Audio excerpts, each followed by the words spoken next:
Welcome everyone to our Planning Commission. We apologize for being a few minutes behind. We took a little more time than we planned to in our work session just now. We're so glad to see all of you here. Thank you for coming and being part of the process here in our city that we love so much. I've invited our Youth City Council member Landon to lead us in the Pledge of Allegiance. I pledge allegiance to the flag of the United States of America and to the republic for which it stands, one nation under God, indivisible, with liberty and justice for all.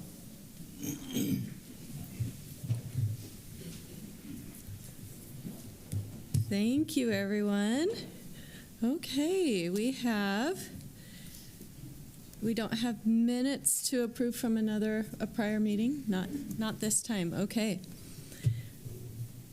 All right. Item number 3 is a conditional use permit, and this has a public hearing as part of it. Who will be our presenter tonight?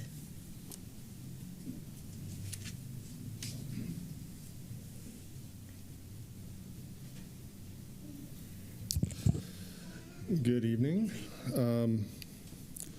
We've got an application for a conditional use permit to be located in this existing building, located at is it 1254 North in the industrial area in the northwest corner of the city. Both the zoning and land use designation are industrial. All the surrounding uses are kind of industrial in nature. The proposal is for a chicken processing operation that would be operated here. It's about 1,500 square feet that they would take up.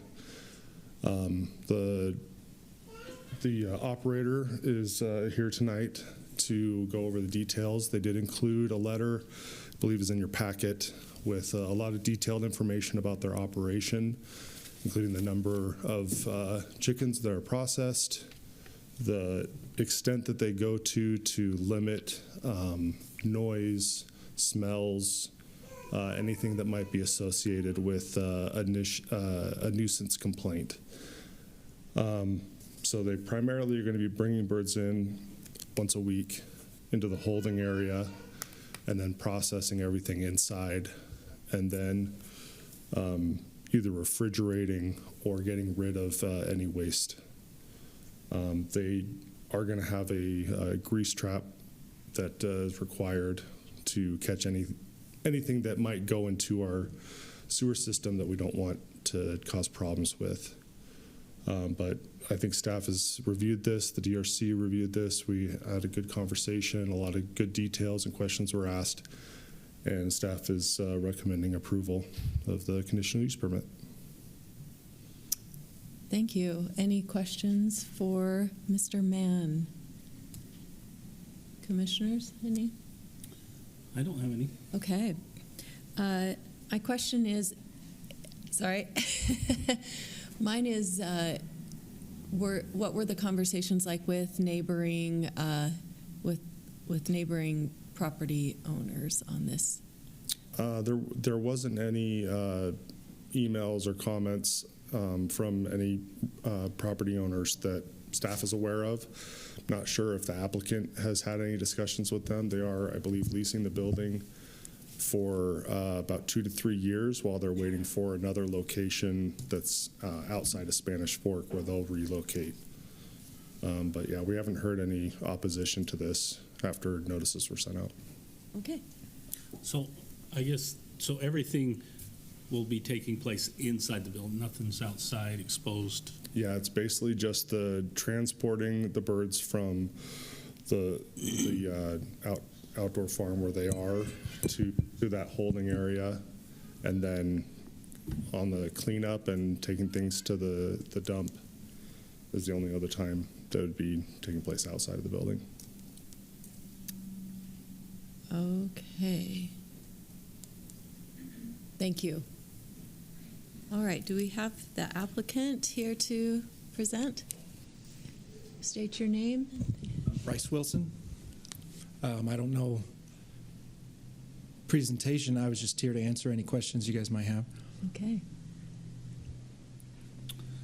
So when you're talking short term, you're talking 2 to 3 years. You've got a location outside. Let's assume it goes longer than that. How long could you conceivably use this space? I'm just curious. So the state hard caps me at 20,000 birds, which I know sounds like a lot. It's not. Like the Tyson facility out in Eagle Mountain does that like 10,000 a day, right? So that's 20,000 a year. We're only planning to do, we're ordering 11,000 birds, so it'll probably be around 10,500 that actually go through the facility or so. But the plan long-term is to be in the Central Utah Agri Park, but that's not going to be ready for 2, maybe 3 years based on my conversations I've had with them. At that point, we can put a bigger building out there and then maybe look at expanding beyond that 20,000 bird limit. But until we can get a space like that, it doesn't make any sense to go bigger. The primary use is going to be for my farm to process our own birds. The state wants me to open it up to other people that are running pasture birds throughout the state. So there's maybe 3,000 other birds in the state that would come to me, so it's not like that much. It's about 6 hours of work 1 day a week to process the birds. It's 500 a week that we do on a 22-week grow season. And you'd be operating just a single day, or I guess it would vary based on There would be a season? second day, but that's for eggs. So it would just be an egg cleaning, so that isn't much of a concern. Gotcha. I think one thing I read in there was the waste is there's a low expectation of any sort of waste or anything like that beyond. So we use as much of the bird as we can. We actually sell like the neck, feet, and rib cage as like a DIY broth kit. So most of the bird is being used. The stuff that's left over is like the head and the guts, right? That stuff, essentially we have an oversized refrigerator that we'll be processing in the evenings. I don't know if that'd be a Wednesday or a Thursday yet. We'll figure that out as we hire people. But that stuff would be then put in the fridge until the morning when the dump opens again, and we can take that off to the animal pit. Long term, if we end up staying for 2 years, I want to get an incinerator to handle that. The incinerator would be on a different location, but that way there's not really any waste at that point. I would burn that stuff and then use the ash as a fertilizer on the pastures that we're on. Really what we're doing is running the birds as pasture rehab for an operation that does cattle. So the chickens basically come through, fertilize and clean up behind the cows as a regenerative farming rotation. So I'm motivated to use as much of it as I can, like the blood from the birds. I catch as much of that as I can. We use that as a fertilizer on the fields as well. So most of that's not going to go down the drain. The feathers and stuff, that would be stuff that would go to the animal pit or into the incinerator if we get that approval. Yeah. So are these, the birds, are they locally raised? Are they? We'll be running them on, the meat birds will be on pasture in Salem. Well, it's technically county land, but down in Salem. The egg birds will be kind of on a rotational pattern, anywhere from Springville down to Salem on a bunch of different parcels. Cool, thank you. Nice. Sure appreciate that. Okay. I just thought of a question for staff. I'm sorry. Tell us why it's a conditional use. Because that's what the zoning code says. Meat processing facilities. It's a relatively new definition that was created just a few years ago in anticipation of a different type of facility being constructed just on the west side of 3rd West. And when those folks came to town, we created a definition for the use. And at that point in time, it was made a conditional use in, I think, multiple industrial zones, including the industrial 1 zone. Okay, thank you. Okay. If there's not any other questions, that we could open this up to public hearing. All right. If we are now in public hearing, and if you would like to come and comment about this particular item, come and state your name, and if you represent a group or yourself, and you have 3 minutes to comment. Anyone? All right. then we'll close public hearing and we'll move forward. Any other questions? Oh, then we'll go back to public hearing. If you'd like to come up and ask us a question, you're welcome to. How do we buy the chicken? Oh, We'll be at the Spanish Fork Farmers Market. there you go. Okay. All right. I would entertain a motion if there's no other comments or discussion. I'll make a motion that we accept the recommend approval of the proposed chicken processing facility conditional use permit based on the findings and subject to the following conditions as listed right there. Thank you. Do we have a second? I'll second that. All in favor? Aye. Aye. That passes unanimously, which is good because we're just barely have enough people to pass anything tonight. I guess I didn't say at the beginning of the meeting that that we actually have 3 other members of our planning commission that aren't able to be here tonight, and we'd like to excuse them with sorrow and tears. All right. Our next item is a zone change. That also has a public hearing, and that is Let Them Grow Montessori Preschool Enhancement Overlay. I feel like I would be doing myself a disservice if I didn't start this by saying go Seahawks this weekend. So apologies to any Patriots fans. But Okay. you know what? We appreciate you staff so much. Would you all make sure you say your names when you come up and your title? We want the whole city to know and appreciate you like we do. Ian Bunker, Associate Planner. Thank you, and Ian. Seahawks fan. Okay. This is the Let Them Grow Montessori School zone change. It's located at 75 West, 300 North. It's the old UMPA building, if you guys are familiar with that. It's currently zoned RO Residential Office. That's a zoning district that's intended to be kind of a transition for a more intense commercial to residential land uses. So we see some more intense commercial in the commercial downtown zone on Main Street just to the east. We have residential just to the west. So this kind of fits nicely as that transition zone there. But it has a general plan designation of mixed use. This proposal is to add the development enhancement overlay to the zone, so keeping RO residential office, adding the development enhancement overlay on top of it in order to operate a Montessori school on the property. This is the site that we have here. It's been operating as an office for a number of years, technically in a legal non-conforming fashion, because it doesn't have a landscape buffer or the proper setback to the properties to the west.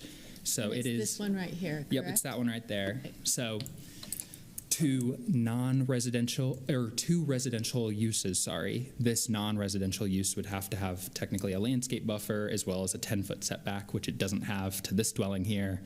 There's no landscape buffer there. And then this property back there technically extends into the southern boundary, so no landscape buffer there as well. So the development enhancement zone is required.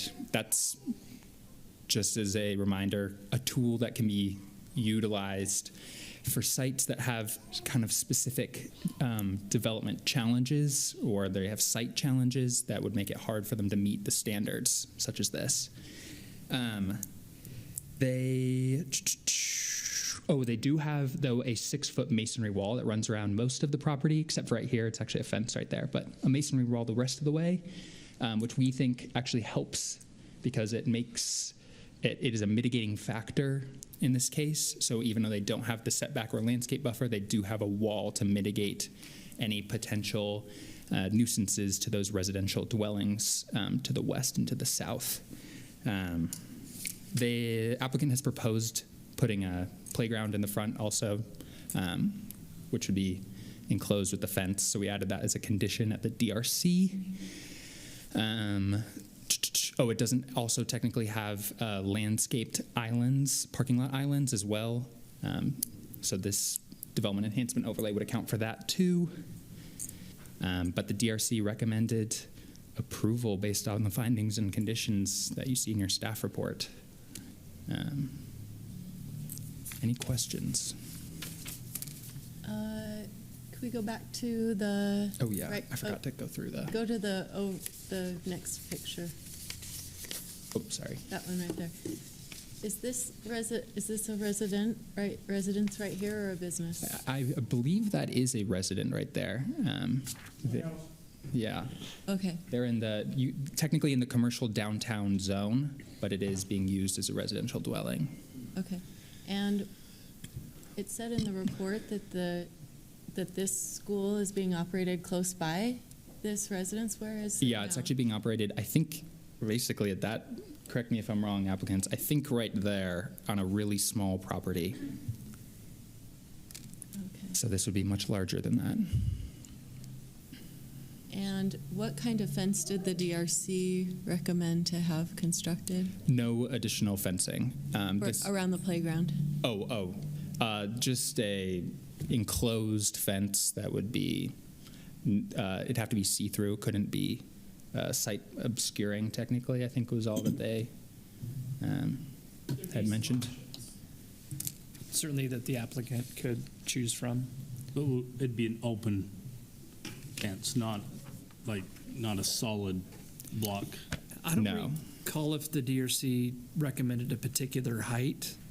If it's 3 feet or shorter, which might work for the purpose of just keeping kids out of the street or off the drive aisle, it could be solid.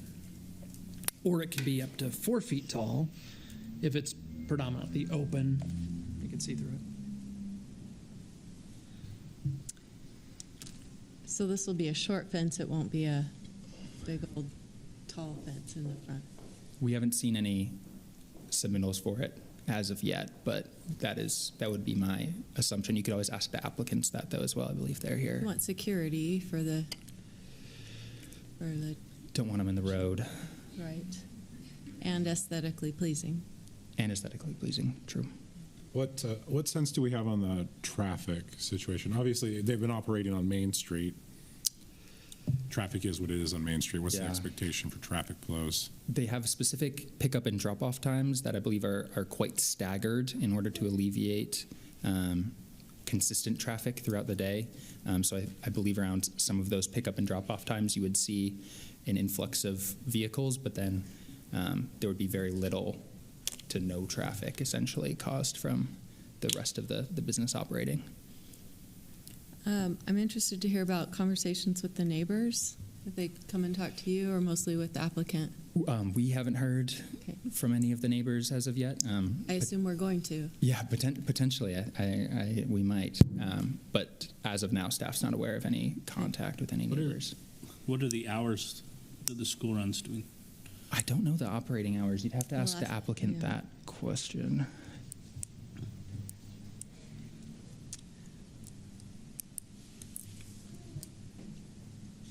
Okay. Thank you very much, Ian. Of course. All right. Any comments or thoughts before we open this up to public hearing? All righty. Then we will open this up to public hearing. Same as before. You have 3 minutes to comment and come and state your name and who you're affiliated with, and we'd love to hear from you. 3 minutes.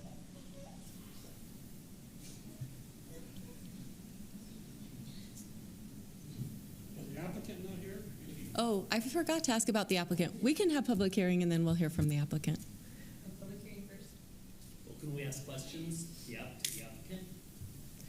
You can ask us questions and we can ask the applicant. Okay, I'll start. My name's Kelly Hawkins. I am a neighbor. I'm in the house to the west, the red brick house.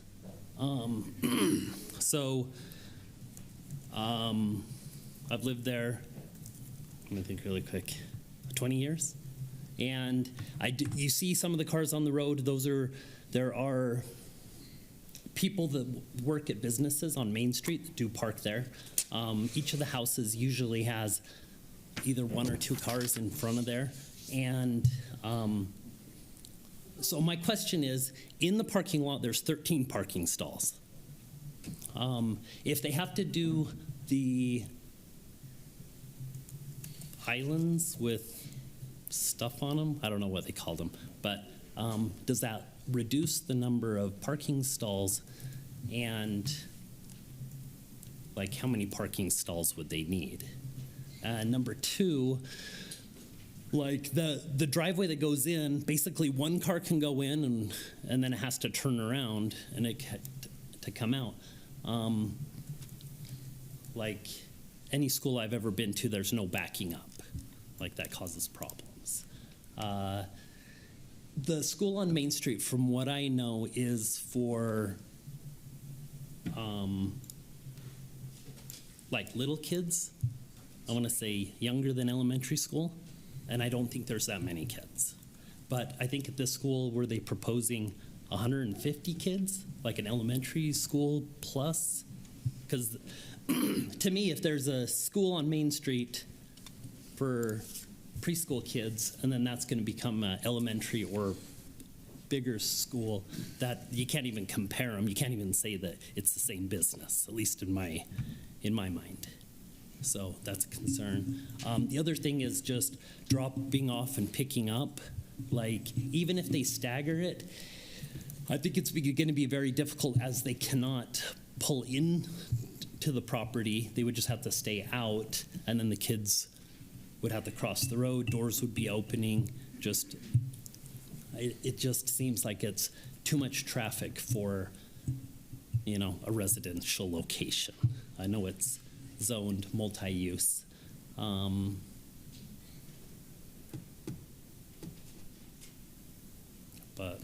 I guess that's what I have for now. Thank you, Kelly. Appreciate it. Yep. Thanks for coming. Anyone else?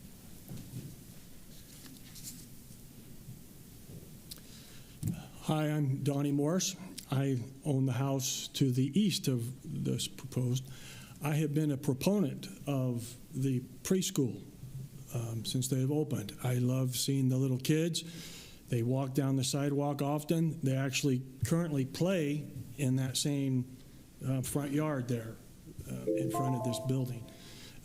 It's nice having all the little kid voices in the neighborhood. However, I share the same concerns that Kelly has voiced.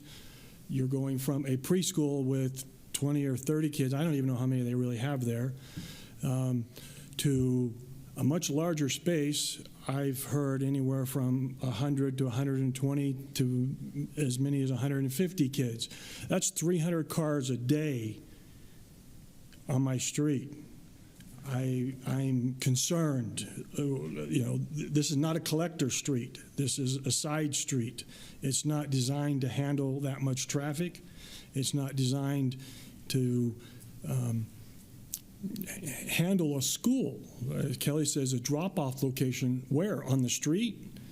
300 cars a day pulling up in front of this place and dropping and picking kids up, or trying to pull into the facility.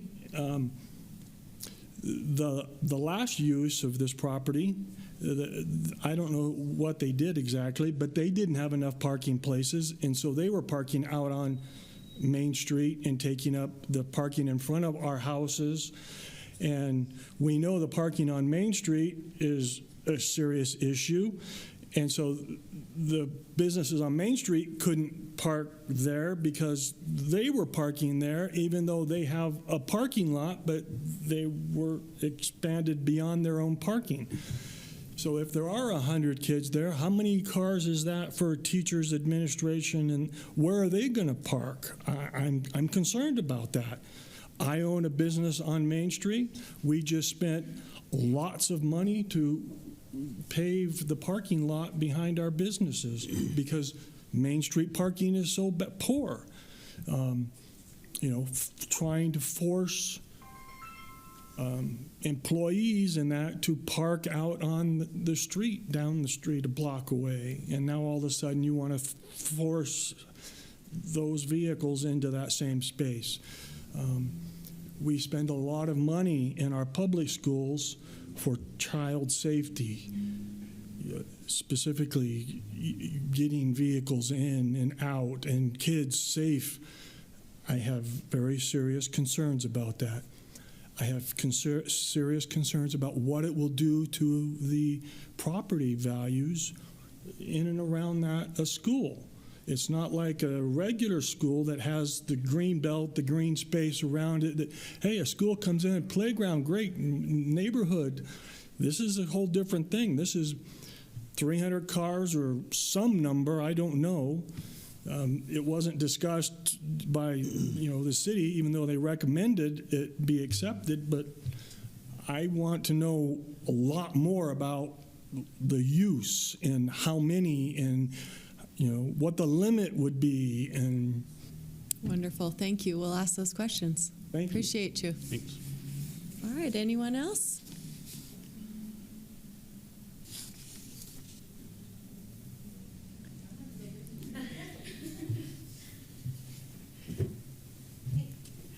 My name is Anna Gibbs. I am a parent of students at the school, and I also am a teacher at the school. So I'm here to show support for the move. A big thing for me is I've worked in Montessori for the past 8 years, and I've seen that it does a lot of good for the community. It really establishes a love of learning and education in children, and moving into this bigger location, because we have an outside space included, it allows us to have full-day students. Right now, we can only have half-day, so we can offer more support for families and more care throughout the day and extended hours. I've been working on the internal floor plans a lot too with my director, and to answer some of the questions, I think square footage-wise, I don't think we could have more than 100 students inside. So that's around what we're aiming at, is between 86 to 100. And to kind of address the drop-off and pickup, we want to do our best to not inconvenience the neighborhood and the neighbors, and to, like was mentioned, stagger those drop-off times and pickup times, and to do a drop-off line that can be really streamlined if we try really hard, because we do want to do our best to be good neighbors. But I do think that it would be a really big benefit to the city and to the families nearby, because there aren't any other Montessori schools in this area that are doing this.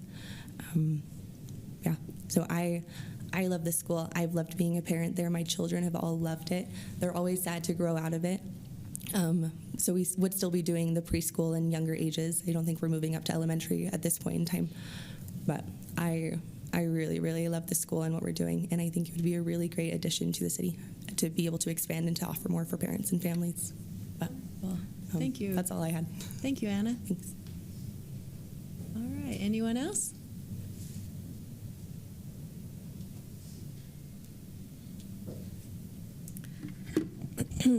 I have my thoughts written down just because it's easier, but Sorry, could you state your name for us? Yes. Good evening, everyone. My name is Kendra Smith, and I'm here in support of the proposed zone change and enhancement overlay for the Montessori school. I am also a teacher at the school. I started a few months ago, and it's been so good. I absolutely love working for the school. I love the children, and of course, we love Camilla. I recently finished my education in Montessori, and I did public education before that, and I enjoyed the learning that I was able to do there, but I felt that something was missing, and when I learned about Montessori education, it was life-changing. So it's very exciting for me to be able to continue to teach as a Montessori teacher specifically, because I feel like there is such a benefit. But Montessori education is intentionally designed around both the child and the environment, and a consistent, developmentally appropriate environment is essential. And right now, because of the space limitations, materials have to be changed frequently, and toddler and primary age children cannot fully use the same materials. And so this constant adjustment makes it hard for the children and the staff to feel settled and supported in the place that we're at right now. Moving into a larger property designed space would allow for stable, age-appropriate classrooms, better sound distribution, and calmer learning environments, improved acoustics and additional space, help reduce overstimulation, support concentration, and allow teachers to serve children more effectively. It also creates the capacity to serve more children without overcrowding or disruption. For a community perspective, this is a thoughtful, low-impact use of space that supports local families, strengthens neighborhood stability, and makes good use of an existing building. Montessori schools emphasize respect, responsibility, and being good neighbors, which is something I absolutely love. I don't know how familiar you are with Montessori, but to give you an idea, I do very little with my free time. I'm a mom of 2, which I know there's many that have more, but I frequently just want to be at home when I'm done working. And we weren't given any pay for tonight or anything, but many of us teachers are here because we know that this would impact the community for good. And so approving this request will allow the school to grow in a careful, intentional way that will benefit the children, families, and the surrounding community. And I respectfully ask for your approval. Thank you for your time and consideration. Thank you, Kendra.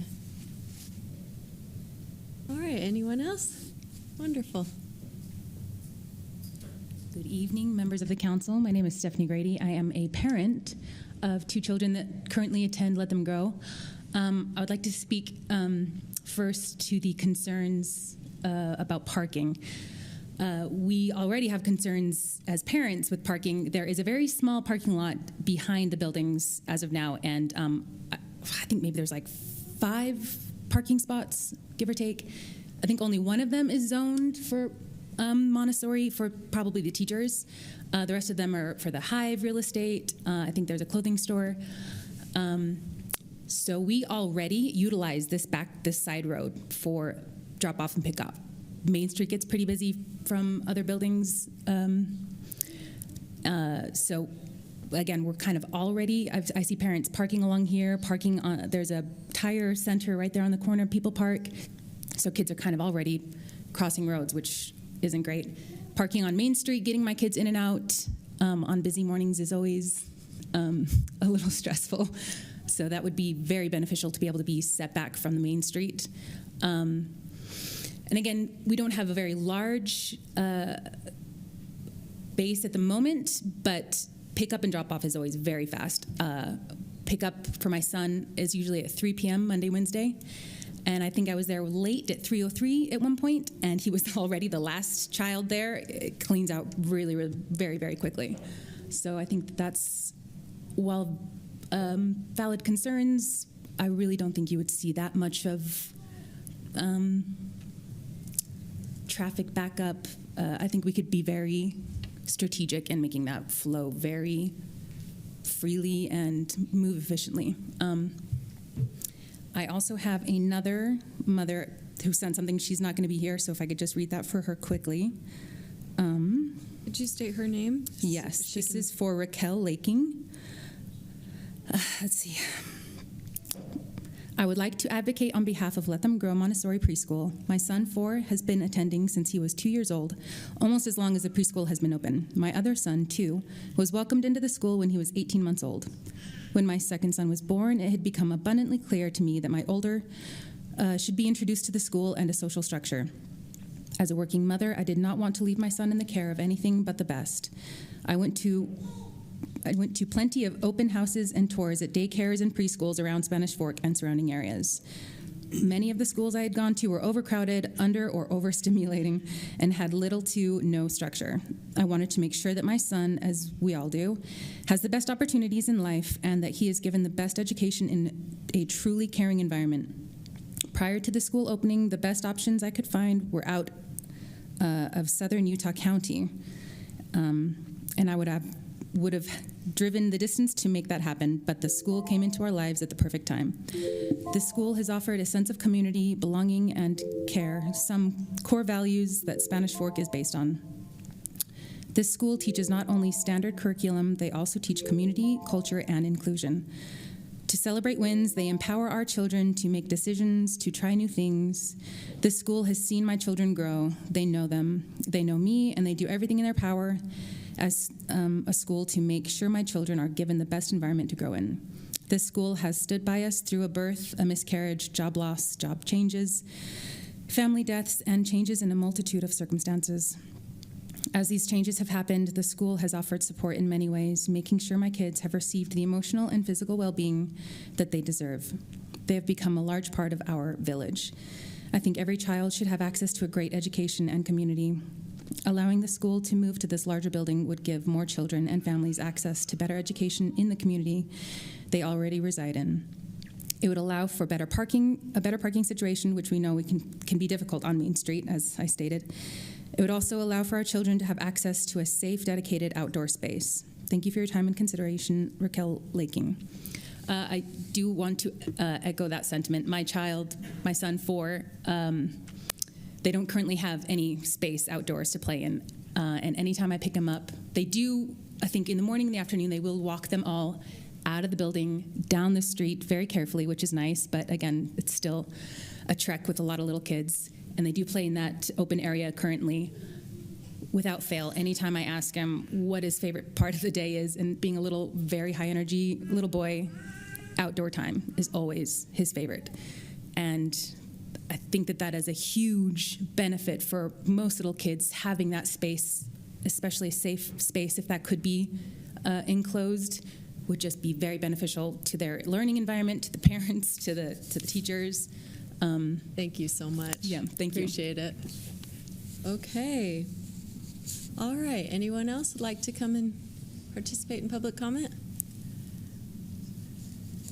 All right, I'm really going to stick to 3 minutes this time. Okay, yes, I see the timer. That's fantastic. Thank you. My name is Kyle Crown. My daughter is a student at the Montessori school, and I've seen nothing but good things from that. I've loved having her go there and see what she's been able to learn and the skills she's developed. She's met her best friend, who she's standing right next to and playing with in the back, and it's fantastic to see them together. With parking concerns, I can see that as a concern. With congestion coming in and out, that's valid, but we're not going to have 300 cars coming and going every day. If there's a Monday, Wednesday, Friday class or a Tuesday, Thursday class, I know they try to be flexible 5 days a week or a few days a week, so there's not going to be that many cars, and if they're only having 80 to 100 students, I don't think we'll see 300 cars a day going in and out of that parking lot. The school is also very efficient with check-in and check-out. Like the previous person said, they have an app where we scan a QR code. It asks us for our identity before we're allowed to check the child in or out.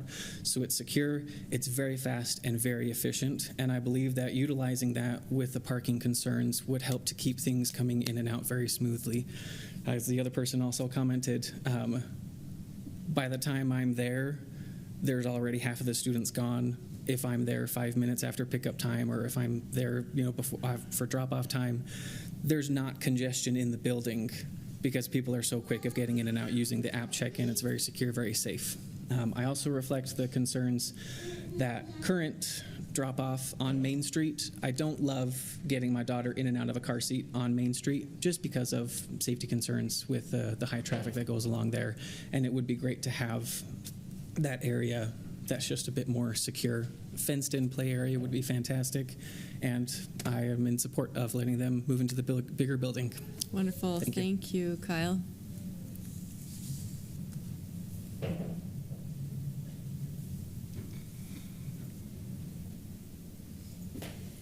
Hi, my name is Riley Kelly. I am a parent of a student at the Let Them Grow Montessori School, and just want to share a couple thoughts. Firstly, your home, so beautiful. By the way, I ogle your house whenever I see it. That has nothing to do with this, but it's amazing.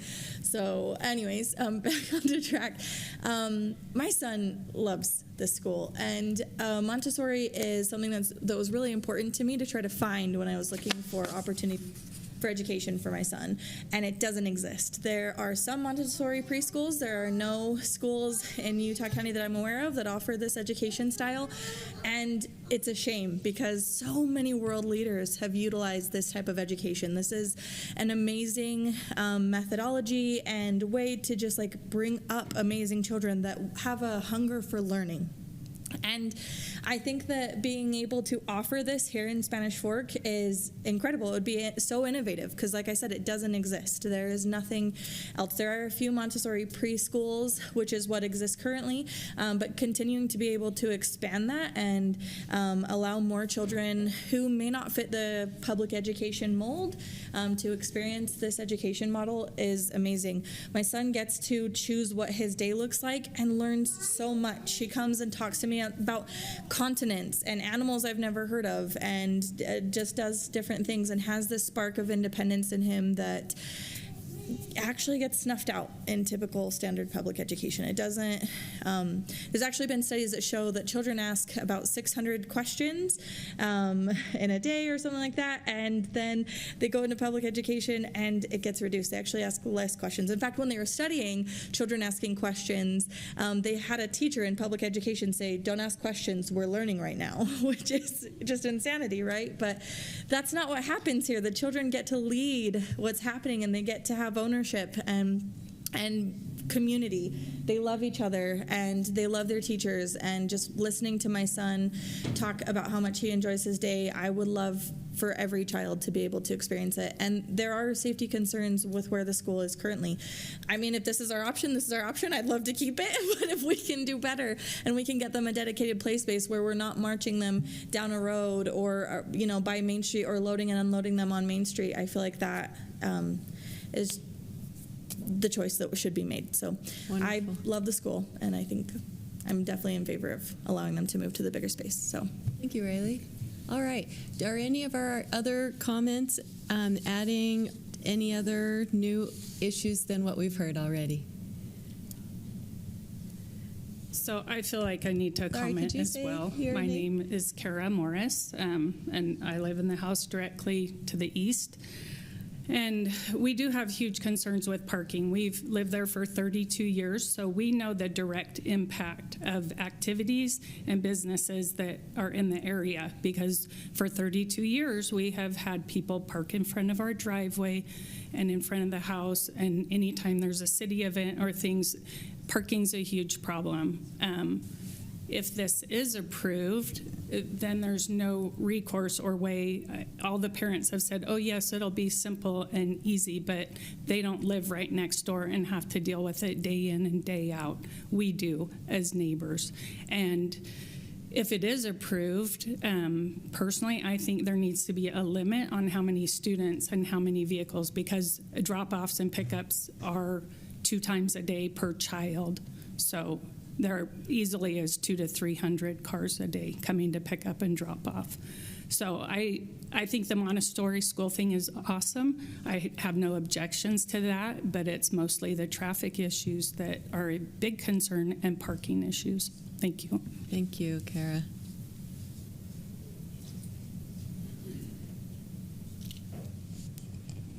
I'm Misha Hawkins, and I live in the little red house next to the building.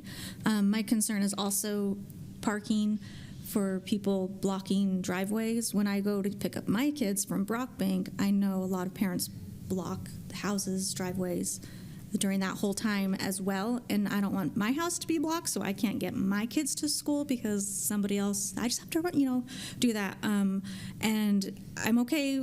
I think it's a great preschool. Are they wanting to make this a full school, the pre-K through 8th grade or however long Montessori goes for? Let's see, we want to know how many kids would be picked up and dropped off at a time. And I'm assuming the parents also have to park. Like, it's not just like at a normal school, you just drop off and they just jump out of the car and you just keep driving. They have to actually get out. And so I just think and there's not that much space for them, honestly, to play. Because I get out my house multiple times a day and I see those little kids playing and I think, my gosh, they need a way bigger space to play outside. From what I've ever read about the Montessori, they learn through play.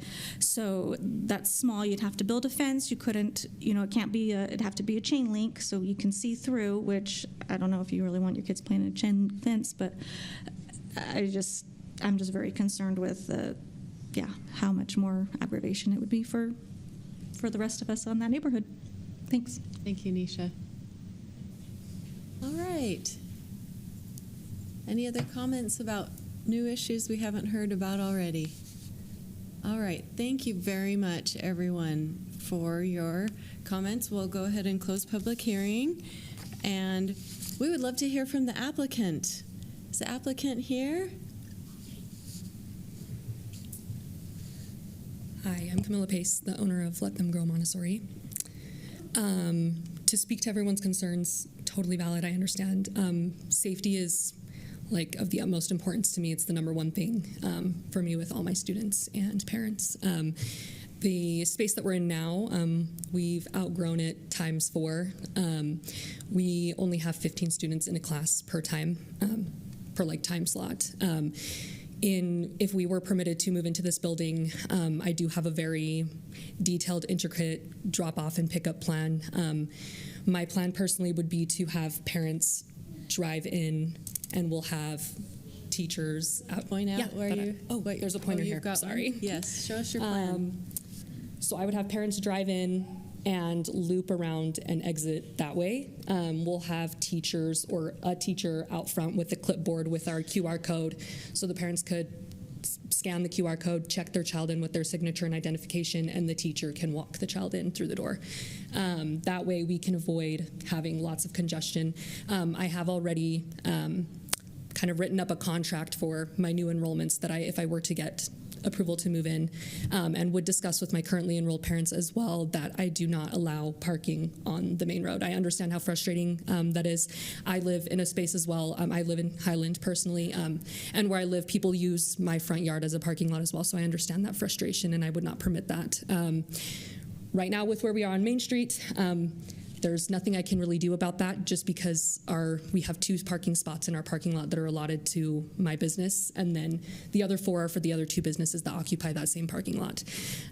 So if Main Street is filled up, which I know it always is, they do have to, park on the residential road and walk their kids in. But yeah, I completely understand those safety concerns. I also know that the outdoor space is not big. I have looked everywhere for a new space to move to, even considered going to Payson, Salem. Ultimately, though, I love Spanish Fork. It's where I started my business almost 3 years ago in March. I'm a mom, and when I started my business, I had my little daughter, and she was 6 months old, and I taught a class of 10 students by myself the entire first summer we were open. Fell in love with Spanish Fork. I attend all the city events. I love being a part of the community. I've met so many amazing families through opening my business in Spanish Fork. I've made wonderful friendships. I love my staff. They're wonderful people. But yeah, as far as parking and things, I'm completely willing to sit down and even talk with the residents that live on the street and come up with a plan that would make them comfortable with us being able to move into the building. I'm a very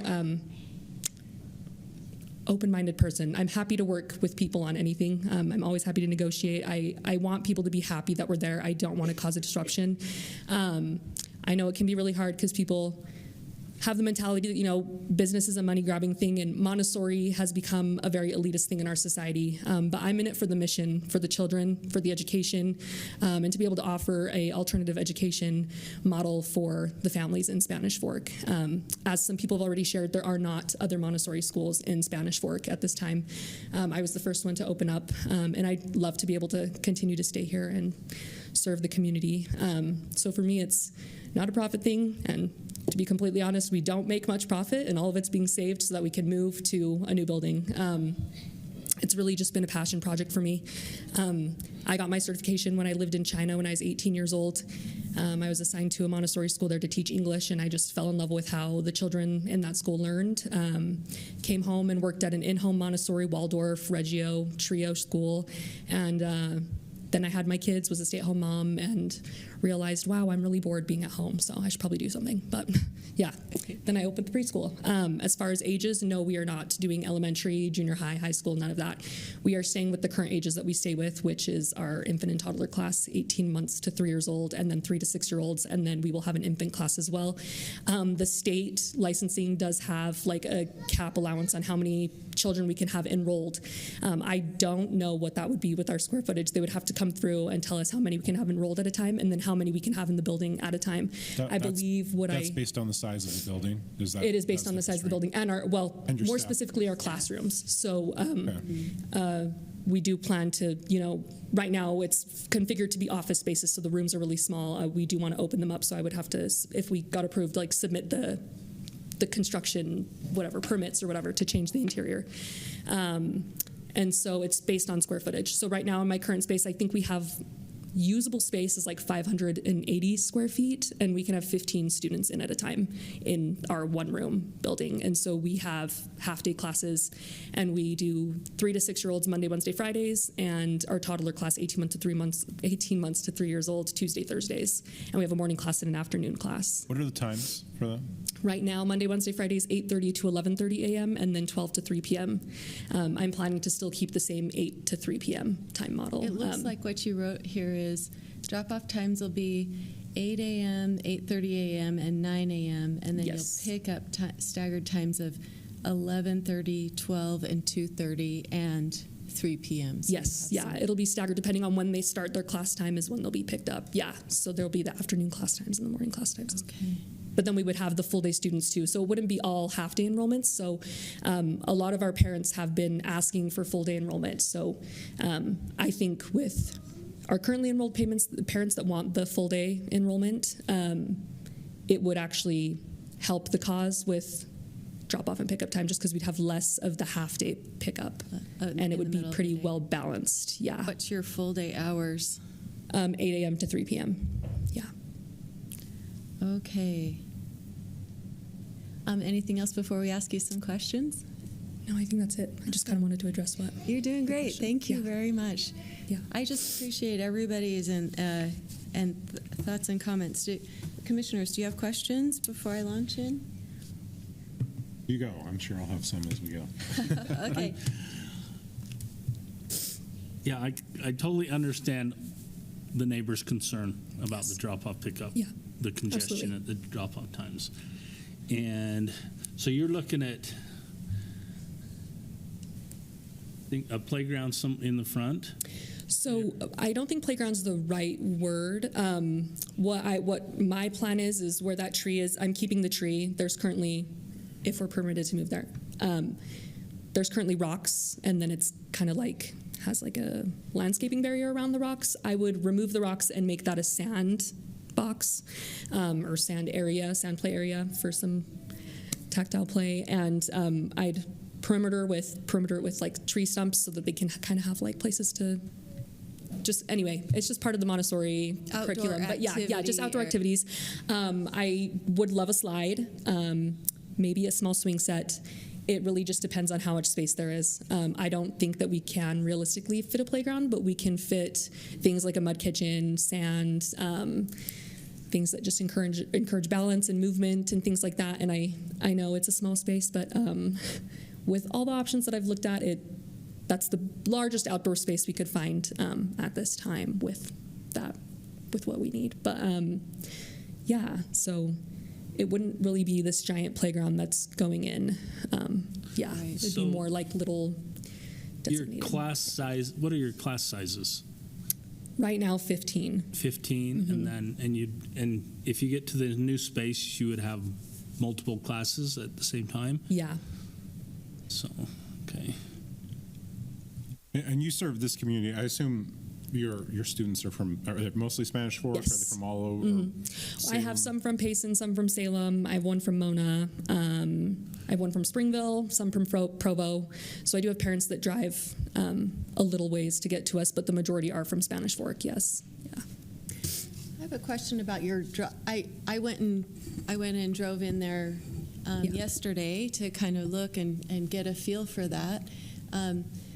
I know you can, that's really skinny, but you can fit 2 cars side by side, right? Yeah. Just barely. Yeah, I tested it out too. Yeah.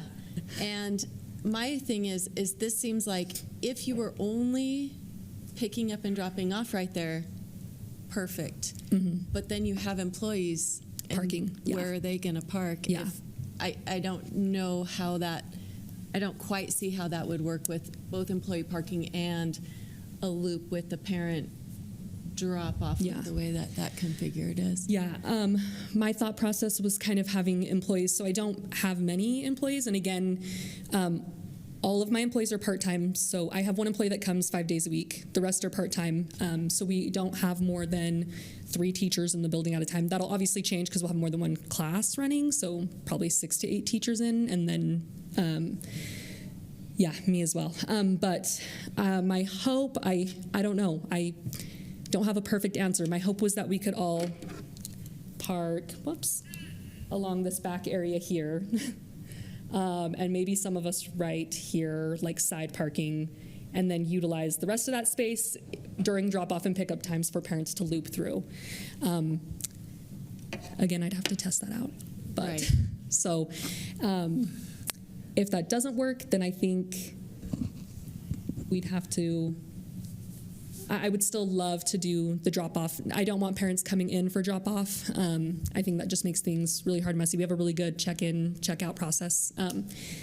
But yeah, I think we could find a way to make it work, that we can make the loop and do a quick drop-off and quick pickup time. But yeah, and not park on the residential street. So just with all the staggering drop-off and pickup times, we have a lot of parents that they bring their children late and things like that. So I don't, just with my experience with what we've dealt with the past few years, I do see how it could become an issue, but I think with our limited space in terms of enrollment, we're not expanding our age groups, that we could manage it well. But. Okay. Maybe this might be out of line, but what if is it possible for them to put a pull through? Oh, like behind the Come building. in and a drop off, pull out, pull in, drop off, get out. Oh, like a loop in the front. Make a horseshoe. horseshoe. I mean, we could.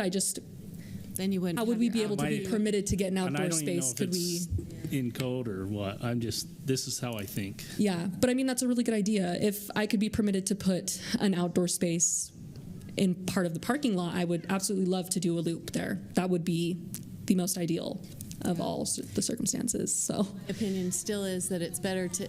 There's more cars. That It would be better. here. It would, yeah. Get them off the road, away from the road, in Yeah. their parking lot. Parked. If you But could it's- tightly park it's your not. employees like this way They don't have enough here, room. and then they come in and turn. Yeah, I don't know. yeah, I guess if employees parked kind of on this side and then we just had them loop right here, Yeah. I'd be happy to do that, and we could have cones and a staff member out there directing traffic. The main thing is I like how you said you have a contract, and if you're really motivated to make it work exactly right, There's a little more room back there. Yeah. I thought, but there could be a little more room than you think there is. no, there's not enough room. It's difficult to see the flow through. Yeah. Anyway, that is a concern. I'm not. I appreciate that you're a problem solver and want to get that taken care of. Okay, so let's move past the parking. What was our other question? So it looks like you told us your hours and setup, and you have staggered drop-off and pickup times. Parents who are really dedicated to making that work. Yeah. On your letter to us, you said you employed up to 10 staff members. Yeah, that's with me. Varying days and hours. Yeah.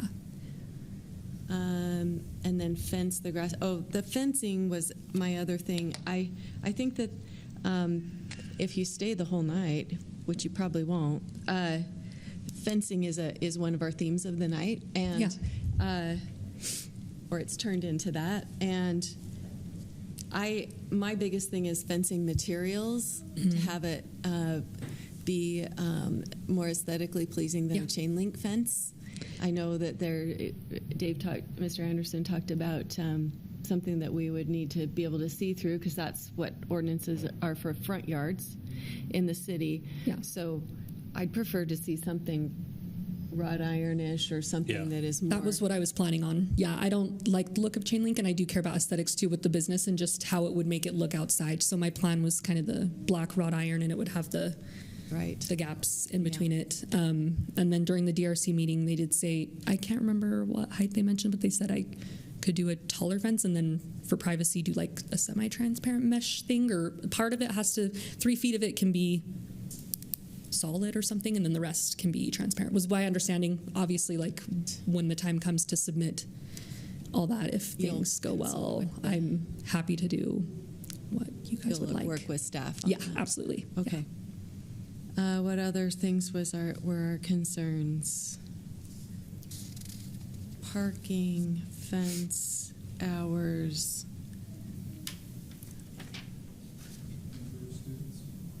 Number of students. Yeah.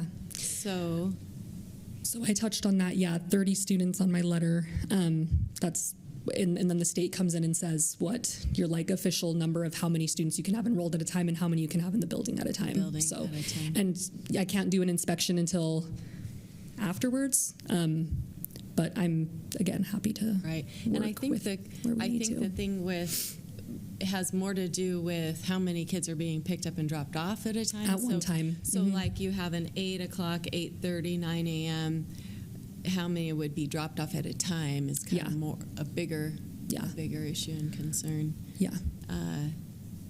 Any thoughts on how many? I'm hoping that with room sizes we could have a class of, 20 max. So it would be 20 at each pickup and drop off time, depending on some parents opt for early drop off and late drop off. So if they're enrolled in that class, they may be coming earlier with 5 other early drop off kids, and then the rest come at the normal time and some come at late. It just depends on what the parents kind of want. But I am pretty good at staggering the times so that we're not super overwhelming on Main Street and that sort of thing. But right. Yeah. You already have a big traffic parking issue problem right that now. We've been dealing this with. would be better. Yeah. But not ideal. So at 8 a.m. on Monday at 8 a.m. you're going to have.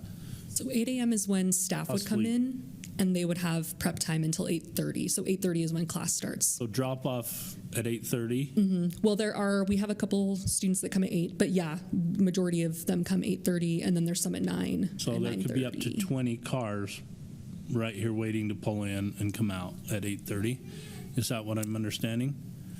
I don't think it would be 20 just because some of the students, if we're talking based off of my enrollments currently, and we just moved.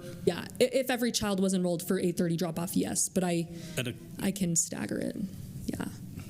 So I'm just saying, because, that would block this home's, if the people are waiting to get in, they're going to be blocking that.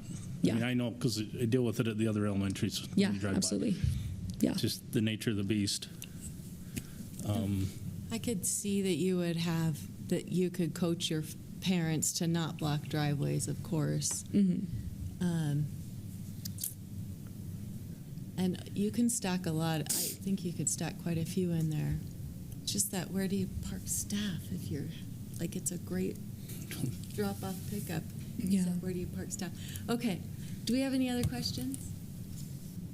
I've got some thoughts on here, and I don't know if it's a question, kind of a thought here. I think we run into traffic situations sort of everywhere, right?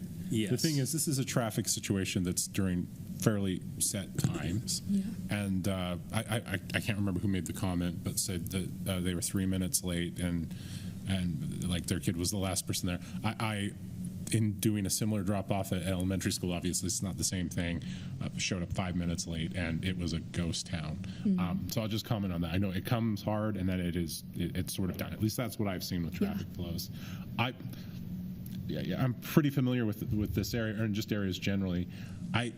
I think I understand the concern, and I do not want to minimize the concern about traffic at all, because that is a real thing. But I know it sort of comes in waves and everything like that. So that's kind of my thought there. I don't know if there's any real comments there. I think the fact that you're willing to work with, staggering drop-off times and everything shows support for a system that can work, right? And quite honestly, we can talk about this, I think, for a long time. The reality is, you kind of see how it works and how the flow works with what happens at that time. I think that's just kind of my comments there. More so than this, I think just kind of having something like this in the community, there's some value there. This is an area that's a commercial area. I think you're only like a half block off Main Street. There's continual traffic issues. I know what you're talking about when we've got events with the city. There's no way to stop that, right? That's just part of being part of the city here. So those are just kind of my thoughts that I'm putting together. I don't know if there's any comment you want to make on that, but I guess I'll just say that when I mentioned that I am willing to meet with the residents that live and will be affected by us moving, I really am willing to sit down and chat with them all and see if we can come up with a plan, and I will contractually put into my enrollment forms that parents are not allowed to block driveways or park in front of properties, as I do understand that frustration because I experienced that at my own home in Highland. But yeah, I feel like I'm a really easy person to work with. So I'm happy to do what I need to do to be able to move into that building and still stay in Spanish Fork. How long do you expect you'd stay in this building? I know My plan is 10 years, and I'm hoping by 10 years I can build my own place and be like an official, legit school, I guess, if you want to call it that. But yeah, could be less. It just depends on, growth and all those factors that come into play, financials and stuff. But okay, thank you. Thank you so much. Thanks. Madam Chair? Yes. Do you mind if I drill into a couple of things a little bit more deeply? Thank you. With a little bit more explanation about the exact nature of the item that's before the commission tonight? Thank you. So it is unique by way of the school, the way that it's been described as a use, that's a permitted use at the location. What we're talking about is allowing the use without requiring all of the typical site development requirements, which the Development Enhancement Overlay is a tool that was created for situations like this one. It's not a given that is granted. In this case, the Planning Commission makes a recommendation and the City Council ultimately decides that. But it's intended to apply to sites where they've been developed and used previously, oftentimes for a very long period of time, and repurposing a property or a building for a new use, and bringing the site into conformity with the current standards, development standards for the site. Sometimes it makes it completely unusable. The Shalon on Center Street is one of the more recent examples that you've seen where some of the very things that are proposed here to essentially be waived by way of development requirements. And I appreciate Mr. Bunker pointing out really it's just two, replacing, I'd say three, replacing the perimeter fencing that's not a masonry wall with a masonry wall, and then adding some perimeter landscaping as well as a little bit of landscaping that would replace some of the parking spaces.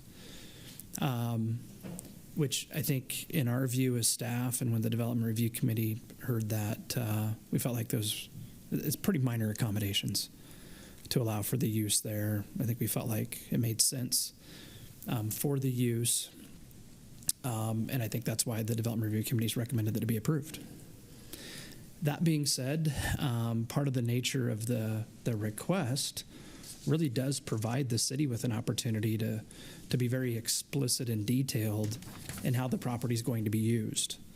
Might consider things like operating hours, specifically as has been discussed today already. How many students would be there? Maybe both at a time and throughout the whole course of a day. I appreciate the applicant's thought that they've given to a pattern for pickup and drop off as a way to alleviate what I think likely is the most likely impact that the use would have on a neighboring property, right, as has been discussed. And like we see with other schools of different types around the community. I'm mentioning that because this really is the city's opportunity to define things explicitly, to get into specific numbers, maybe like specific approaches to dealing with traffic circulation and that sort of a thing, from the perspective of trying to make the use work as best as it can. A little bit of a quid pro quo kind of a scenario there, which in the past, in a lot of cases, has worked really well. It's allowed buildings that otherwise might be hard to put into use to become, again, productive in the community while protecting surrounding property owners as well. So I'd ask that the commission consider, if you're going to make a recommendation tonight, maybe having some more discussion even with the applicant about getting specific about what some of those numbers would be. I wouldn't be surprised if they don't want to commit necessarily to like no more students than X at a time or throughout a day or both. But we have experienced challenges certainly in the past when business is great and things grow. And as proposed to the city at one point in time, they weren't a problem, but years down the road, they become that just because things change and they grow and the impact changes. Does any of that ring true for you guys as commissioners in terms of just maybe a different way to look at some things? Well, let me ask you this. Let's say we threw some number out there, right? Whatever the number is, and they exceed the number, what redress would the city have? Yeah, potentially just to either withhold the renewal of a business license or to revoke it. The business license is how we would handle that. If there were specific maybe parameters that the zone change were approved under, we'd likely note those on the business license every year that gets renewed and so forth. And those expectations would have to be met in order for the business to continue to operate. You know, and I'd be more, I don't know if this is, or something you can keep track of, but I'd be more inclined to say this many cars per pickup or drop-off time, rather than the number of students that get out of the car and go in the building. Does that make sense? Because to me, that's where it comes, that's what it all comes down to, really. Yeah, because we don't hear a lot of concern about the number of kids in here. And obviously the state has regulations in place that I would assume are reasonable, right? Yeah, they're going to be held to a certain, they're only going to be able to have so many per teacher, whatnot, so. Yeah. I guess our question is, do we, implied with those regulations that the state has, that translates into traffic, but that's not a direct correlation, right? Our concern here seems to be primarily traffic. Yes. Yeah. Yes. I think that's the neighbors is the traffic too also. How many square feet is the building? Yeah, well, the building square footage upstairs is 3,506, and the downstairs is 2,662. So it's 12 times, over 12 times the size of where they are now. So Right. I'm sorry we can't. Hold on. I'm sorry we can't have conversation when it's not on the record at the microphone, and we've closed public hearing. But we hear you and understand what. You're not addressing it. Blocking your driveway and parking in front of your house. A 5,000 square foot building, how many parking places are they required by the city to provide? Well, what we're talking about right now is offering an exception. Yeah, right? to the parking, but parking is required by the square foot. The building's already there. It's been occupied in the past. It's got the parking, so it has what it's required to have for what it is. It's already been approved. Want to change that and put it in a driveway. Madam That Chair. removes parking. Yes. We'd be happy to answer those questions. Okay. In terms, and maybe are you okay if we Yes, please. go down that path? Please. Yes, we would define the parking requirement for this to be one per employee that would be on site, as well as one parking stall per every 10 children that are on site. So if there were 30 children in the building, that would be 3 parking stalls for the children. And if there were 5 staff members on site, then there would be 5 parking stalls for Gotcha. the staff, so 8 total. Oh, okay. And there's 16 parking stalls in the back there. Okay. And that's part of what we're considering with giving an exception right now with this particular.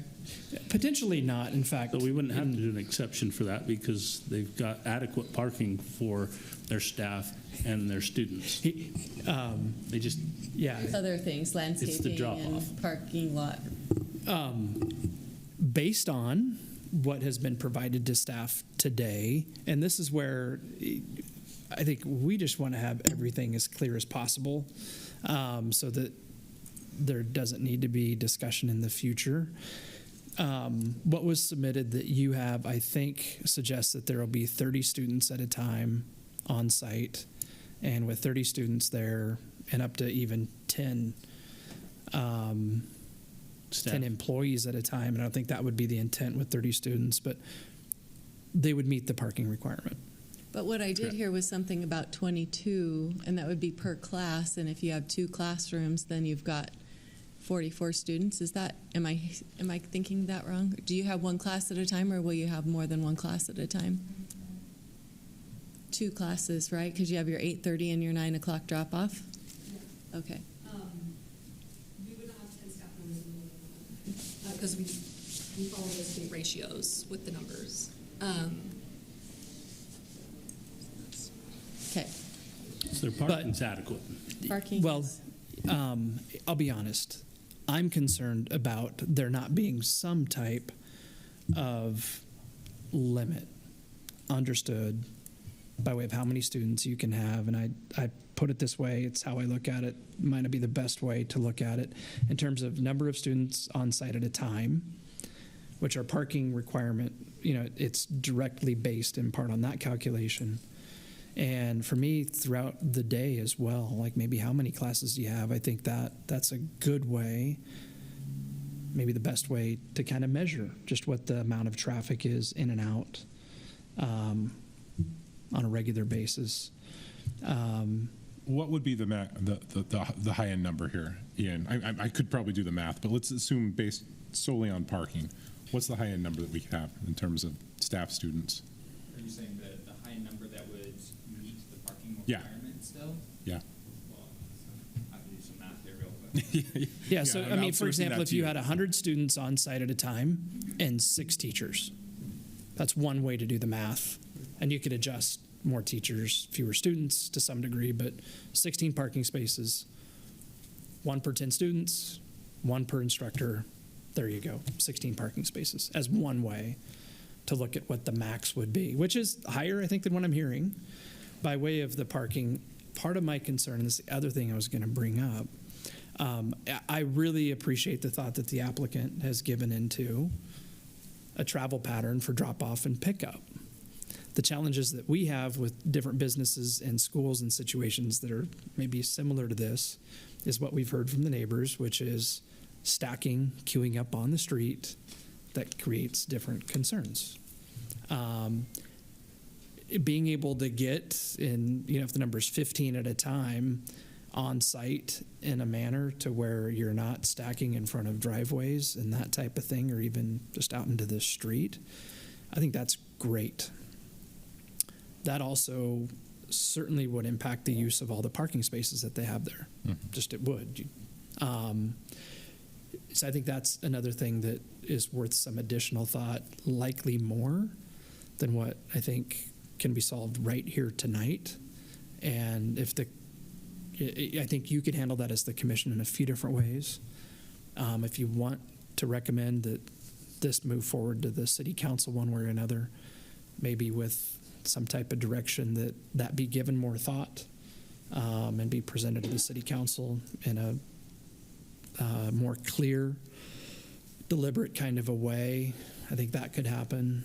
You could ask the applicant to again study that more closely, see what a kind of an off-street drop-off and pickup pattern would do to the amount of parking that's available in the back, and therefore how maybe it might impact how many students you'd want to allow at any given time.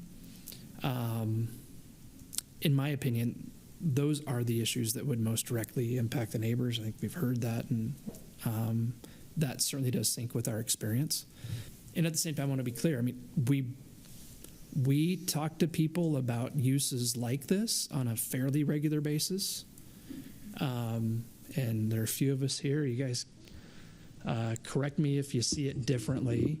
We spoke with this applicant about a few different locations in town, and for a variety of reasons, I think the impact that the school would create here is much easier to manage than elsewhere. That doesn't make the neighbors next door, I'm sure, feel any better, but there are things about this site that are better suited, much better suited than what we see in other locations. What are those? Yeah, you do have off-street parking. Yeah. You do have the ability, like I've described for some type of a pattern to get on and off the street. You have a building that's contemporary, so in terms of making sure that it's safe for a lot of little folks to be in and to get into and out of, and that sort of thing. Those are the things that come to mind for me. Again, I'd welcome other thoughts, but it already has fencing and a wall installed, which is a mitigating factor in some way. It has some frontage outside to do something with, at least, which can be kind of rare to find around the city. I'll jump in. The other thought that I have, we struggle with people that have preschools and things like that in houses that really, really stretch the boundaries of home occupations. And you hear similar feedback from neighbors. So the fact that this applicant's willing to look at a non-residential site for a use that is certainly not residential. And again, we recognize that that does bring impact to folks that are in the immediate vicinity. But of course, elementary schools often are placed right next to single-family dwellings and that kind of thing. Okay, I have two thoughts.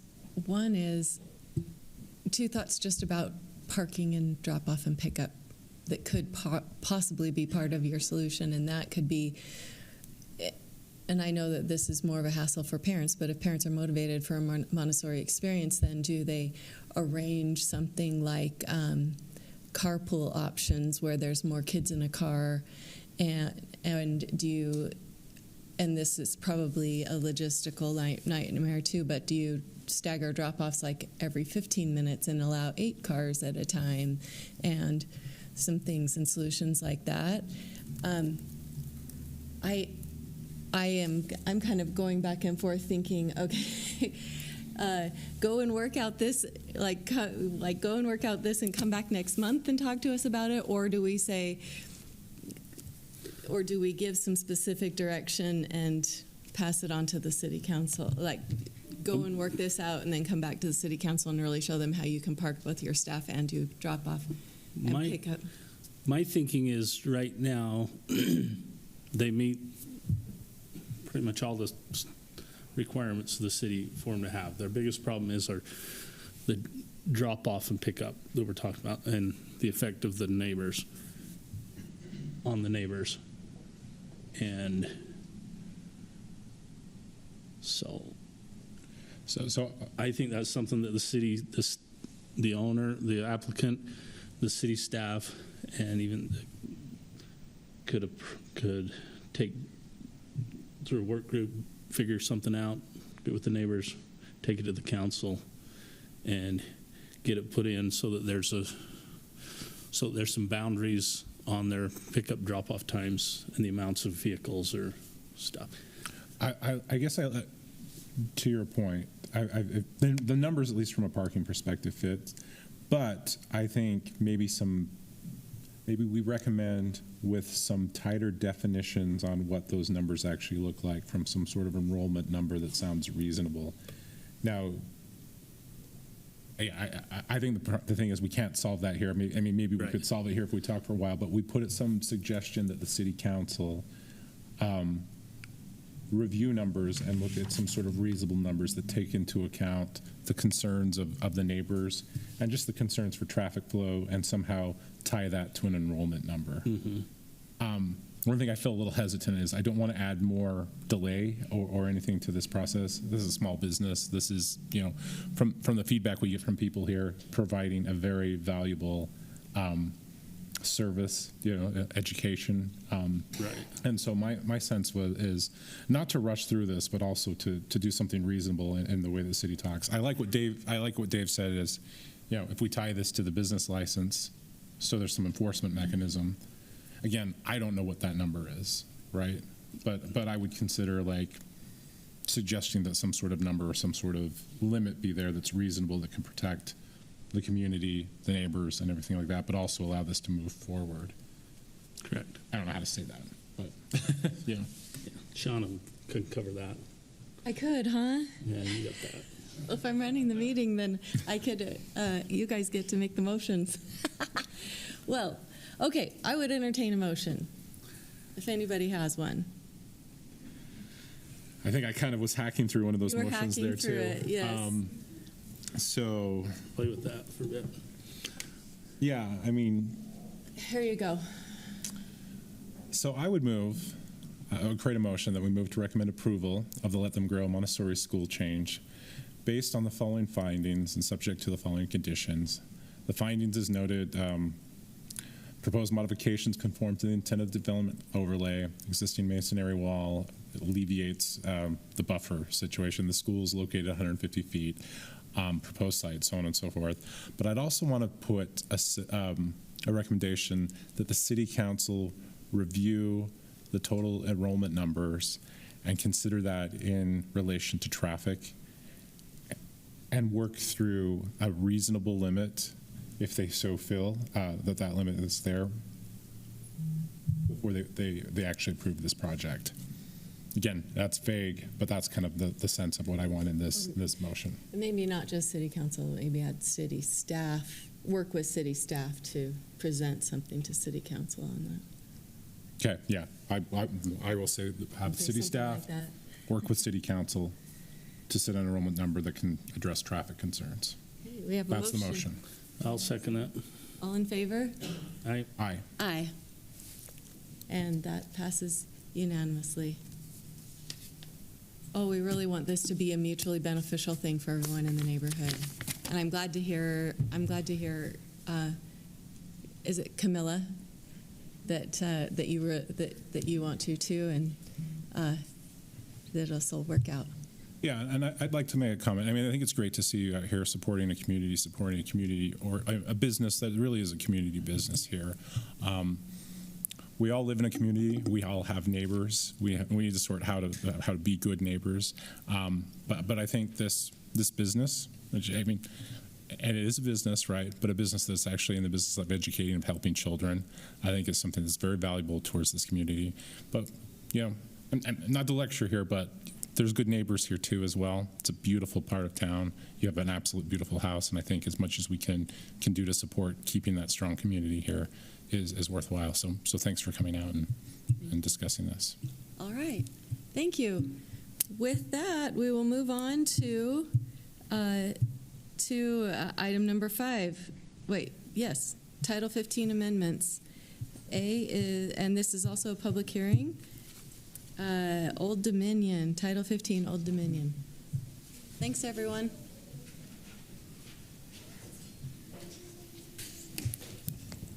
Madam Chair, thank you. I'm Dave Anderson. I work in the Community Development Department. And we had a chance to discuss this briefly in the work session earlier tonight. I appreciate that Mr. Bosserman is here this evening. We've been working for the past few months to come at a situation that's existed now for a year or two, maybe from a little different perspective than how it was previously presented to the Planning Commission. The materials that we provided to the Commission with the agenda describe the history a little bit, so I won't do a deep dive on that. In fact, I'm going to be really succinct, and then I'll answer whatever questions that you have. I think Mr. Bosserman's here for that purpose as well. In short, before I say maybe anything, as staff, we really, really are very happy to have Old Dominion Trucking be a part of the community, which is one of the things that makes dealing with a situation like this a little bit difficult. Old Dominion has a very specific request that potentially impacts how they operate, potentially would involve some additional expense. And we struggle with that as staff because the request conflicts with our zoning code. Which indeed is the purpose for the presentation tonight. The public hearing will be held on a proposed text amendment to Title 15, which is Spanish Forks zoning code, that potentially would change the setback requirements for fencing. In this case, the change would only apply in our Industrial 1 zone, as it's phrased. And this isn't the first time that a change like this has been presented to the Planning Commission.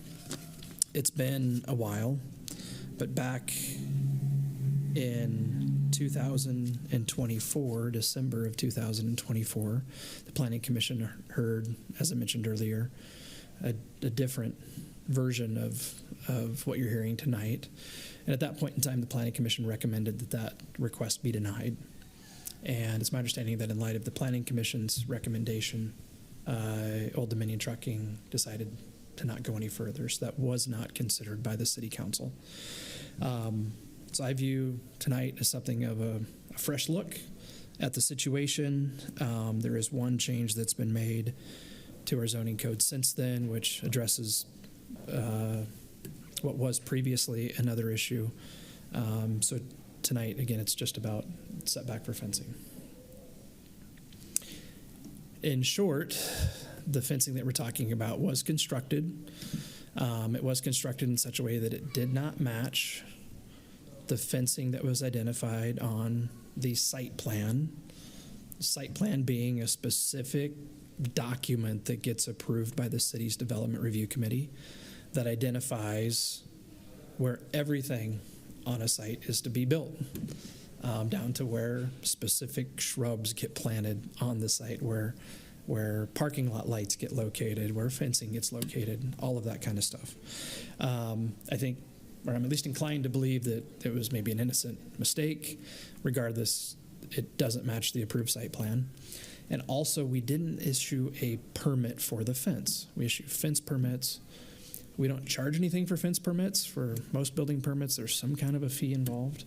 We don't charge anything for fence permits because we want people to apply so that we can help them not build something where they're going to have to change it in the future, which is where we are here tonight.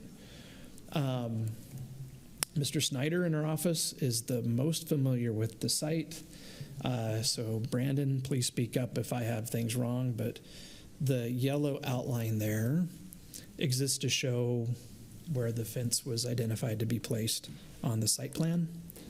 And I'm not going to belabor this, but what instead happened is that this area here was fenced. And in short, the fence was constructed closer to the property line along what is defined as the front setback than what the code allows. So as you read through the proposed change, I think you'll recognize how it would alleviate that problem from a code perspective.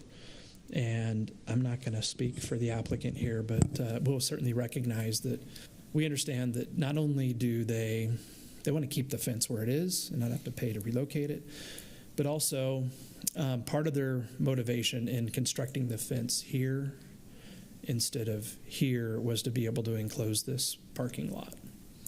And I'll let them speak to their desires there.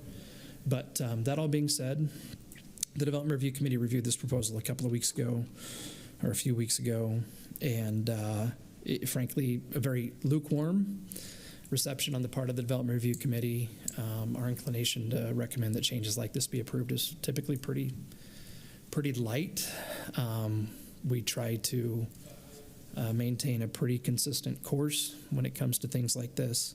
Like I said, again, that leads to struggle when we want to accommodate folks that we're really glad to have in the community. But I will end with my belief as I represent the Development Review Committee, which is that if the Planning Commission is inclined to recommend that a change to the zoning code be approved to accommodate the existing situation at Old Dominion Trucking, I think we're most comfortable with the language that's provided here. I think that's everything that I have. So the language here, if we were to prove it or whatever, is really the addition of height based on the use. I mean, that's the main thing I'm reading here, right? Actually, it's not that. It's not that. Okay. Are we on the which page of this exhibit? Just that are we on? just Highlight, yellow highlight or red highlight? It is the red, and we can read through that if that's helpful. So 15.4.16.125 fencing and clear vision area. Exactly. And it's adding the red. I should have been more clear about that. It's okay. Yes, it's the red. Red boldface typically is an addition to the Okay. code, which in this case would carve out a very unique situation where in the industrial 1 zone, certain type of fence that's you can see through very clearly, like what's been constructed, that's enclosing a specific thing, a parking lot that would be used by employees of a trucking facility like Old Dominion, could be placed where they have it now. I'm kind of summarizing there, but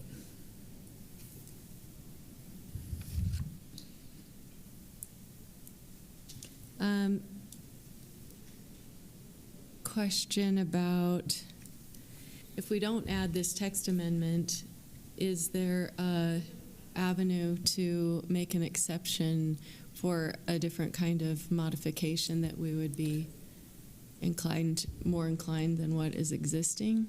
What would that Do they have other options? for some kind of accommodation or exception, like for a one-time rather than for the whole code? yeah, that's a great question. We get asked questions like that all the time. No.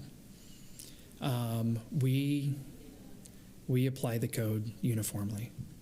That being said, this is a good example of trying to create maybe a new option in the code that applies on a very limited basis. But if somebody else came in with a situation that matched this trucking facility, wanting to install a fence closer to the property line than what today is allowed, they just have to follow the code, and we'd issue a fence permit and business license and everything like that. So exceptions, no. There was another word you used. Accommodation. Accommodation. Yeah, so the way that happens, it's through amending the code. law. The code. At least potentially. There's no, which is, I'm like, sorry. We're not, oh, go ahead.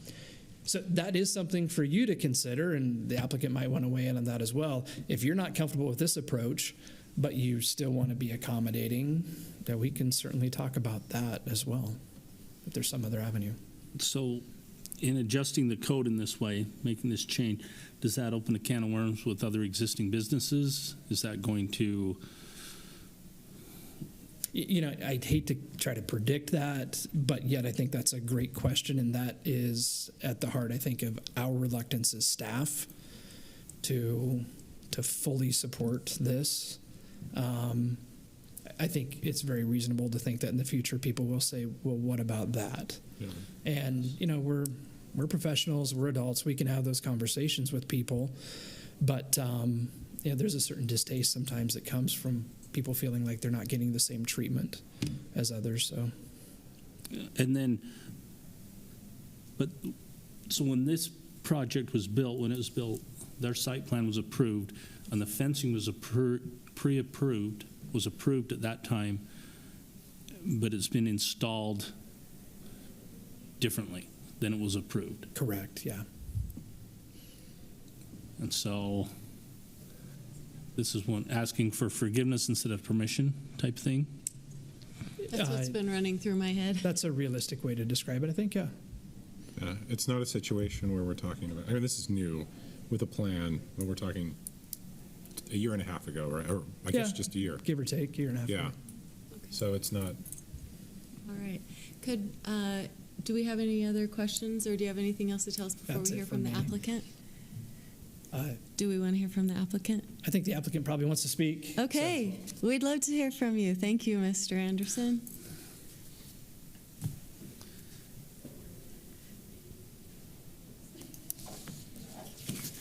Well, good evening, Planning Commission members. I'm very grateful to stand before you. Name is Hiram Bosserman on behalf of Old Dominion Freight Line, or Trucking Line. Excuse me. I just kind of wanted to give a little bit of background, and I know you've heard from us, it sounds like more than once now, on this issue. I think a little background is helpful, not that it goes exactly to the interpretation of the code or whether you should amend it or not, but I heard the term ask for forgiveness, and perhaps that's a fair characterization of it. But I do want you to understand that Old Dominion is a national company. We have, I believe, 7, 8, 9 locations throughout Utah of this trucking company. And so if you're not familiar with Old Dominion, it's a large logistical semi-truck company, right? That's all we do. Anyways, how we got to where we are today, it's true that, I got hired on to review what happened. And so I came and I met with Mr. Anderson and I met with staff and tried to figure out how did this happen in the first instance? Because Old Dominion is a large company, they generally dot their I's and cross their T's, right? And in reviewing it, it looks like, yes, there was an original site plan that you've seen with where the fence is located.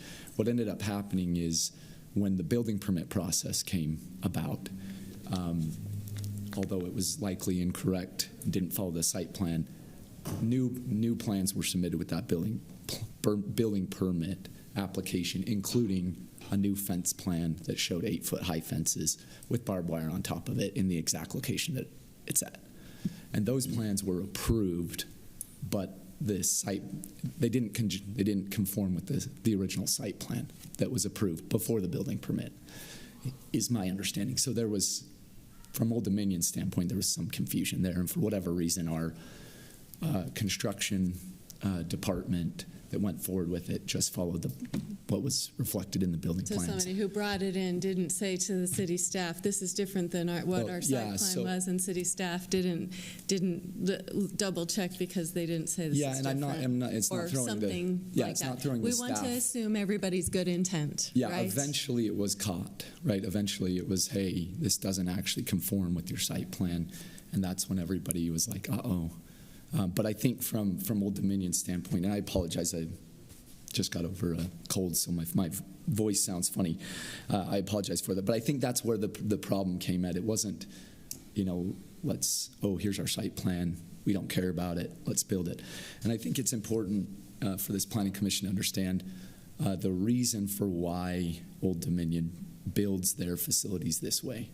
And the reason why, I know I'm going to hear things about aesthetics. I've heard things about aesthetics. The reason why chain link and barbed wire is so important to Old Dominion, it's why we built, frankly, one of the reasons why we built in Spanish Fort. Because, and I'm happy, I don't know if there's capability to plug in here and show you, but I can show you different places throughout Utah where time and time again, it's because we have a shipping yard, right, with large trucks, and because we have employees that are driving those trucks and are parking their vehicles overnight for long periods of time. Safety is paramount. If you go by the city or by the facility at nighttime, you'll see large lights there. It's very bright, right? And so the large 8-foot high fence with barbed wire on top is very important to a shipping yard and to overnight parking of our employees and for their safety, so that people don't break in and steal things, and that they don't have trouble walking in. Our employees get there in the middle of the night and have to walk out at 3 a.m. and get in their car. Safety's the most paramount example. But yeah, I don't know if there is a capability or if we're a little leery of unplugging things maybe today. Oh yeah. Let's not do it then. You're fine. I'll just represent, and you can get on Google Maps yourself and look if you'd like. Just some examples from other cities where this exact circumstance that we have here, where other cities, so West Valley, if you went and looked at our West Valley facility, same thing. You'll see barbed wire fence 8 feet high, chain link fence 8 feet high, surrounding the whole property, right up against, in this instance, right up against the sidewalk. You go to our Far West location, same thing. You go to our Price location, same thing. And so this is just how, in order to protect our cargo and our employees, specifically for trucking industries, this is the model that we use, right? It's the safest model that we use. And so I think that's So that was that, but that wasn't what was submitted in the original site plan. It was what was what you're saying was approved, at least from the building thing, but it was correct. Yeah, there's no question that the original site plan showed that the fence would indent in right around, and then I don't know. But what was built is consistent with what you've built throughout the state. Correct. Is what you're saying. Yeah, correct. And so yeah, for whatever reason, there's an oversight on Old Dominion's part on submitting the site plan. But what we're talking about here now is the code, the current code as it stands before you make this amendment allows for a chain link fence 8 feet high with barbed wire on top of it in the industrial zone. That's permitted because you're trying to attract businesses, logistical companies perhaps, or the trucking company that we have here. You're trying to attract them, and it's in an industrial zone, right? I think that's an important point. If you go through most of the cities, things look different as you phase from residential to commercial, and then industrial looks different, right? It looks industrial. And so it's consistent with the character of it. The only thing that is different here, and the reason why we're asking for a code change here, is we would have been allowed to permit the chain link fence all the way around until we got to the front setback. And then on the front of the property, we would have been allowed to put a 4-foot high fence. If you look up in the code on number 3, it says substantially open fences such as chain link may be 4 feet high within the front setback. So we would have been able to put this chain link fence, a 4-foot high chain link fence, on the front of our property where it currently exists. It just can't be an 8-foot high. And so that's what we're asking for here, not a 4-foot high fence, right? An 8-foot high fence and the purpose of it is to encase our employee parking and provide that protection for both our cargo that's going to be in the lot, and then, of course, most importantly, our employee parking that's there at night. So I'm happy to answer any questions. I think as you come and look at this, and I know I read through the other minutes, again, that'll come up that, hey, look, aesthetics, we would much rather have it be something prettier looking, but I think the code allows for chain link fence with barbed wire fences, right? And particularly, we could do this chain link fence with barbed wire if we just moved it back 5 feet or 10 feet, whatever the number was for the setback that we're encroaching, right? You would still, nothing would change, right? It would be, obviously, we don't want that because now we're cutting right through our employee parking, right, and running a gate down the middle of it. But what I'm saying is the aesthetics wouldn't change substantially. We would be allowed to do it. And frankly, that's why we're here in Spanish Fork, is because you permit us to use chain link fence with barbed wire on top to provide the safety that we need. And so I just think that's important for the council the commission to understand in this instance. We attempted the last comment I'll make is the original proposal, I think Old Dominion came before this commission back in December over a year ago. I read the minutes. It seemed like there was a lot of confusion. What happened? Why did you do this? Nobody really had a good answer for it. And then there was no real language proposed. As I went through it, it was just, hey, please make up something that gets us out of this. Now what we've come back is I've worked with staff, been to the DRC meetings, and worked with them to create something that will, I think it's very narrowly tailored to our circumstance, but I think it also would incentivize if there's any other sort of trucking industry company that wants to come in the industrial zone. They're going to want to do the same thing Old Dominion's doing, right? They're going to want barbed wire fence for the maximum security that they can have on the property, and I'm sure they would like potentially to be able to encroach minimally into the front setback and to solely encase employee parking. So we tried to draw it as narrowly as possible with the help from staff to say, look, if it's for a trucking company, so that you've got overnight parking that are concerns and people leaving in the middle of the night, that's concerns. and you want to encase your employee parking lot by going into that setback, instead of a 4-foot high fence, we'll let you have an 8-foot high fence within that setback. So we hope that it's narrowly tailored enough, but we also think that it's workable. The language isn't just solely focused on Old Dominion, that it could also help any other logistic company or trucking company in marketing them to come to Spanish Fork and developing your industrial zone. Happy to answer, happy to answer any questions you have. Tell me, this piece of property is a good size property, and I'm wondering if there's a way to relocate the employee parking to a different part of the property and still be able to have the fence, in the right place. Yeah, it'd be pretty difficult to relocate the employee parking, just given where you'll see the design is for large semi-trucks, particularly. The whole thing is designed for the cargo.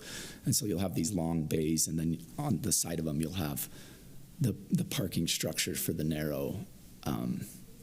They're configured in a way, I'm trying to say, that your trailers, your semi-trailers, are parked in certain manners throughout. And so unfortunately, the entire site is designed with the purpose, with the employee parking, to be up at the top of it.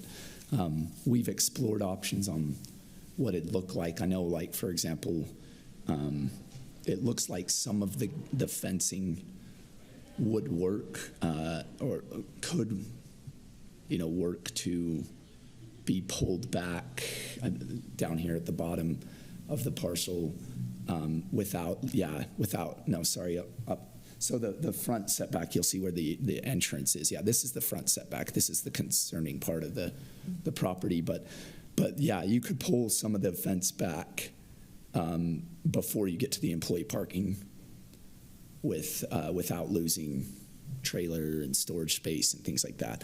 There are some ways to make it come in, but it would eventually at some point have to be indented out to surround that employee parking. How often is the employee parking all the way full? That is a good question. I am not familiar with how many stalls are constantly full, but I could be happy to get that information on if it's chock full every night or not.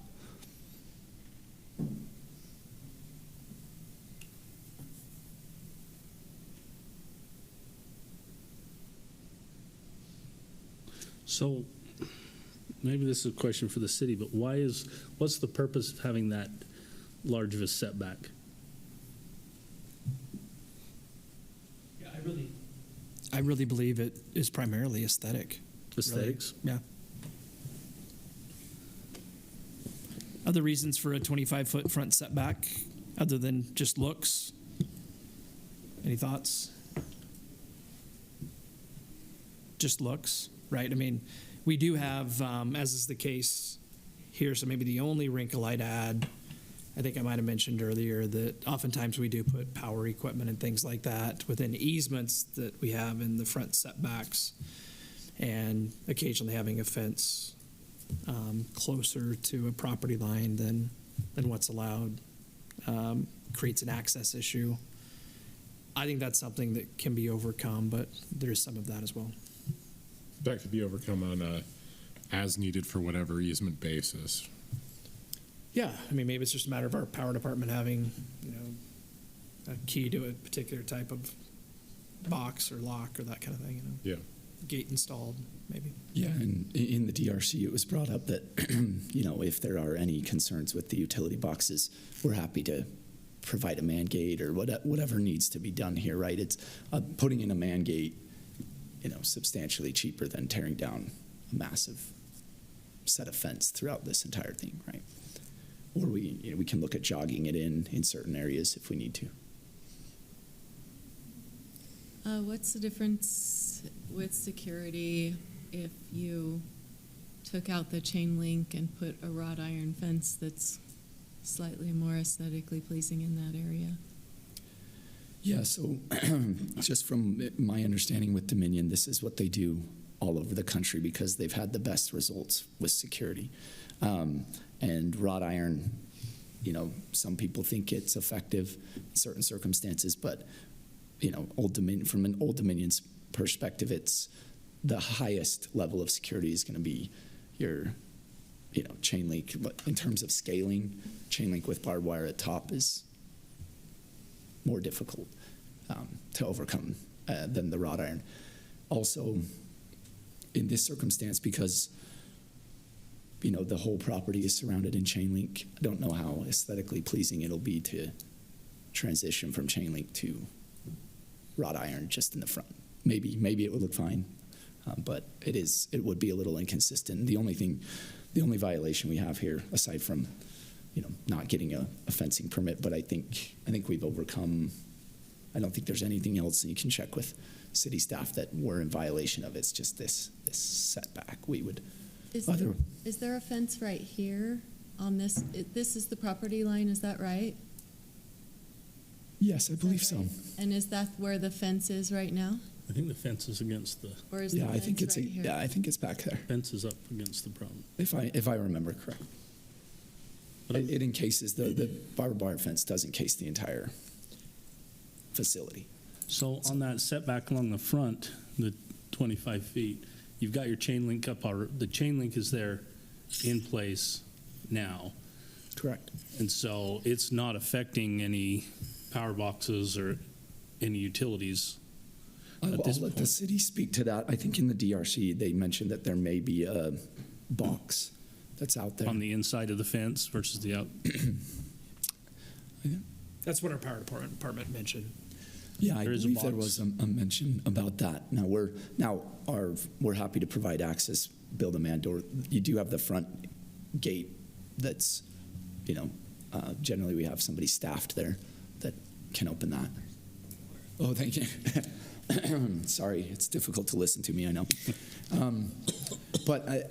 And while I know code is code here, right, that's why we're trying to get around it, I will say that in a lot of other cities that we go to and build these type of facilities, 25 feet setback is pretty large in terms of putting that fence in, right? So where the fence currently sits right now, it's not like, I don't know if you have the ability to go into a ground level photo or in your packet, I know there was ground level photos. You'll see it's not like the fence isn't abutting the sidewalk right now, right? There's sidewalk and then you've got some landscaping before you ever get to the fence itself. So we're talking like 15 feet back from the road or so. I'm thinking two things here. I think aesthetics in industrial, and I don't want to be a heretic by saying this, it's less important, right? I mean, we're talking industrial. But I'm also of the opinion we have a code, and do we just write the code to accommodate what is, and especially, I mean, it's one thing if this was an established area, we wouldn't go back and look at that, but this is a new build out. The plan it didn't include that. It sounds like what you've done here is very similar to what you do everywhere else. It's a model that you have. Correct. And I can't make any assumptions on where things fell apart. Obviously, we have some discussion there, but it sounds to me like the model that you built got built here. It didn't necessarily conform with what we looked at or with what our code said, but it got built anyway. So I'm of two minds. Like one, I really don't like rewriting the code for specific use cases. Yeah. But then the other mind, I'm like, some more flexibility, maybe not generally just for Dominion, but maybe it's something that we look at. Can we have more flexibility and setbacks in industrial zones? And by more flexibility, I'm saying, well, let's start this without like saying we're just doing it for one individual company, individual project or something like that. That said, we had this situation for a while. That is the code, and that's where that comes from. So you can see I see that confusion, but like I don't like the fix for your particular use case. I like more like a uniform plan because like it just feels like we're kind of building origami around what goes on here. And I say that with at the same time saying let's be more flexible in setbacks. And we would not be opposed to just a general change in the setback ordinance in the industrial one zone to be 15 feet, right? We would obviously wholeheartedly support that as well. The other thing we did have though is this is what other build-outs have complied with, right? So, yeah. I'm also of two minds on this. Like, I'm sympathetic to going, is it that big a deal? It's it's been well built, landscaping, all the things are there. Totally support your model. But if we were to go back in time and you had we'd say configure it so your parking lot does not encroach upon that, and then we don't need to write an exception into the code. So if we could, I'm of two minds. I don't know how to make a decision on that. I don't want to. But I really would. I want Old Dominion to be I want us to be a good neighbors and good. I want us to be good partners, but it's, But you see, I'm of mind that I don't understand why there's that much of a setback. And I'm thinking if we were to make this recommendation, would it be more appealing to more businesses in the future because they get to actually access more of their property and becomes useful, and there's less of a Would you say, let me ask you this, is this aesthetically displeasing what you see right here? Yep. Better than even parts of Main Street north. So this looks fine aesthetically. I feel like that too. Yeah, and there's, as long as there's plenty of room for utilities, whatnot. There's pedestrian access, which I don't know how much pedestrians you'll get out here. I might go run on that one day, but you know what I mean? Yeah, I will note that just from our experience, it is really unusual, particularly in an industrial zone, to require that much front setback. I know I can't show the picture here, but I don't know if you can see it that well, but this is West Valley, and the fence is touching the sidewalk at our facility in the industrial. Could you bring this up real quick? But that's West Valley. This is Spanish Fork. That's right. I get that. West Valley. Oh yeah, look, that's entirely different from a. Right. If you could just compare aesthetics wise. Right. And you have a point, that West Valley, we have it in Far West, we have it in Price, we have it in others, but we're moving into other, But we also are trying to be friendly to our industrial partners in Spanish Fork as well. So so if this is something that the Planning Commission is more inclined to say, hey, should we rethink this in terms of just amending our commercial or our industrial zone to pull the setback down to 15 feet instead of 25. I'm happy to come back down with that language as well. I'm not interested in entertaining that, at least at this time, before we would have time to really vet something like that. Yeah.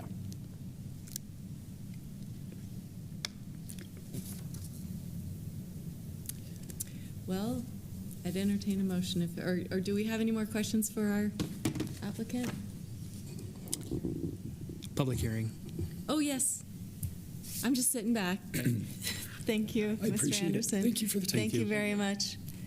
Okay, this is a public hearing. Do we have anyone that would like to come up and speak to this Title 15 amendment? Whoa, we're now in public hearing. Did I already say that officially? Yes. Okay. Seeing none, we'll now close public hearing and any discussion.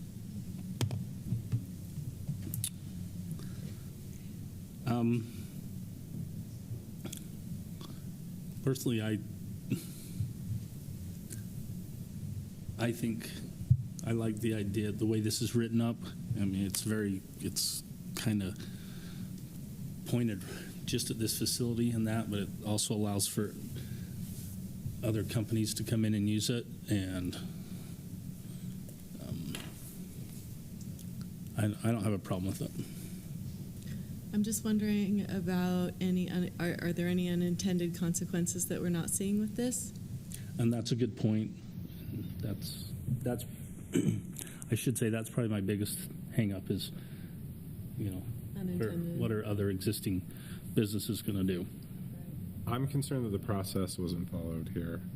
I know we can go back and change time, but the plan wasn't followed. That's the only thing I'm actually quite concerned about that. That said, I don't hate what I see here. I'm not trying to have it all ways. I feel the same. But it's like, why have process if we're not going to follow it? Right. Yeah, and this is relatively recent. I get that we change over 10, 20 years and things like that can change, and we've never said go back and retrofit things here, but this is recent history. Unfortunately, Dave, you and I weren't here, so yeah. Shauna, sorry. We listened about it, we discussed it, and we said no. But I'm more inclined with the specific language to allow it, even though I have a huge hang up with the history.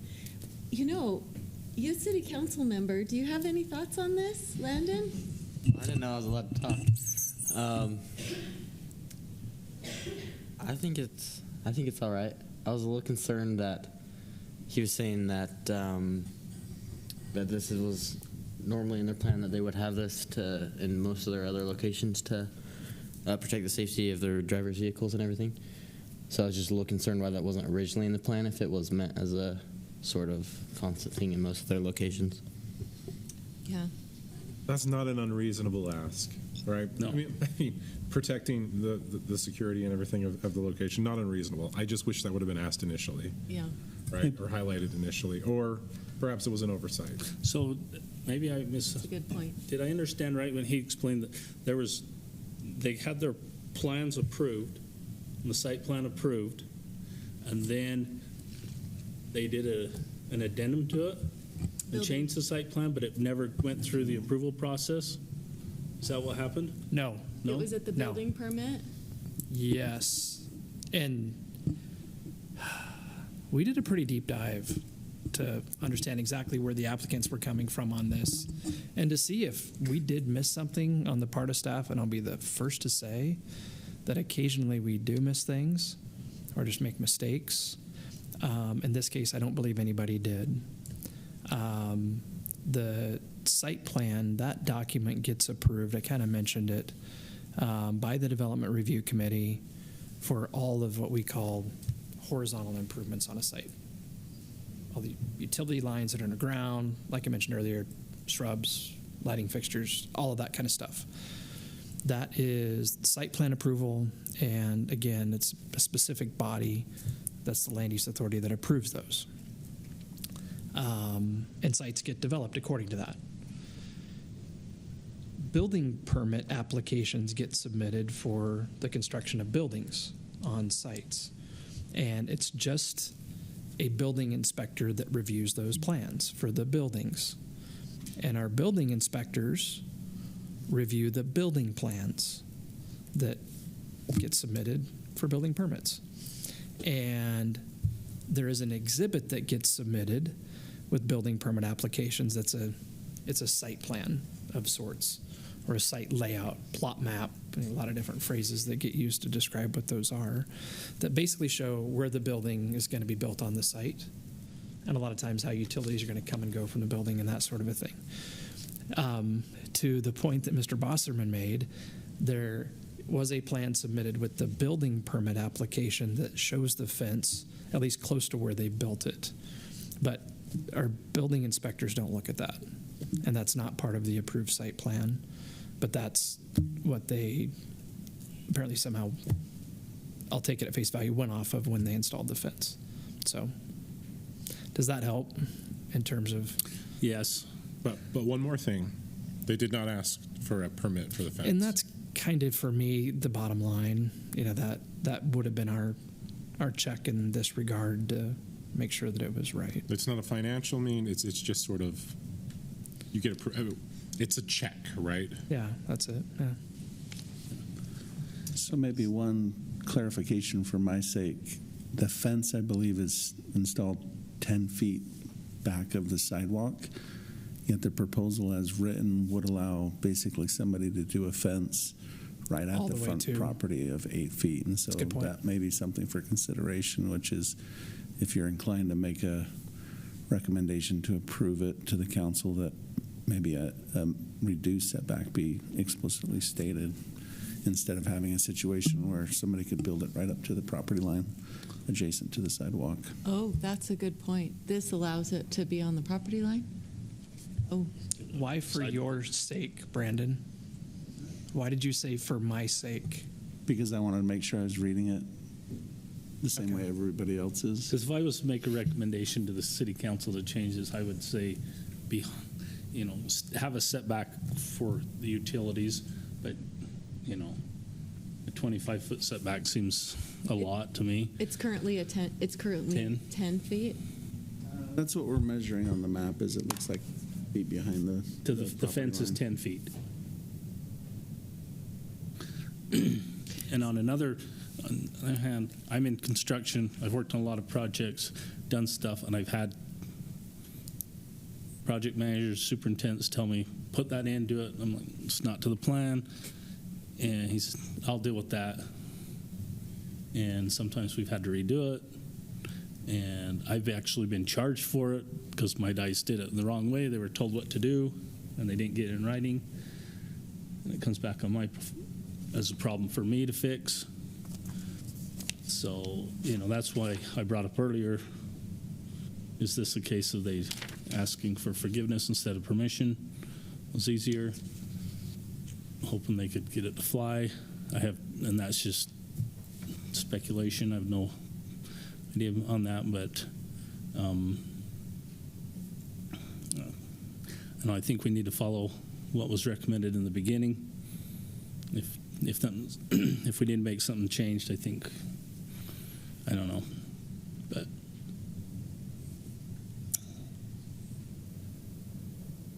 I think this is a hard enough well, okay. If I wasn't hung up on the history, of this, then I would say, you know what?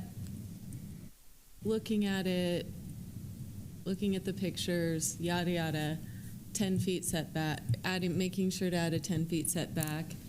This makes sense. It's a narrow definition. We'll be good partners, and we will assume good intent and that honest mistakes were made there. Yeah, I can support that. I think in some ways, though, we should maybe even review what we're doing, just generally going forward as part of a recommendation to review what kind of industrial setbacks do we have? Are they reasonable? Is it worth re-reviewing those? Move forward and look at industrial setbacks for the future. Yeah, for the future. Yeah. So that would be for staff to make a note. Yeah.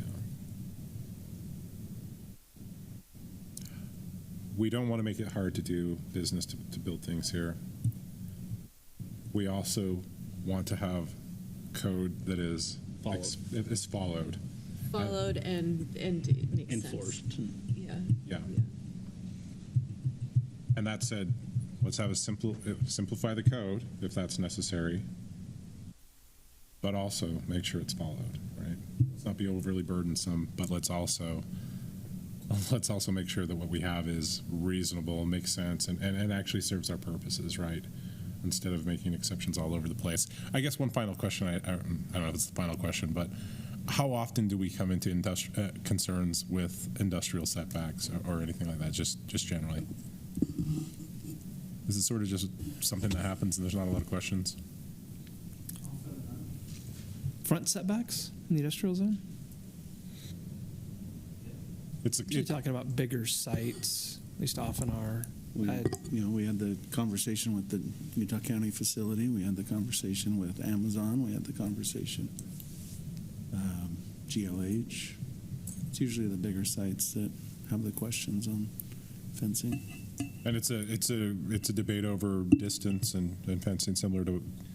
I would say it's a debate. It's just an inquiry as to what the codes would allow, how tall they can go, and where they can be placed. And yeah, it's not like I can't think of a situation where we've told somebody you can't build a building, closer than 25 feet to a property line on the front side or things like that.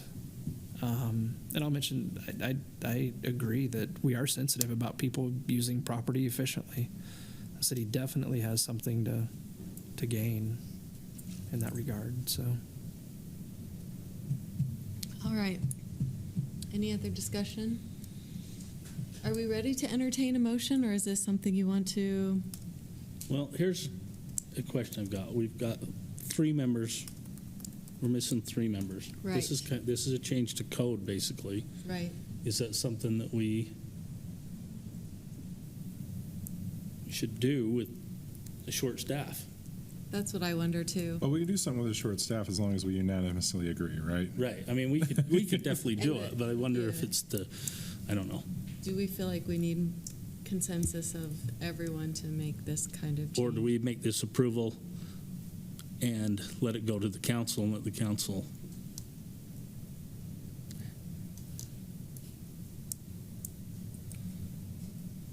I would say that the council they'll have opinions about it, and if they look to see what we have to say, and they'll know that this was a hard decision to make, and they'll make it. So I actually feel fairly comfortable.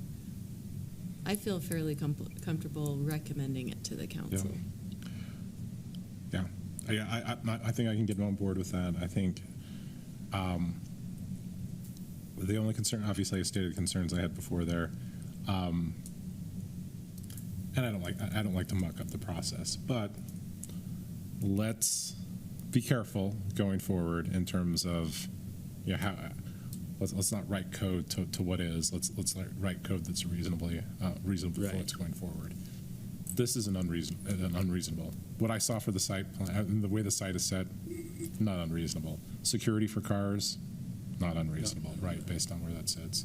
So I'll support that with just sort of the caveat of the discussion that took place here took some time because we wanted to explore those things for some concerns that we have. When you give an up and down vote, we can't have everything, right? So. Yeah.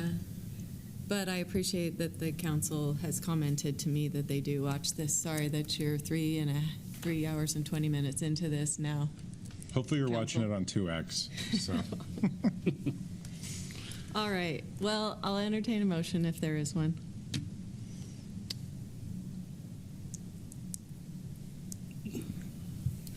Good language in front of me. Okay, I'll make the motion that we recommend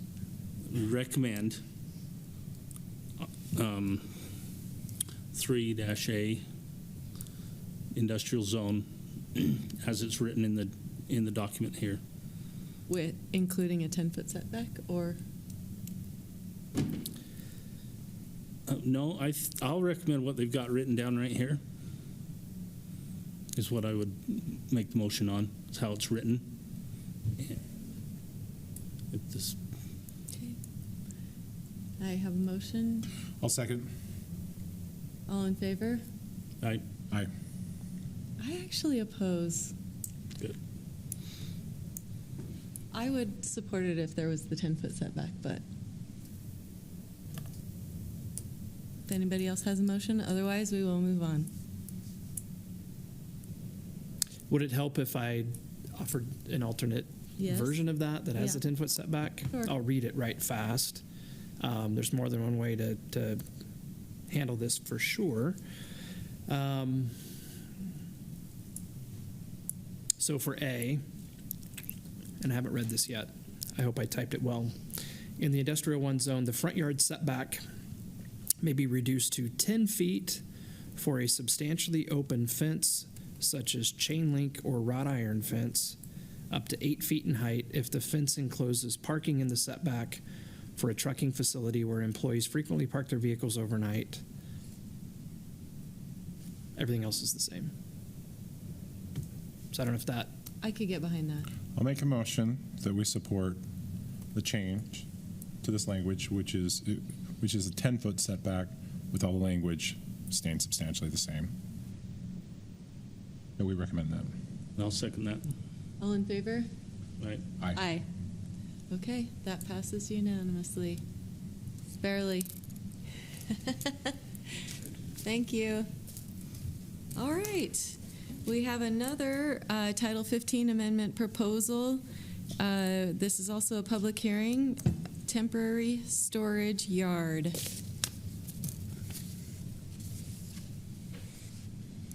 We thought the main event was going to be way before this. I had a feeling. Did you? Oh, for sure. Yeah. These are kind of one-offs, right? Like it's those that. Hey, Dave, do we know if the applicant is here for this? I haven't seen him. No. I'm pretty sure.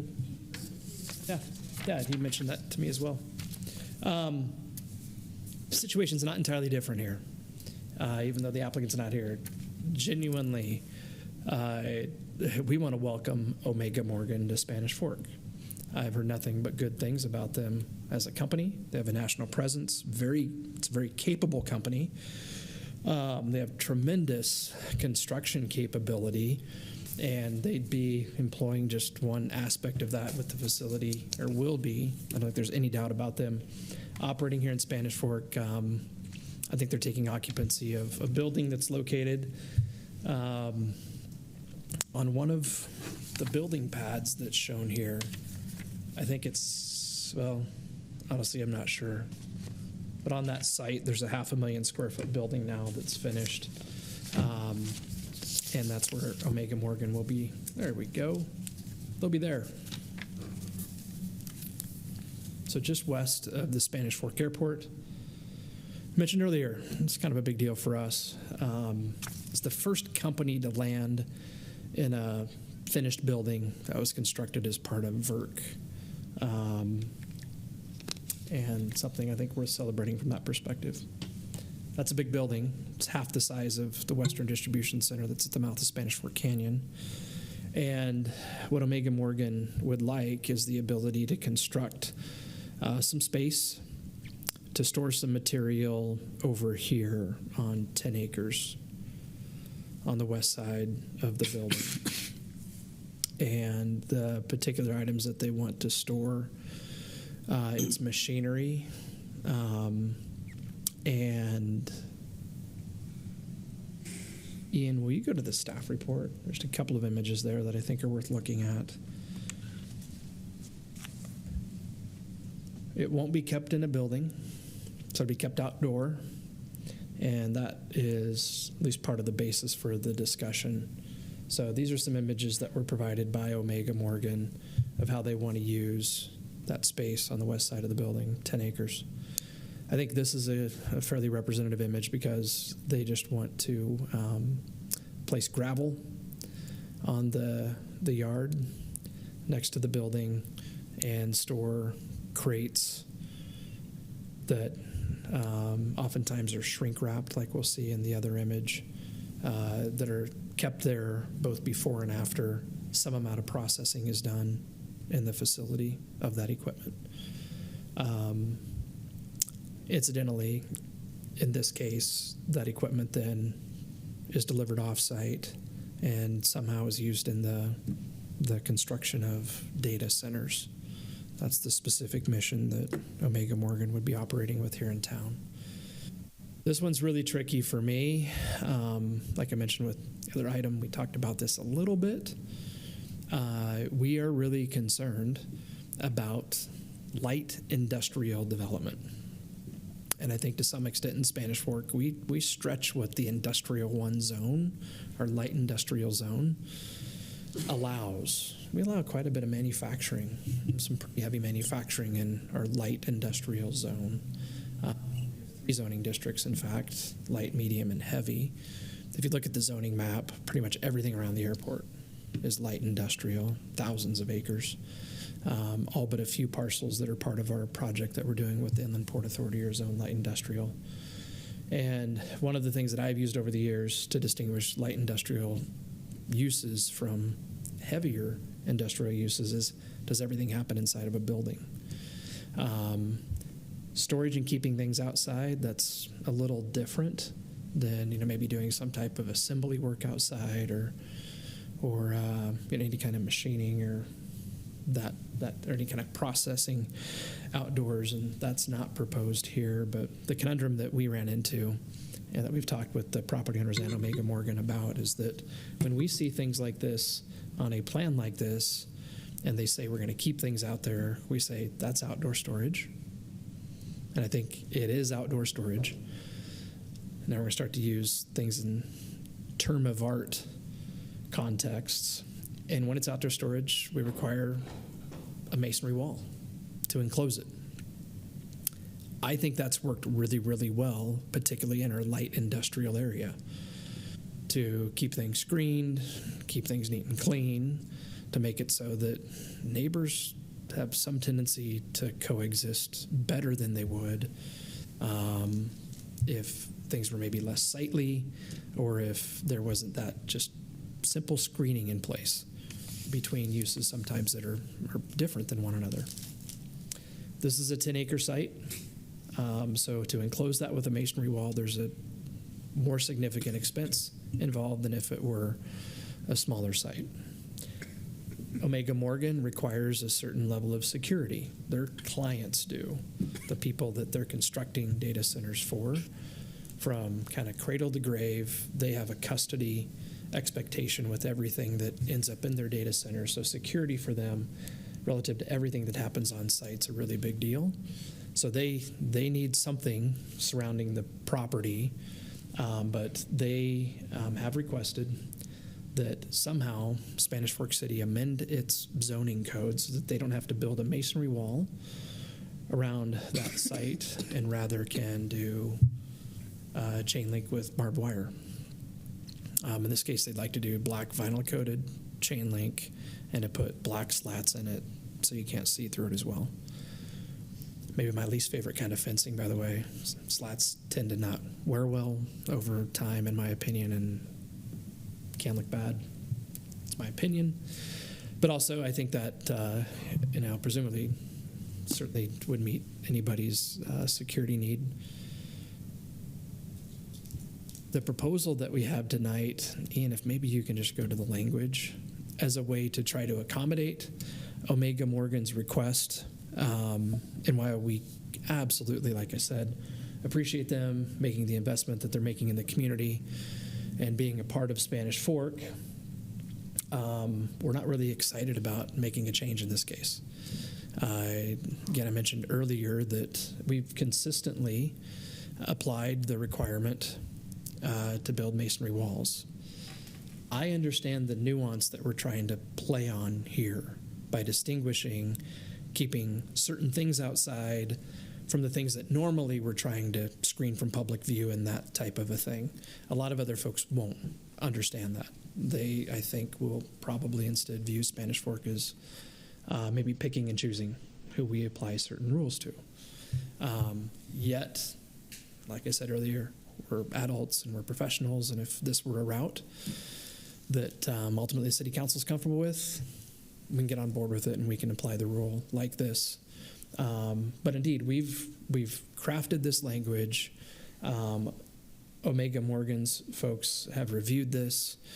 Frankly, I think they're comfortable with whatever approach would ultimately, be arrived at that accommodates their desire.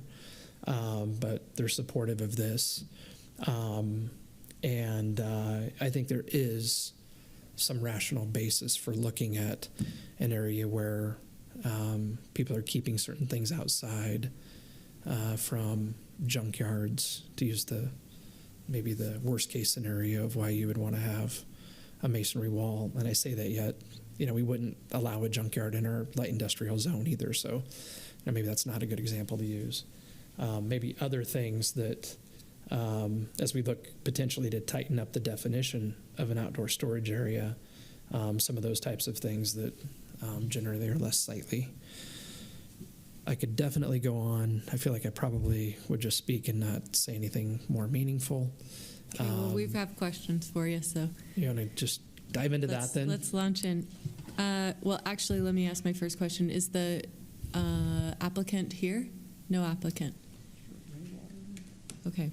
I'll ask my questions, but I'm inclined to recommend that we table this discussion to another night when the applicant can come and speak with us. But anyway. Okay. You mentioned that this company is leasing from a property owner? Correct. So then this is built, but then who is next, and what kind of, if they have a chain link fence, what kind of constraints do they have, who's going to build the next wall, etc. Also, so this is all about a masonry wall, and you said there's kind of two things. One is expense and the other is security. Can you put barbed wire on top of a masonry wall? I don't believe that the masonry wall would fail to meet their security need. The applicants want something there. They'd prefer to do chain link than the masonry wall. Okay. Any questions? Issue of cost is what we're talking about. I assume the masonry wall less expensive than, or more expensive than. Probably more than twice as expensive. 2x the cost. To compare to the previous discussion, we are at a different phase here, so we're going into this with eyes wide open, right, about specifically what we're approving. That does make a world of difference here. I think you were asking this question, but I don't know if I hear an answer, or maybe I don't understand it. Let's assume 6 years, 3 years, 6 years, whatever, this use case is no longer in place, and someone else comes to use this space. I assume there wouldn't be any power for us to change anything here, right? Or what does that look like? Like if the use case, if we're literally talking about the storage case that you might be saying, I know junkyard wasn't what you wanted to say, but let's say it turns into more traditional outdoor storage. Lumberyard or something. Yeah, or wherever, right? Construction materials, equipment, machinery. Whatever different from this. Could a change be made at that time, or are we pretty much locked in here with this fence? If this were to get approved and Omega Morgan were to just construct the chain link fence and to use the area as a staging area for 3 years, let's say, before they move on to someplace else, then the city would have the ability to only allow that space to be used as a staging area versus a lumber yard. I think the way we find outdoor storage area or a place to store car parts or those types of things. But that, I think, very realistically could be a hard thing to enforce. Really, I think most folks that would maybe look at that space as a potential tenant would say, oh yeah, well, at least some. Yeah, that's a great place maybe for like a construction yard or that type of a thing. Tractors here. Yeah, right. All of that kind of a thing. So that's a very legitimate scenario to contemplate, to where applying this same approach to subsequent occupants of the property could be hard. Mm-hmm. Could you say a change in your wording, staging area, and add temporary? Yeah. Temporary in there? Yeah. Maximum of X years, X time. Maybe not years, but time, right? Yeah, we spent weeks kind of bouncing back and forth between ways to handle temporary. In fact, that's really how the idea was pitched to us. Hey, let us do chain link because it's short term, and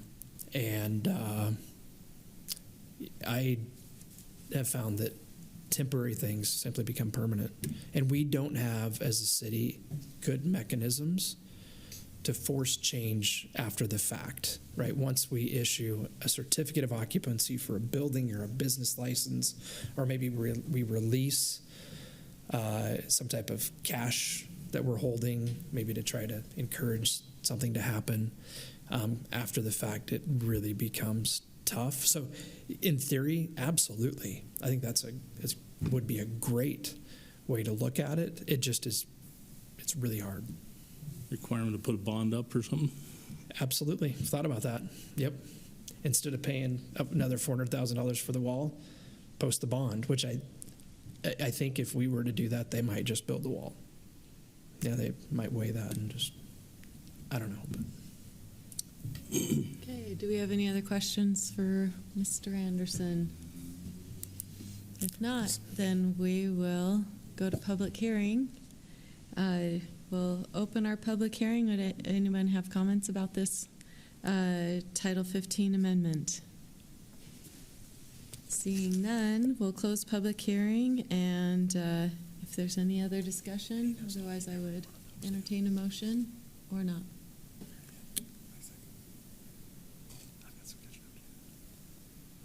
Well, I guess I comment on this. Like, again, this sounds like a good organization coming in here. We're talking at the right time about explicitly what we want to do. It's different from what we would require. I'd like to talk to the applicant. I know the applicant's not here. I don't know if that's enough reason for me to hold. I know you might feel differently on that. With that said, I think we go down this path. This is what we're looking at probably for the lifetime of this property until something else happens, right? Do they own, they're not the owner, or they lease the property? Correct. Okay. All right. So those are just kind of my thoughts, not necessarily a motion. Yeah. So we could move to recommend to the council that they approve. We can move to the council that they don't approve, or we could table it until the applicant can come in. That's pretty much our three options. Yeah, certainly. And you do have a fourth, which would be to make a recommendation but modify the language. True. I think time is of the essence for the applicant here. I'm surprised they're not here tonight. So maybe the only thing that I would ask is that if you're in any way inclined to move it on to the city council, I think that'd be great. I'm inclined to move this on. I am too, because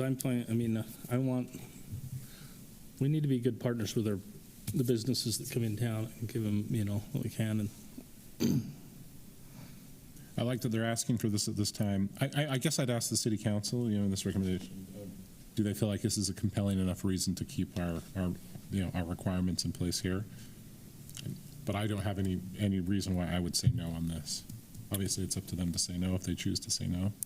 I don't either, especially where it's located. And I would say no. I think that this is a different thing than Old Dominion.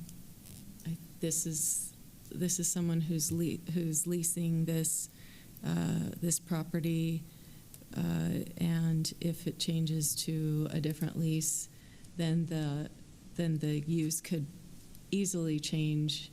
It's hard to enforce. You feel like now is this time to hold the line with what we want here? Yeah. I think that this particular one is a different situation than what we just discussed. Okay. It's okay to differ. So yeah. Absolutely. So how does that work? Well, I would recommend that we table until we can at least hear from the owner or the applicant.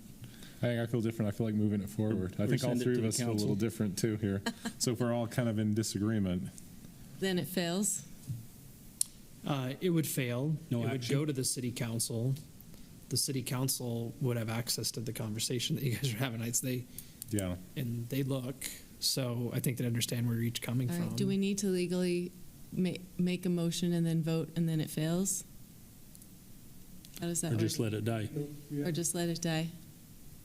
Well, if you can't agree on a motion, someone should make a motion, and if you don't get a second, then I guess the motion dies. Okay. Okay. Well, it seemed like the two of you were more. Okay, I'll make a motion that we accept the staging area as written. I'd recommend that to the council. Yeah. Okay. Motion to. I will second. All right. We have a motion and a second to recommend approval to the council. All in favor? Aye. All opposed? Nay. So Okay. 2-1. Motion fails. Motion failed. 2-1. Motion fails. Moves on to the council with a recommendation for denial default or without a recommendation. Without a recommendation. Without a recommendation. Yeah. Okay. There we go. Okay. And we assume, Good way to- Mr. Anderson, that when you discuss it with the city council, you'll. Yeah. Oh. Yeah. I think that's exactly what, Do my that's what we best wanted. That's how you do it. Maybe a little different because you wanted to hold, or at least for Yeah. that discussion. I wanted to move forward, so that's why I said yes. That's probably a better Yeah. option. But still, we got the Okay. point through that. All right. Okay. Thank you, everybody. Gotta love having a group of volunteers, not professionals. We're citizens. general citizens. All right. We now are to item number 6, general plan amendments. This is also a public hearing. A is a general plan update. This involves the proposal of an updated land use element of the general plan. Madam Chair, thank you. Pretty excited to be here tonight. We've given you quite a bit of material the last few days. After the meeting, I'll send something else to you that relates to one of the things that I'll talk about here. But to start with, first of all, I want to thank you. I'd love to be able to thank, and hopefully they're watching or will see this, so your commission colleagues also hear me. Thank you all for the work that you've put into this. We've been working on this for quite a while, longer, I think, than anybody originally would have expected. Longer than I think in some ways we wanted to. But I really think that particularly over the course of the past several months, we've been able to get over some hurdles and to deal with some issues that had been kind of impeding progress in a way that I think makes a lot of sense. In fact, of this land use element that we're proposing tonight for you after holding a public hearing to make a recommendation on, I think it's just simply a really pragmatic way to articulate a vision for future land use in Spanish Fork. Nothing, really grand or glitzy, but just a very functional approach to taking ultimately yours and the city council's vision and putting them in writing in a way that hopefully this document really gets used. I appreciated very much when the Development Review Committee heard this just a couple of weeks ago and recommended that it be approved, subject to having some additions and changes being made, which are reflected in what's before you tonight. The city manager gave us as staff the charge to use this once it's adopted. It's more common than not for things like this to be a big deal for a little while, get adopted, and then never to be looked at again. And that's not our intent. So as staff, we've talked in our department about making discussions about different aspects of this a normal part of land use reviews and different things that come before you. Sorry, my computer's dying. Gotcha. You've seen some of this before, so I'm going to go quick. Today's pride, tomorrow's progress. I think that accurately reflects what the City Council expects and what Spanish Fork has really worked hard to be for a very, very long time. The document follows that as a tagline in a few different ways. For anybody that might not have tuned in a while, the general plan. Municipalities are required to have general plans. The state code excerpt here. Just kind of move quickly through that. This for me tonight is maybe the most important thing to recognize, which is that the Planning Commission shall make and recommend to the legislative body a proposed general plan for the area within the municipality. Our effort's even a little bit bigger than that, but that's where we are. And you as the Planning Commission, you guys didn't write all the verbiage that's in the document. You guys didn't prepare graphs, maps, and different things like that, but you directed the effort. And I'd agree, we employed a consultant team to help us with this. Our staff's done quite a bit of work.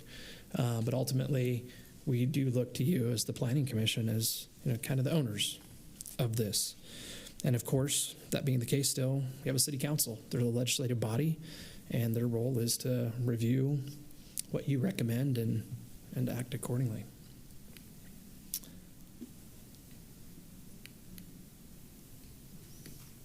Oh, we were going so well. I won't spend a lot of time on this, but maybe just to mention what is highlighted there. This document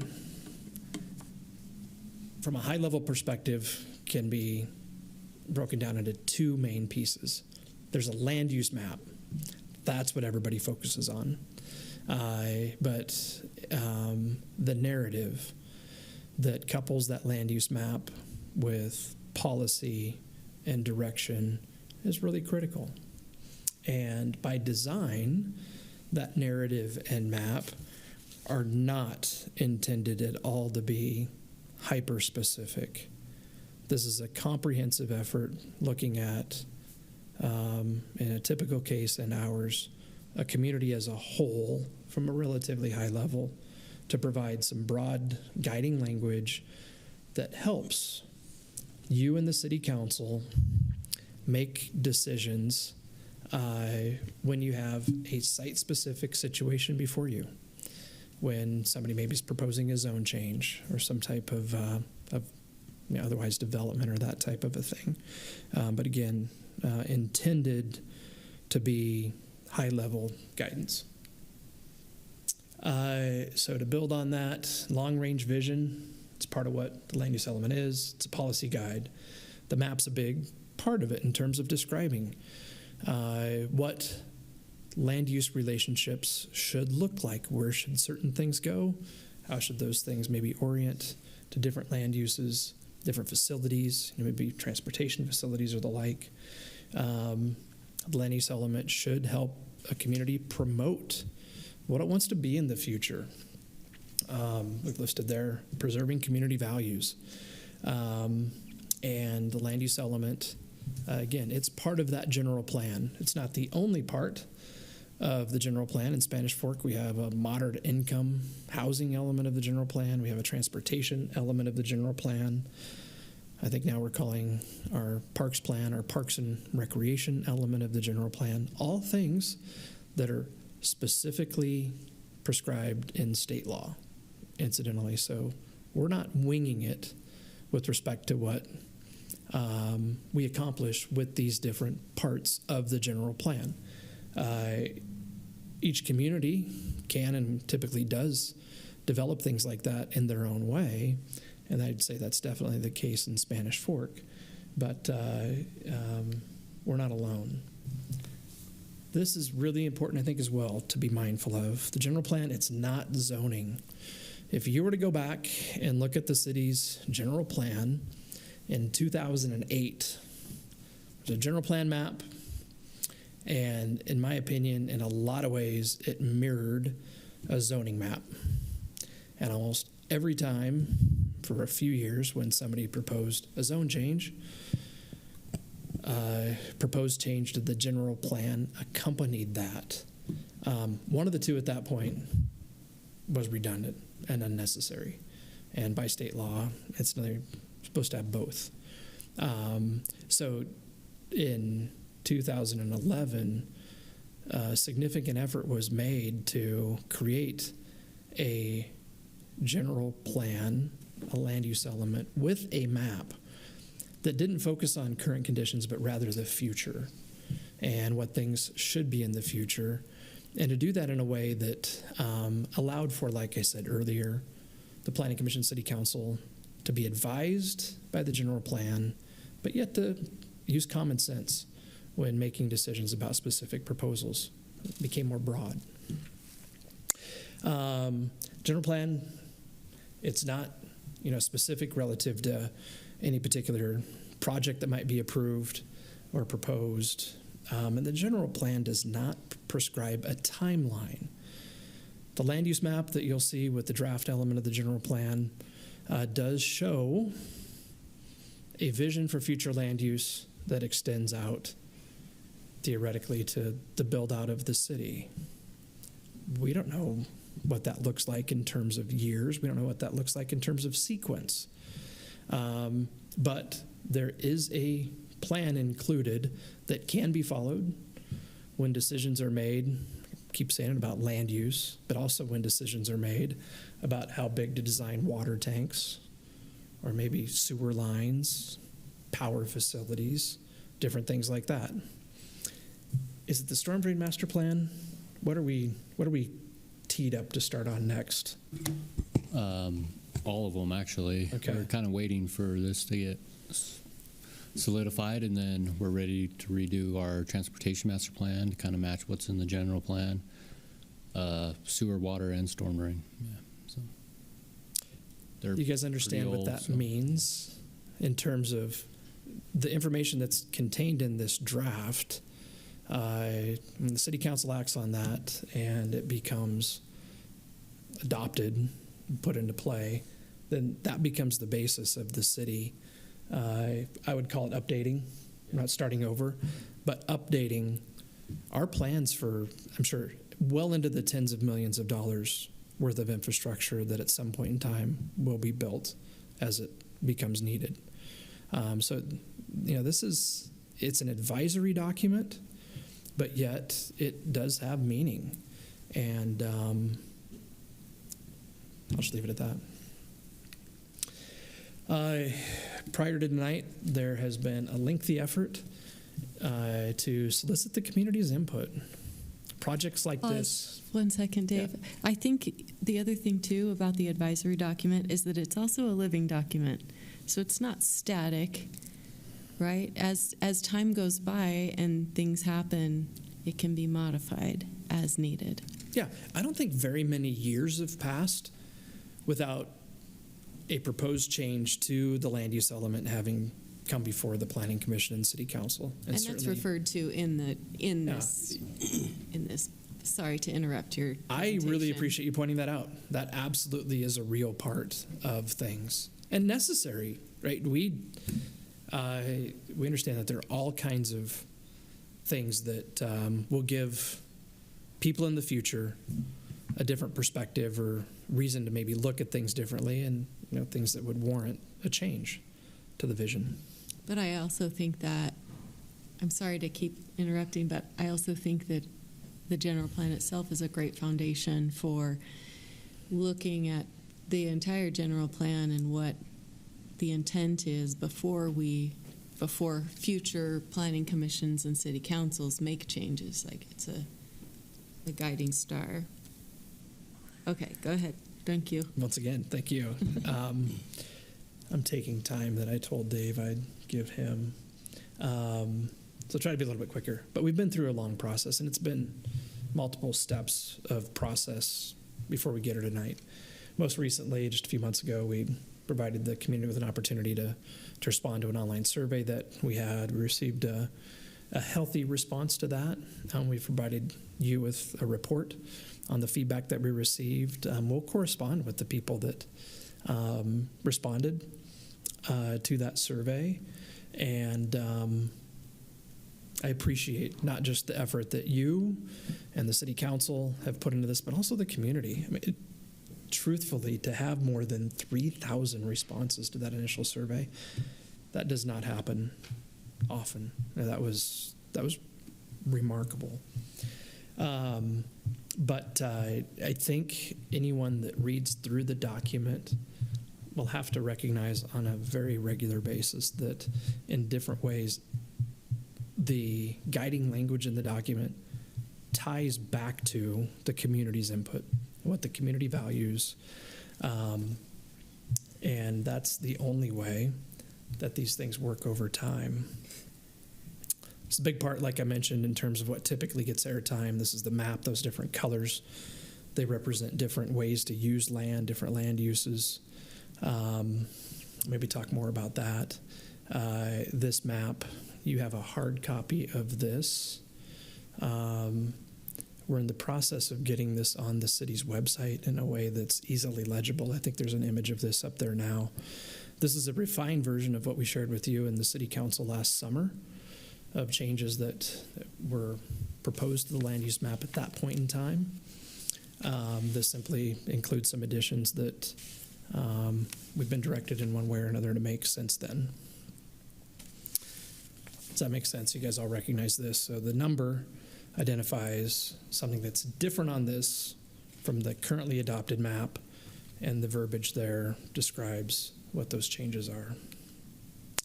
So we have the map, then we have the policies, and 12 different goals that provide the framework for those policies.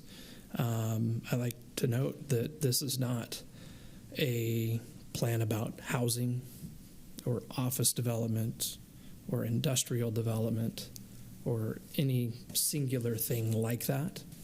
This is a comprehensive plan that provides a vision for a lot of different things. Not that any one thing is any more important than another, but it recognizes that all of those different goals at least potentially play a role in making Spanish Fork in the future what the city expects to see. Okay, I got here a little bit quicker than I thought I would. And maybe to give Dave a heads up, I think after I touch on a couple of things here, then maybe we can just go quickly high level through the document itself, if that is okay with you guys. And maybe if you want us to stop along the way there, we can do that. Well, feel free Not to like we're going to go interrupt you. page to page, but maybe, again, with a little bit of an urgent feel. In addition to the feedback report, the draft element, the map that identifies the changes that are part of this draft. You've been given some comments that were provided by Councilman Marshall. I think you have a hard copy there. I think he provided you with an email recently as well that, well, it's his comments. Which incidentally, it's my understanding that we're planning on having discussion with the council about those comments and the recommendations that Shane has made. I say Shane, Councilman Marshall. So that likely will result in some additional modifications to this document as it moves forward and the council considers it. There are two other things that are kind of late breaking. Mr. Sumption's been here with us for a while tonight. I think I know why. So I'll touch on one of the two that involves a property that his home's on. And this is the other one. So I'm going to talk through two potential changes to the land use map that aren't reflected in that overall numbered map that you have a hard copy of now and that I just looked at. Again, this is just new. And if for any reason you want to wait on any of this, Mr. Sumption might not appreciate that, but that's your call. Okay, so He's invested this long. the city council reviewed a concept for a rather large annexation that's on the west side of I-15 in one of their recent meetings. The Clyde Company has proposed the annexation. This is an image of the concept that the Clyde Company presented. This is Interstate 15 right here.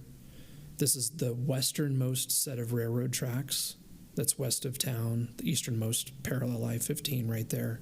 This is 400 North. 10th North is right there. So I realize this image doesn't give a lot of context to help you get oriented. This is just a window of the draft land use map that's included here in this tonight. I'm asking you to at least consider giving us some direction to add a change to the map so as to orient the transition between what we're calling a station area and industrial development. So this is the proposal. So instead of having it designed like that, this being 4th North on this image, again, the existing proposed, this being 4th North on a potential modification, so as to reorient that change between the land uses from being, frankly, somewhat arbitrary like this to following the ditch that's there, which would align with the plan that Clyde's put together. I mentioned that I'll send you something else after the meeting. It's a 30-page document that just provides more information on what Clyde would like to do in that annexation. This right here is 4th North, That's 4th North, yep. and this right here is 4th North. Correct. Yep. So basically, this is kind of this. Correct. Yeah. You guys oriented With everybody that sliced that way. up. Okay. The other thing, this is the last one. Again, Mr. Assumption's here tonight. You met with some folks a number of months ago. I'm sorry to pause you. Just back real quick. Yeah. You left station area designation for that area of the Clyde. Obviously, this is the plan, the principle of everything that. Saw no reason to change that from station. No, we're operating with the idea that that's where a future front runner stop least likely will be. And Clyde knows that. They know that, and that absolutely is influencing their concept plan. Okay. I think that's good. That's just kind of want to. No, appreciate it. Yeah, and don't hesitate to stop me. Yeah. Okay. This, in my opinion, is it's a no-brainer. This is the current proposal. This is different than what exists today for the intersection of Spanish Fork Parkway and 400 North. It's been a number of months since you saw a proposal for development here, and then shortly after saw a proposal for how this could develop. Right now, the current general plan has all of these 3 corners designated low-density residential. And as we discussed, the nature of the intersection and a specific proposal, particularly for this corner here, the Planning Commission at the time expressed comfort with having the residential designation changed from low-density residential to medium-density residential to accommodate a development that would include single-family homes, twin homes, and some townhomes. And then later gave a similar direction for that corner. This is, I would just say, the next step or a further refinement of that concept, which would allow for a zone change that would permit a slightly more dense residential development on the other corner as well. How large is that? What acreage is that? If you'll let me check on that and get back with you, I'll give you a number. And tell us what zones are there, like what's the highest density you could put in medium residential? I would say R16. We do get folks that ask for R3 zoning. So R16 would be in the 5 unit to the acre range. R3 would take it up quite a bit, potentially to 12. Does that help? Yeah. Incidentally, all of the property on this quadrant of the intersection is developed, but for I think three properties that homes are on there. Yeah, isn't there there's homes right there? There are, yeah, I believe 3, and Mr. Assumption can correct me if I'm wrong. Just under 10, perfect, thanks. So we're not talking about large areas. What we are talking about is one of the more significant intersections in the city. Mm-hmm. Like literally, I think if you were to identify the top 10, this certainly would be one of them. And generally, it makes sense to not do single-family homes on what today are larger lots in that kind of environment. Of course, plans have been announced for retail development there, and the site's been prepped for that. So, again, comments from Councilman Marshall, and then these 2 potential additions to the changes that are part of this. I appreciate letting me, add that as maybe just kind of a piggyback to everything else that's being presented. I kind of suggested a minute ago that we go through the document, and I should have maybe asked you first how you'd like us to proceed. Again, and I recognize that there's been a lot of discussion on this already. I sense a certain amount of fatigue, even sometimes in discussions. Certainly some of the discussions repetitive. You've heard me say some of the things I said tonight at least 2 or 3 times before. That's partly because I know some people might be watching tonight that haven't sat through it all before, but apologize for that redundancy. You guys have any thoughts about maybe what you'd like to see next? Well, that's great. I think a high-level of the document is appropriate, especially if this is our formal public hearing night on this. So thank you. Okay. Thank you. Do you need a brief break before we dive into that, or? I'll take a break. I think a break is a good idea. Let's take a 5-minute break. Thank you. Do you have to make a motion for a break? Let's take a break and Motion that we take a 5-minute break. come back at 9:15. Ooh, it's not 10:10. It's 9:10. Whew. Okay. Thank you. Okay, welcome back to Planning Commission. Mr. Mann, we would love to hear from you. Thank you so much for all your work on this. It's been my pleasure. So the current draft we have is 70 pages long. It's got a lot of great information in there, a lot of drafts over a number of months. And I hope that you've had an opportunity to go through the community feedback report. That's something that once we had the responses to the survey and were able to look through the comments that were given, both positive, both as well as negative, frustrated, pleased, kind of the whole gambit. It was painstakingly tasked to go through it and look at all those potential comments and see how the draft could be improved so that it could reflect the feedback that we received. So because there was a lot of concern as well that residents felt that they didn't feel like we would listen or that we wouldn't consider their thoughts or opinions. And so we definitely wanted to show that was important to us. It's important to this process. So we can go through either of those documents if you have any thoughts on the contents that are in there. But if we start by going to, let's start by going to page 4. Is this the digital page 4? Or the document page 4. The document page 4. Keep going. Keep going. There we go. So this is something that Dave referenced as far as the requirements for what a general plan is, what a land use element is, and the role that it plays within that comprehensive plan for the city.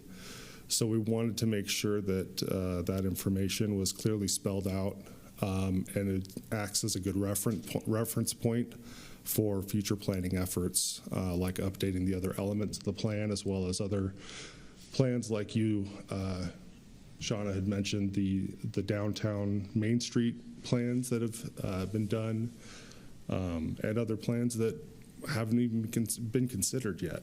But it does lay the groundwork for the planning process in Spanish Fork and how hopefully it can be a smooth and straightforward process as much as possible.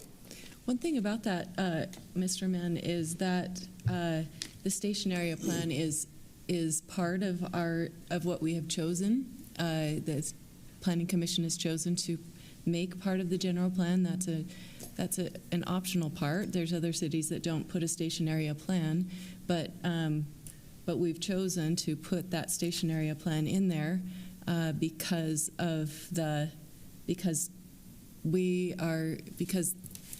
the Planning Commission and City Council, we look at that possibility and are glad to add that part.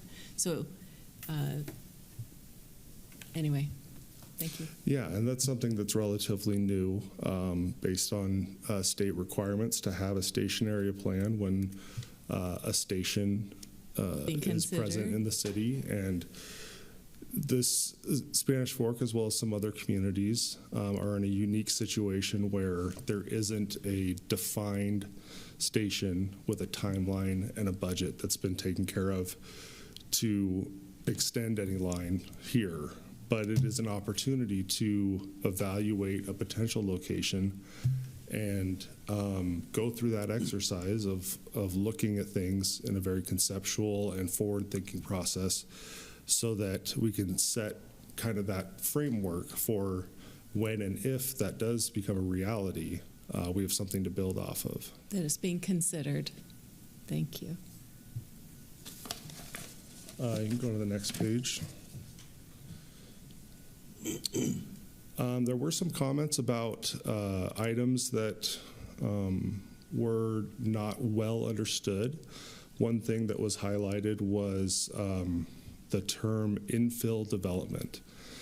And so that gave us an opportunity to look through the document and try and identify other terms that maybe people in development or planning or municipal government are more familiar with than a typical resident, and wanted to give an opportunity to provide as clear as we could definitions to those key terms to make this plan something that's more approachable and give people a feeling like they can understand it and learn from it. So we did highlight a lot of those, including infill development. The next few pages was some data that was gathered looking at building permits, kind of the population and age makeup of the city at the current state, commuting patterns, as well as even opportunities for development in the future, because as Spanish Fork has grown and developed over time, the opportunities to have easily developed property starts to dwindle. And so it was an opportunity to look at remaining chances to have larger scale developments and make sure that we take advantage of those opportunities when landowners get to the point where they're ready to sell or to do something else with their property. We want to make sure that we take that opportunity to do something meaningful and productive. On page 10,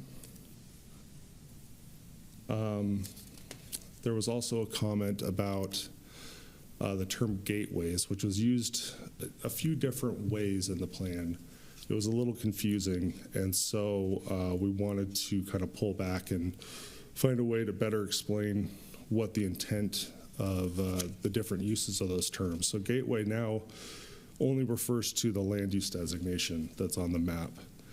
The term gateway that was in this section, strengthening and shaping, was changed to focus growth centers to look at, we wanted to be as descriptive as possible to look at where growth could occur in a focused point to create a center for a new neighborhood or a new type of development in the future. So that's where we identified things like the area on the north end of the city in Canyon Creek, the station area, as well as the southwest portion of the city that could develop at a future time. That was a really good move. I like that, focused growth centers. Looking at, we've got a new on-ramp or a new interchange that will be opening this year on the north end, which will provide access to that Canyon Creek area, and we've got an existing exit on the Benjamin exit that will be improved in the next few years, and so taking advantage of those keynotes are something that we wanted to make sure that was highlighted. When you say the next few years, you mean like the next 15? 15, 20, whenever it happens. But it's an opportunity to be forward thinking so that when the opportunity does present itself at a future time, there's some thought to go into it rather than saying, okay, now what do we do? I think it's that we're always evaluating it against here. As I look at those future growth, Canyon Creek, that's probably, or for focused growth areas, there's probably a lot more opportunity there immediately. Station area, it's probably Middle Range, Southwest Valley. I know there's some plans that we have right now that are actually in progress there too. So I guess, and just let me make sure I'm understanding that the timing is really sort of when it happens. This is our plan, just like the general plan is, but. Yeah, and this is our plan at this time based with the knowledge that we have, the technology that we have. And if it happens, based on what property owners decide to do. Exactly, and needs will change, development methods might change, who knows? So it's, that's part of what you were saying, is that the living document aspect is that it's flexible enough to change over time as things change over time. On page 12. While we're scrolling, I want to highlight that I really like your gray boxes with your key takeaways. That's a really good place for your eye to go, what's going on here? Thank you. And the maps are really easy to look at. Yeah, so you don't have to read a whole page of text that can be kind of overwhelming, especially if it's terms you're not familiar with. So to highlight those key elements to be able to skim it or to read deeper into it. The defining the edges page talks about the annexation policy boundary and the growth management boundary. And so these are two boundaries used to determine where Spanish Fork could grow as far as expanding the city border when property owners want to come into the city. And then the growth management boundary is kind of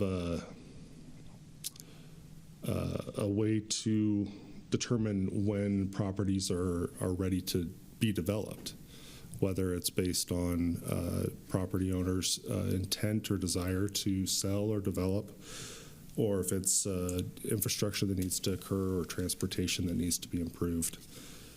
So there's a lot of good information there as far as being able to manage growth efficiently and hopefully successfully over time. Can I just make a comment about that? Also with annexation, policy boundary, growth management boundary, I think sometimes people think that there's some kind of big entity, the city, like a big monster that wants to come and eat up all the land and keep expanding manifest destiny. That's just simply not the case. And so they look at this and go, oh, they want to, annexation policy, they want to come gobble up all of these lands or whatever. That's not the case. It's city planners saying, okay, if there are landowners that are around the edges of our city that would like to become part of our city and come to come to the city people who are representing the city at the time, they want to come and be part of the services and the benefits of being part of the city, then we look at the map and say, that's part of our growth boundary. We can offer services, or it's part of this that's feasible that this part could annex into our city. Okay, so it's just meant to be something that's mutually beneficial, but also for planning for, our awesome engineers and our transportation and, utilities and all of that. And anyway, I just wanted to say that for the public record. We're not a monster that wants to eat up all of Utah County.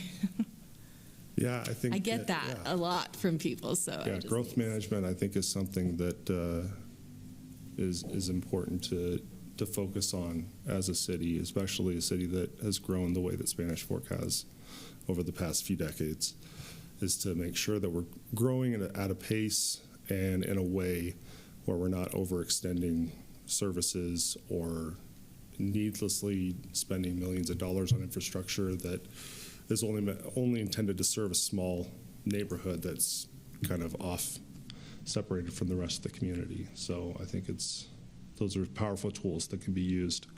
And I think there's a greater effort for the city, for the elected officials to use those tools in future decisions and applications that come to public hearings.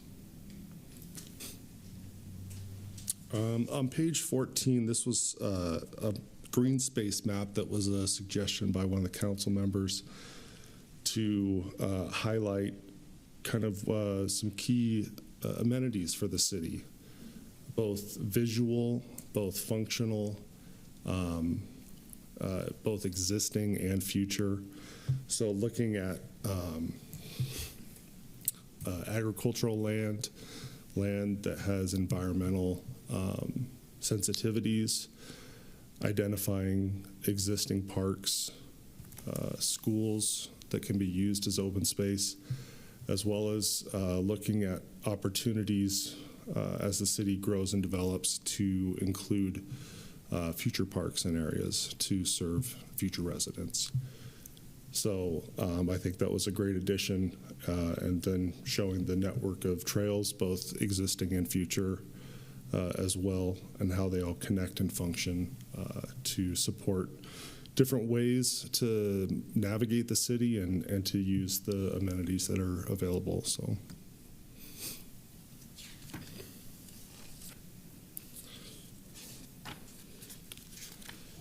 Any questions or things that you noticed in the plan or the report that I might be able to give more information on, if necessary, before we continue? I like the changes to your, I like that page 14 map, the green, and labeling all those differently. That's really interesting. I hadn't thought of that before.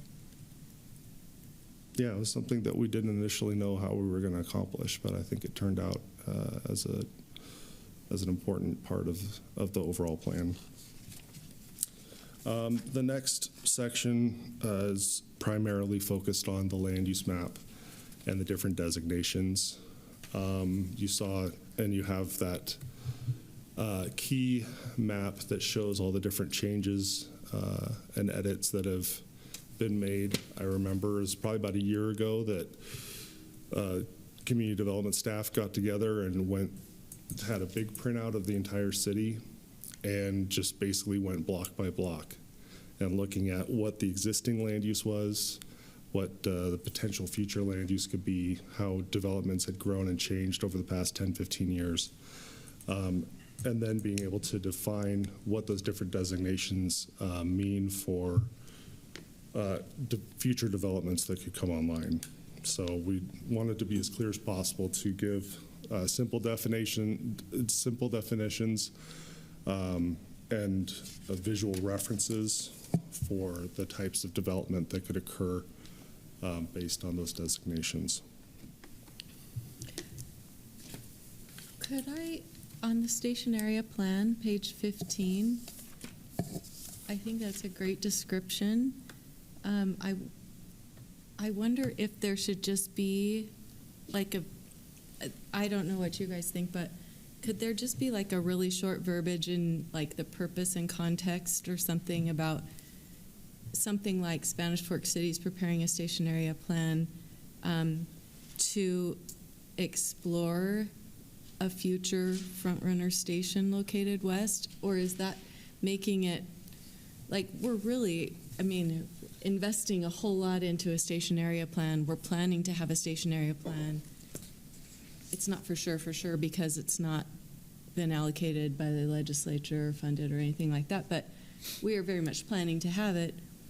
But would it be appropriate to have the verbiage of something like explore or something like that because it's not a set in stone thing yet? Or is that meaningfully different from everything else here? I mean, some of it might feel like it's more set in stone because if we're going, block by block over older areas that are established, that's more set in stone.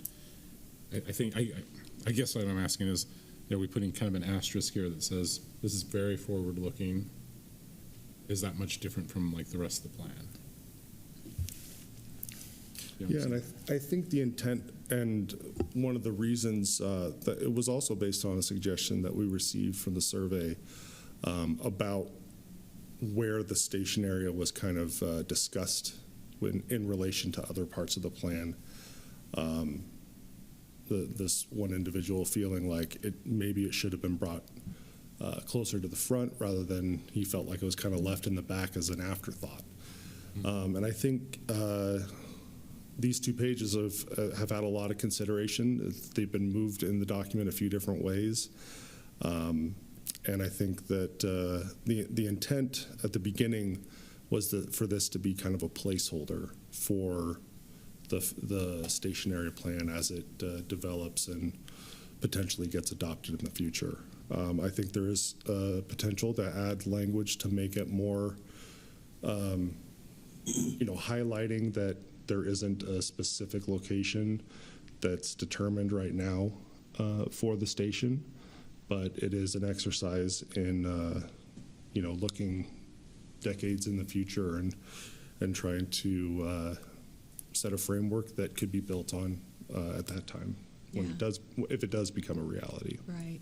I mean, even just a couple of words like the city is pursuing having a front runner station or explore. I don't know how to say it, but I think this is great. I think the way you've done it is good. Madam Chair, part of what we're here for tonight is to accept recommendations, maybe like what you were just describing. So if you have thoughts like what I'm hearing you describe, we want to hear that. Mm-hmm. And by all means, Well, I'll give some thoughts on it, and maybe it's echoing what I said before. I think, and it could be kind of influenced by what Councilman Marshall said here. It will take a lot to get there, right? There's dependencies on the Utah Transit Authority. There's dependencies, obviously, on land use choices by individuals there. And maybe this is also what you're saying is like this is very early stages. Placeholder, I don't know, when you say it's placeholder kind of gives a sense of what we're looking at here. But I don't want to say it's placeholder in that, we're just putting something here to not have a vision. It is a vision, but it's a very forward-looking vision, a vision that has a lot of dependencies. That's what I see it as. And I don't know how to, I think capturing that might give a sort of sense this thing isn't set in stone. And it is a pretty bold plan, too, as well. So that's kind of my thought on that. Yeah, and I think the fact that the station area plan is a relatively new idea that a lot of cities have spent time trying to figure out exactly what goes into planning a station. I had an opportunity to sit in a few meetings with MAG about certifying some of those plans in Utah County. And it was interesting to see how different each plan was based on the context around it, whether the station was primarily built out and there was already a lot of stuff there, and they were kind of filling out how to do that kind of infill development to see what might go there with the remaining land, and other places where it's similar to this situation where if a station gets built there, it's an area that there's nothing around there besides the existing agricultural uses. And so if that's going to change with a station, then there's a lot of flexibility on how that change happens and what it could look like. I think capturing the potential that given it's kind of a green field right now, figuratively, metaphorically right now, which is, to your point, not the situation you have everywhere else. If I were to give a comparison, American Fork had a similar situation. American Fork, I think, struggled and is struggling mightily. I say this from personal experience. I've commuted from the American Fork station, and it feels very unplanned and sort of an afterthought. And so I think kudos to us here, and I think that we should say this is kind of a rare opportunity right now to be forward thinking here, given that we see this tracks, there is some infrastructure plans in place, and even if those take a while to come to fruition, it's kind of a golden opportunity that doesn't exist everywhere else. Definitely. I think we definitely keep it there. I think we keep forward-looking. I think there just needs to be a couple of words of verbiage saying that we are this is something that Spanish Fork is exploring. This is something Spanish Fork is pursuing, and I think that other places in this land use element will support all of the other things that are going around it. Dave, do you have a thought on that? Not on the. Okay. Anyway. Not on the station. Yeah. Yeah, so like I said, a lot of the information in that kind of middle section, not a lot has changed over the past couple months. And I think that one of the most important parts is the last dozen pages talking about the different goals and policies, and it's something that I had hoped that we might have gotten a little bit more feedback on from the public.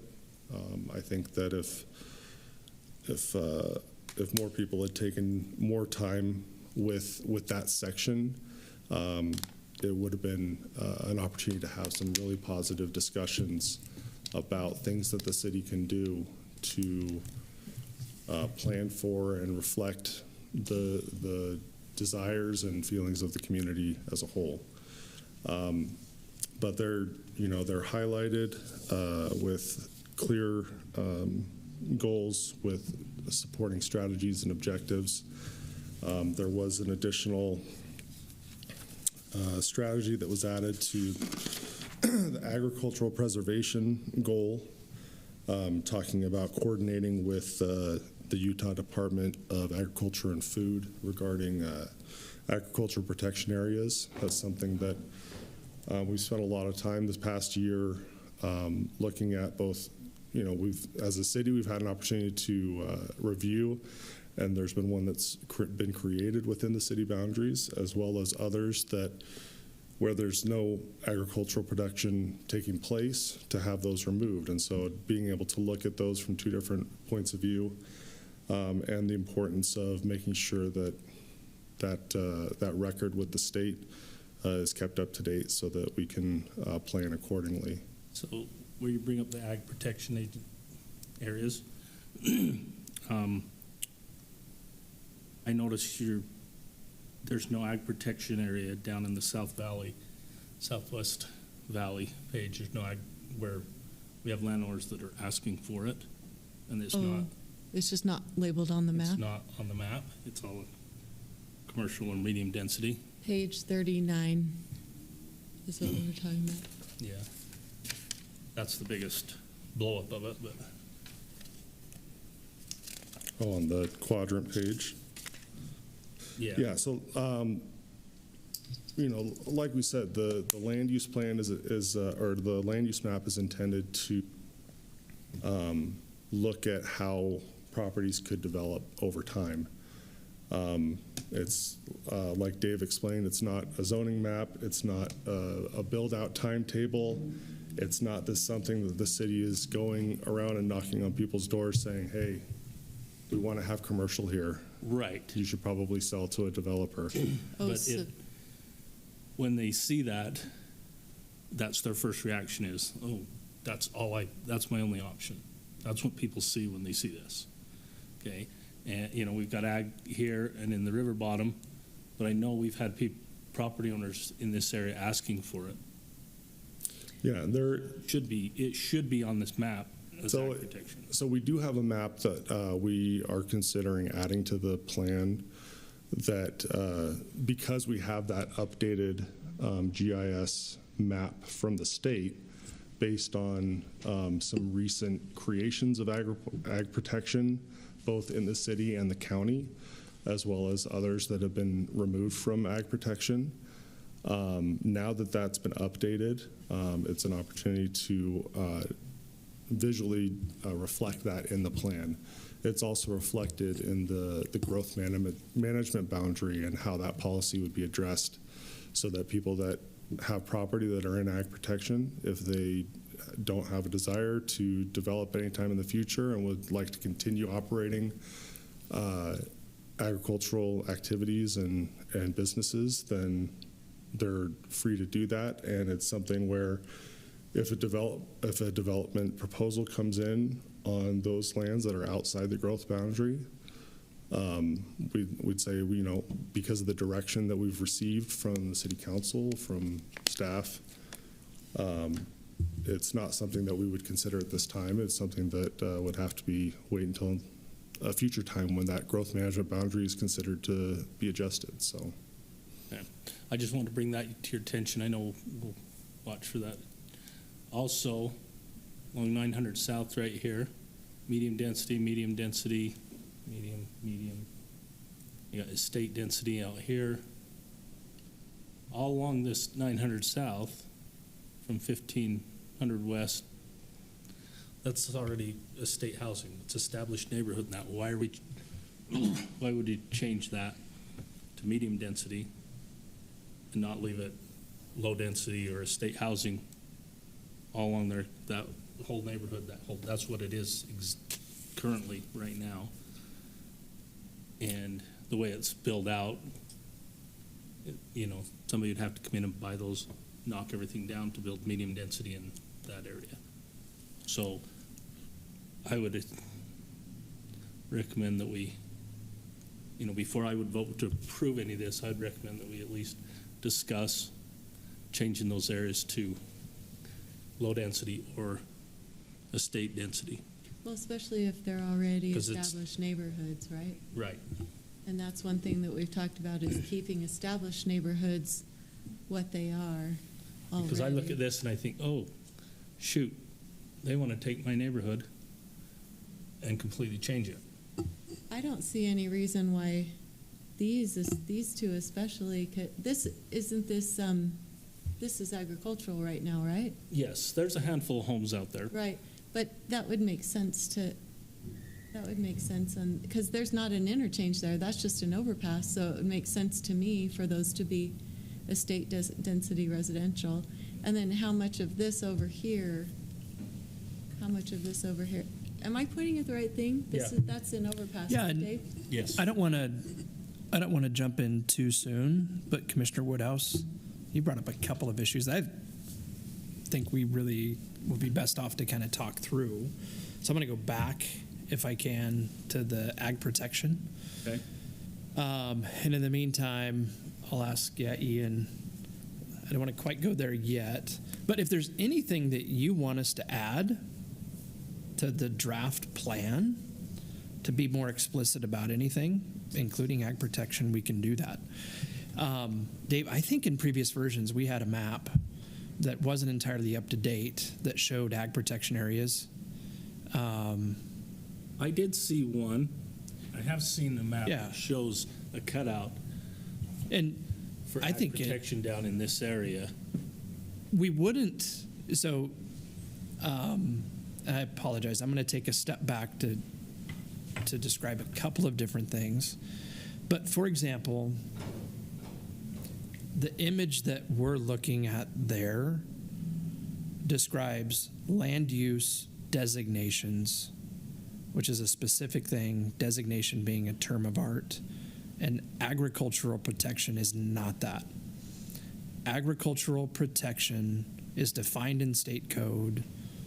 It's a geographic area that enjoys certain protections. We don't define that as Spanish Fork City. We define these things. So the document does reference ag protection. The next item on the agenda, there is one after this, is to amend the growth management boundary. And that's when Dave and I really plan to get into ag protection. So I think that will help a little bit, but I think it makes good sense to have that kind of imagery included in this document. Yeah. Someplace it wouldn't be here. So that's a quick thought on ag protection. Interesting enough, on the medium density residential, we have some history in your neighborhood. And I just want to illustrate this, not to suggest that it needs to stay this way, But to provide some context as to why today it's medium density residential. So Ian, can you go?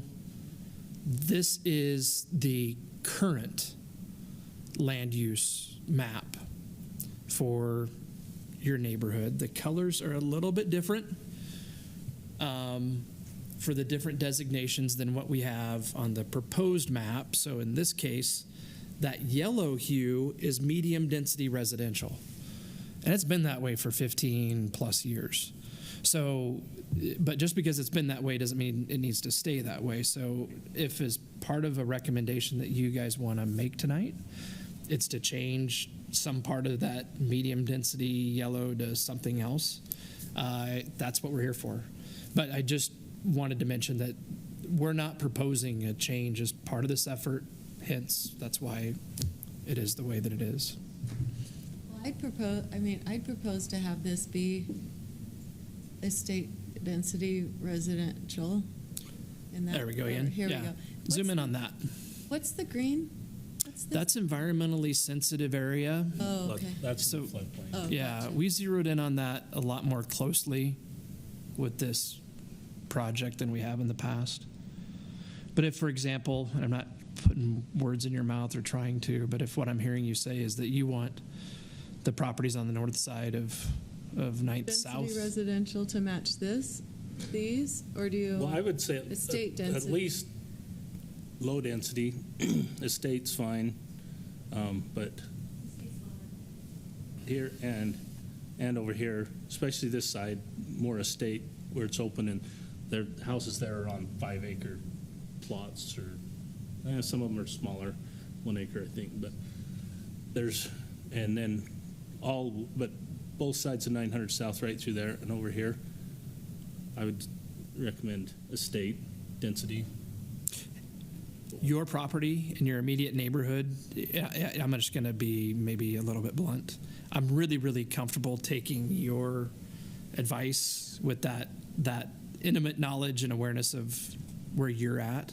But truthfully, I think to change something that's been on the books, like I've said, certainly longer than 10 years, to a lower density designation than what it's been, without talking to those individual property owners about doing that, I could not recommend that you do that. I think if that's something that you want to pursue, then there should be a different effort involved to make sure that folks are on board. It would be a significant change for them. Another question, let me ask you this. What's I don't have it in front of me, low density, estate density? Great question.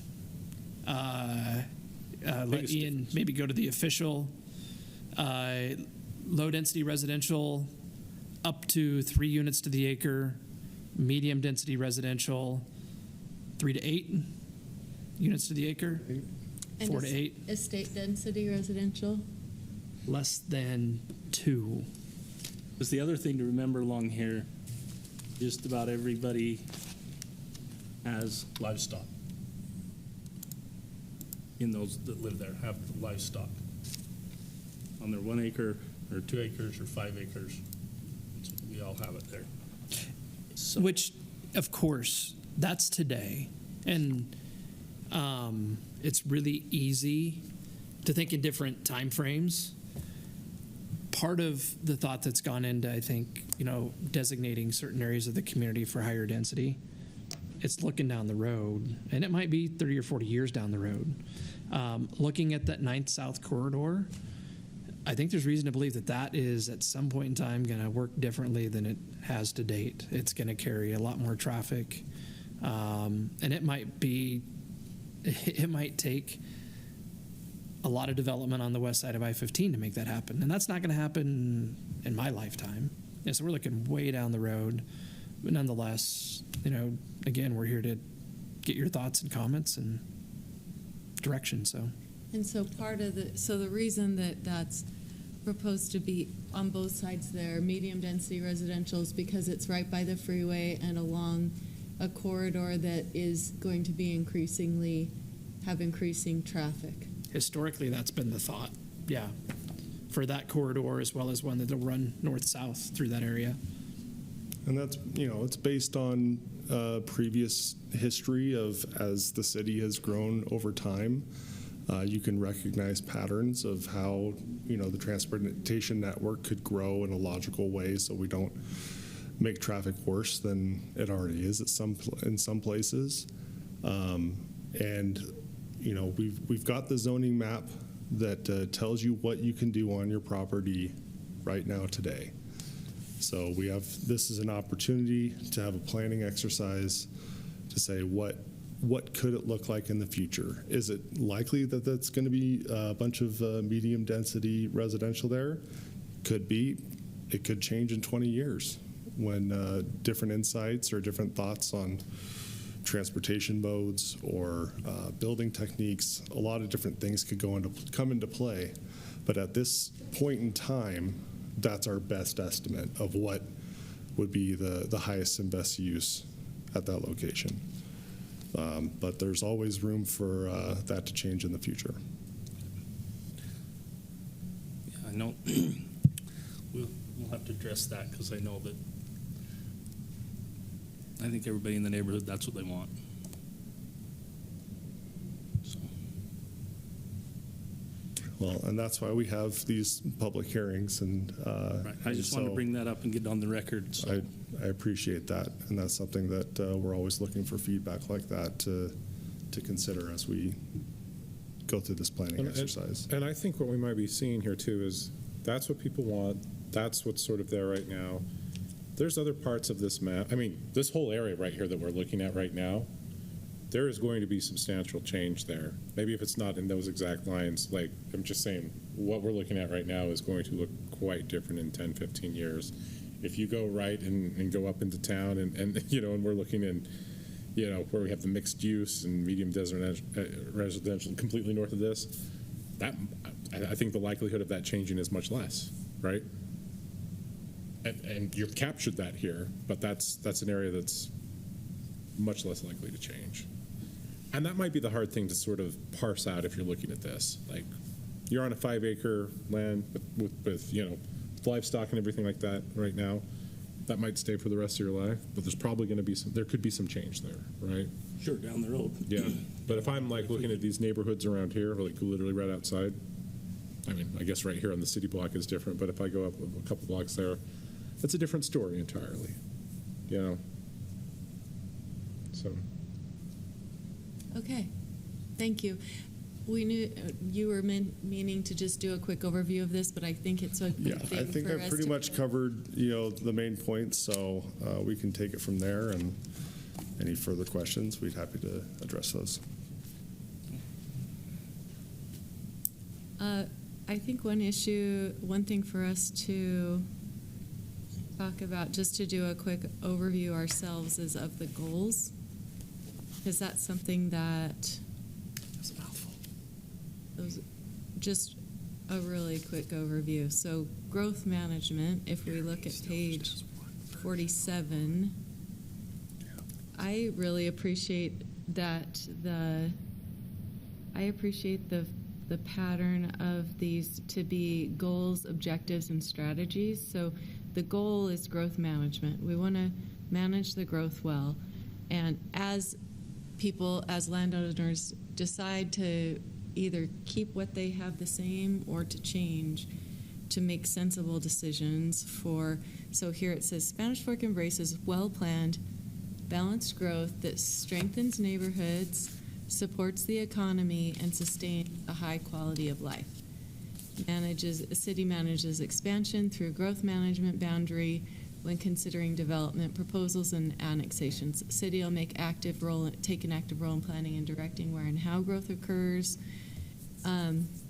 Notice it doesn't say when, right? It doesn't say we're directing when it occurs, but that plug, my computer's about to die. There we go. Anyway, I know we're not going to read through all of these, but this first one I think is important as an overview. So these efforts, combined with the annual boundary review investments, will guide an orderly, fiscally responsible growth consistent with community's long-term vision. Anyway, so I think that, okay, I've got to make sure this is plugged in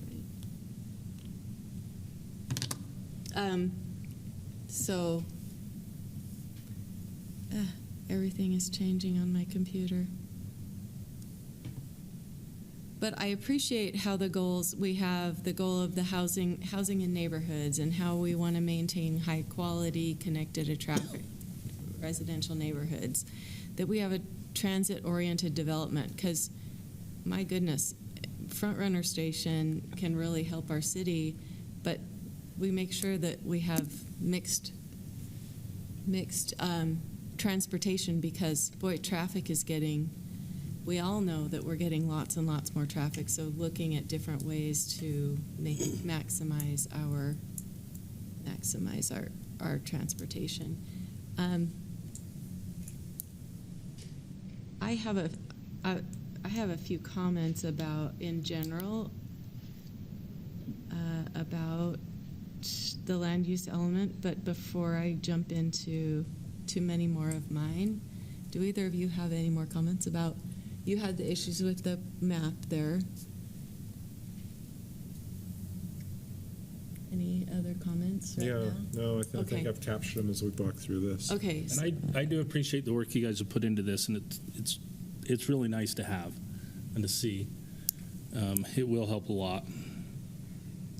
Yeah, I think that we are on we've come very far down the road, really positively, and anyway, okay, let me just say. And Shauna, yes. I'm sorry to interrupt. Yes, go. But I really want to make sure that we're taking down whatever things it is that you're maybe contemplating that we change to this.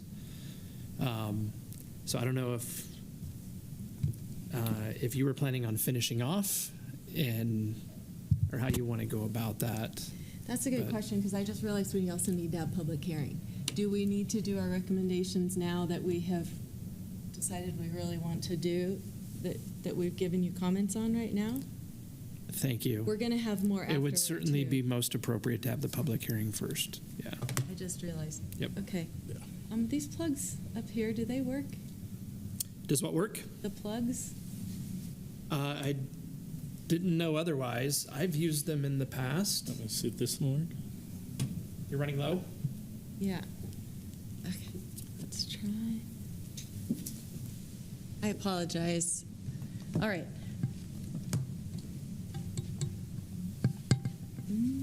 It could be something to do with my plug. We'll not worry about that. Okay. What we need to do right now is respect all of your time, that all of you that are here. Thank you very much for all this time you've been here. And commissioners, how do you feel about public hearing right now? I think it'd be a great time. I do too. Okay, let's open this up to public hearing. Remember that our guidelines for public hearing are 3 minutes. Make sure to say your name, and in this particular issue, this particular element that we're talking about, it'd be good to know the general area of the city that you represent. Is that appropriate? And we'd love to hear your input. Thank you.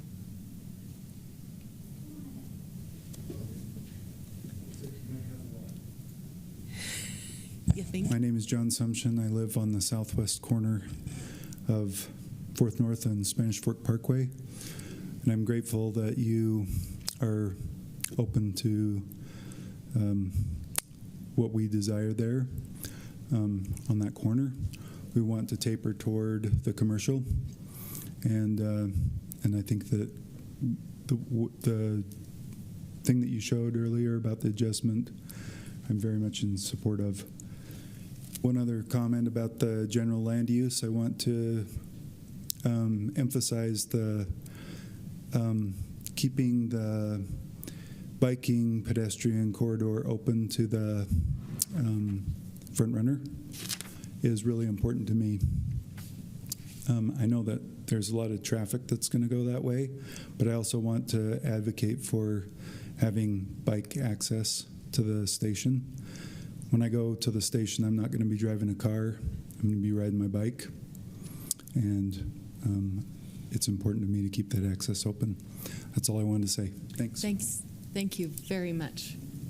Okay. All right, so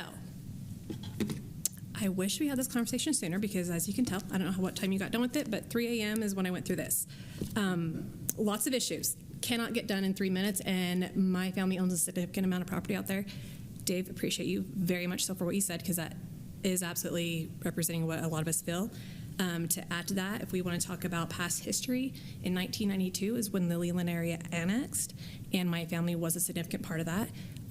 Obviously, I was not here yet, but many people that live out there now were there then. The agreement was that with that in the Leland annexation, that everything would not be developed more dense than a 30-acre lot. So I think that lines up with this state density. So I think at most have that. I want to say it goes down to about where my family's property is anyways, that entire triangle that you'd mentioned on both sides. Another thing, how do I say this best? Okay, so I don't know if you're aware, but I serve on the board for Utah County Farm Bureau. Very much involved with the agriculture protected areas. I work with UDAF closely with it and have gone all over the state to educate other communities to have him actually create the ag protected areas. I've put thousands of acres in ag protection, done several of them, and been all the way across the country actually giving conferences about it. That being said, the context that it's actually applied in here is incorrect. So I have a minute and a half left, and I can't hit all that. I guess there's going to be another Jackie, we'll give you 2 more minutes. Okay. You get up to 5. Okay, so where it does say that this is a living document and that when changes can be made, where it is an ag protection area, state law actually does say that the land use element of the general plan has to identify each of the ag protected areas and must avoid proposing a land use that's detrimental to or inconsistent with the land for use of agriculture. And, if required, consider any stationary plans. That goes into a different part of the code where stationary area plans are actually, it explains like kind of where they, if and when it actually is a timing constraint that is considered. Ag protected areas are a 20-year commitment. They automatically roll over. My family's been there 170 years. I have no plans of going anywhere. We farm a significant amount of that out there. I don't want to talk on behalf of our neighbors or anything, but I think if we want to go more that Leland area and even the Palmyra area is where the station area plan's going, with the station area plan area, I guess that's kind of a weird thing, most of that's in ag protection. Senator Money actually put that in ag protection in 1997. It was the first concept of open lands that was actually created, was based off the ag protection area. That was there before UTA came and put a pin in. When you're going to put in a development plan or any transportation, state code actually also requires that those agencies give their development plans to the County Ag Advisory Board as well as UDAF to review those, give their recommendations back to the entity that's actually going to be creating that, and they are supposed to be implementing those considerations to make sure that agriculture is not an afterthought, I guess, per se, so it's still functional. So those are all aspects that in the text that's in here, parts of it are mentioned, other parts are omitted. And so the way that it's explained isn't setting the foundation that it needs to. I hope that answers the question. I just kind of went rapid fire of what I had. That being said, with it being an ag protection, we're saying that this is a living document. If you put it in ag protection and somebody who does want to take out their property and that's the property owner's intent, why could we not say, okay, at that point in time, we could change the general plan to be whatever density that has to be? So if you have questions for me, let me know. But is there a way to email you guys all my rest of my answers or questions? Because 3 minutes, 5 minutes is not enough for that. You can send it to city staff and they can email it to us. One other thing, since we did talk about Leland area, Dave, I don't know what you feel about this, but my family has reached out to Councilman Marshall quite a few times. We've had Councilman Cardin out there as well. Could we have a meeting with just us out there, more understanding what the components are? Because I think he and I aren't alone in our thoughts with this. But I mean, I don't know how many city council people we can have as 2. Can we have as many planning commission people as we want to? Or are you also limited to only 1 or 2? We can discuss it. Okay, and get thanks. Back to you. Thank you. All right. Richard Mendenhall. I represent the Canyon Creek Shopping Center. Ian, can you go to page 37 in the document, please? I want to commend the staff and Planning Commission, City Council for the document you prepared. It is a good comprehensive document. We see a lot of these things in different cities, and this is really a first-class job at trying to move in the right direction. I'd like to talk to you just for a moment about the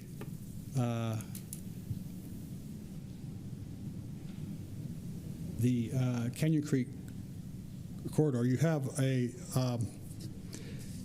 focused growth center. So you have Canyon Creek amongst one of three, one station area in the Southwest Valley. The Canyon Creek Growth Center is the area between 1600 South Interchange. I know we've got a new name for that in Springville. Was it Dry Creek. Dry That's Creek what the interchange Parkway. will be called. Okay, Dry Creek Parkway and US 6 down here. The Canyon Creek Parkway, as it currently consists, will be going to this point. As within the next year, it will be arcing to the east and tying into 1200 West here. That will be the full 5-lane road configuration, and that's imminent at this point. We're in the process of working with Springville on the development of all of this property up in this area here. Is that the road that connects with Springville, the road that goes next to the... Goes up past the rec center and Smiths, right? And that ultimately goes all the way to Provo, follows that power corridor line all the way up. Okay. And so we have a ambition for these gateway uses coming down through here. Our sense of this is that the gateway corridor needs to be extended to undeveloped lands all the way down between the Dry Creek Parkway and the US 6, where we have the opportunity to impose these new development concepts that we're talking about into the areas where they weren't fully contemplated at the time the original land uses were implemented. We started the development of the Canyon Creek Shopping Center with Intermountain Healthcare in 2014 on that side of the road. The plan didn't go much past the industrial park on the north, but we did spur the road up to 1600 so we could get access to the north, right? But the planning was not present at that time. Our view is that unimproved areas here ought to maintain the gateway label so that we can elevate the land use planning to the kind of strategies that you're bringing in here and try to have that tie all the way down to US 6. Specifically, the northwest corner of Marketplace and Exchange Drive. There's a 14-acre, 12-acre parcel there that's undeveloped at the present time. We'd like to be able to move that into a more sophisticated planning process rather than just the uses that we have today. Intermountain Healthcare has a remaining acreage of 39 acres that will be going into support office structure for the hospital. Medical office type of uses is their plan. The retail is pretty well all built out along Canyon Creek Parkway. We have the land behind Walmart and Target that we'd like to bring into this new design concept and have it fold in as gateway corridor use. When we look at this and we look at what the gateway land use is, it combines the high-density housing with commercial uses to create vibrant mixed-use neighborhoods that mark key entrances to the city. These areas are strategically positioned along major transportation corridors using I-15 to maximize accessibility. Gateway residential use would facilitate mixed-use development which features retail and other commercial uses, which promotes walkability, encourages active streetscapes, and supports live, work, play environments. Now, we may not be able to stack them today like we might have if we were starting over, so live, work doesn't have commercial on the main level and residential above, but we want to bring those uses together to still create that combination of those uses to accomplish the goals that you're talking about in your plan here. The mixed-use developments create dynamic, active spaces that integrate housing, shopping, dining, and personal services. So we bring the employment centers in as we bring the office buildings in. We've got a lot of the retail commerce there.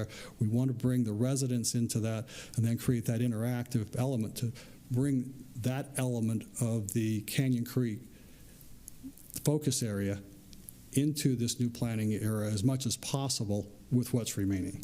Our recommendation is that acreage, the 12 acres at the northeast corner of Marketplace and Exchange be put into gateway land use category like it is up and down the corridor here. You want this to be Gateway and this to be Gateway? Can you zoom in for us here, Ian? Or are you writing the control, so I got the right guy?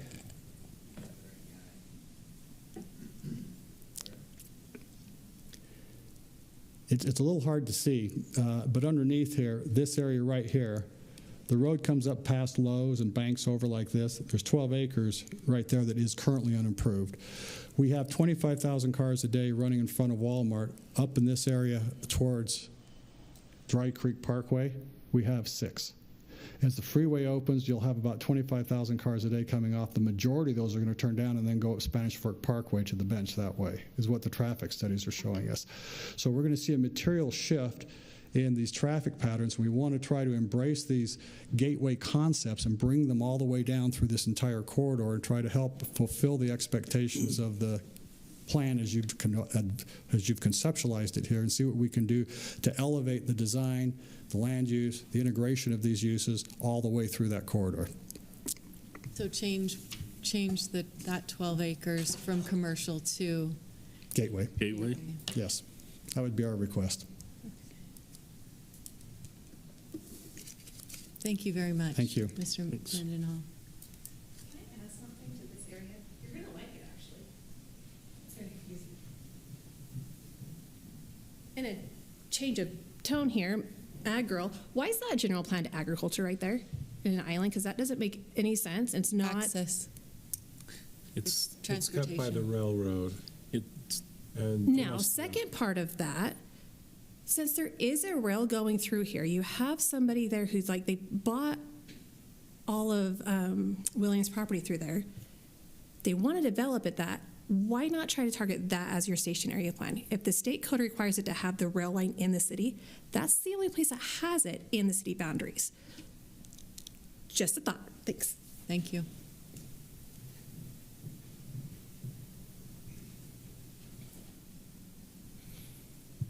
Hello, Planning Commission. My name is Caden Cole. I represent, I'm with Landmark Real Estate. Sorry, I have a little sickness. I represent a client on the 4th North and Spanish Fork Parkway intersection.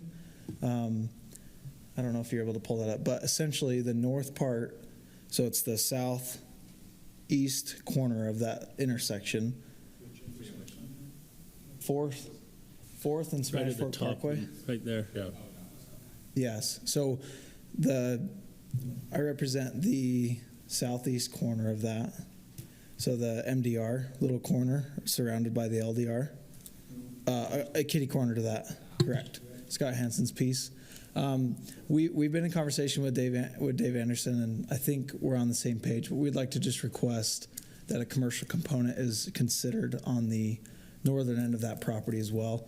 There's some constraints with power lines and such, and I think it would be a benefit to the city and a benefit to the landowner to have a commercial component there. It's been in conversations before, but I just wanted to put For the whole property or part of it? No, just the northern, like the northern 200 to 400 feet. We don't have a user, but essentially there's power lines that cross. Yeah. That wouldn't allow for a great residential concept, and we've always kind of considered it a commercial use because of that, kind of how that corridor is. So just like to Trail request underneath those power lines is great too. Yeah. But it's kind of it's an ideal intersection right there in terms of location adjacent to commercial, which would be across the street. We've definitely considered that in the past too, Okay. so thank you for that. Okay, input. thank you. It would be, I would think it'd be a benefit for that whole area Yeah. to have Commercial, right commercials, like retail or whatever. It'd be interesting to hear what Mr. Sumption has to say. That's right across the street from us, and that's probably the only way that you're going to get the improvements on that stretch that's right under the power line. Thank you. Thanks. All right. Thank you, Mr. Cole. Appreciate that. All right, anyone else? Has everyone had a chance to comment that would like to? All right, thank you very much. What great input, great thoughts on that. Let's see if my computer will work. All right, now we'll go out of public hearing. Do we have questions or comments on things that are said or on your own comments? I'm making a dashed list of recommendations or things to explore changing on our on this land use designation for Mr. Anderson on my notepad here too. The first one is, what I'm hearing so far is the corner of, these are just considerations that we probably have to talk about with the whole planning, with the whole commission. Probably have a work group. Right. For it. So the first is I was going to call it the Sumption Corner, but now it's the Sumption and Cole Corner currently, but it's that corner of Spanish Fork Parkway and 400 North. The proposal to change one corner to medium density residential, and the other to have part of that to be commercial, right there on the corner. I don't know if this is part of the recommendation, but this is definitely part of transportation, Byron, about it as you are working on your transportation plans to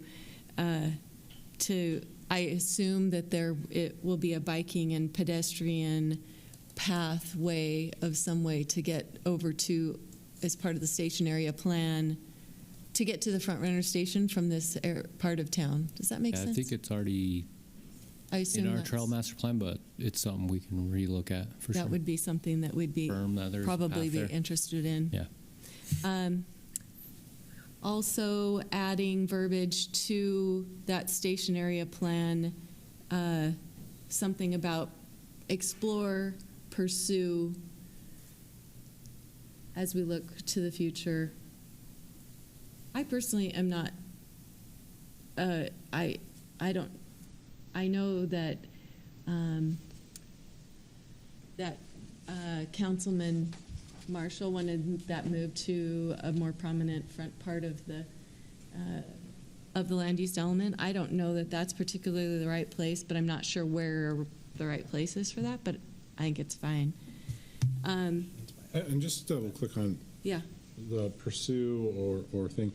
The goal with that is, I just want to know what your goal, just kind of the goal flesh is that to out. just signal in the plan that this is not something that's already existing. It's not something that we're even improving to, because sometimes when something's already existing, you're describing it and you're moving on, but it's not there yet. It's part of something that we are pursuing in Spanish Fork, and in order to pursue it, we have to have a station area plan and have that fleshed out. Okay. Do you have any thoughts about that? I don't think we need to make a big deal about it, but just to have a nod or an indication to it. Recognize what's not there as being not there. Or that it's something that we're pursuing.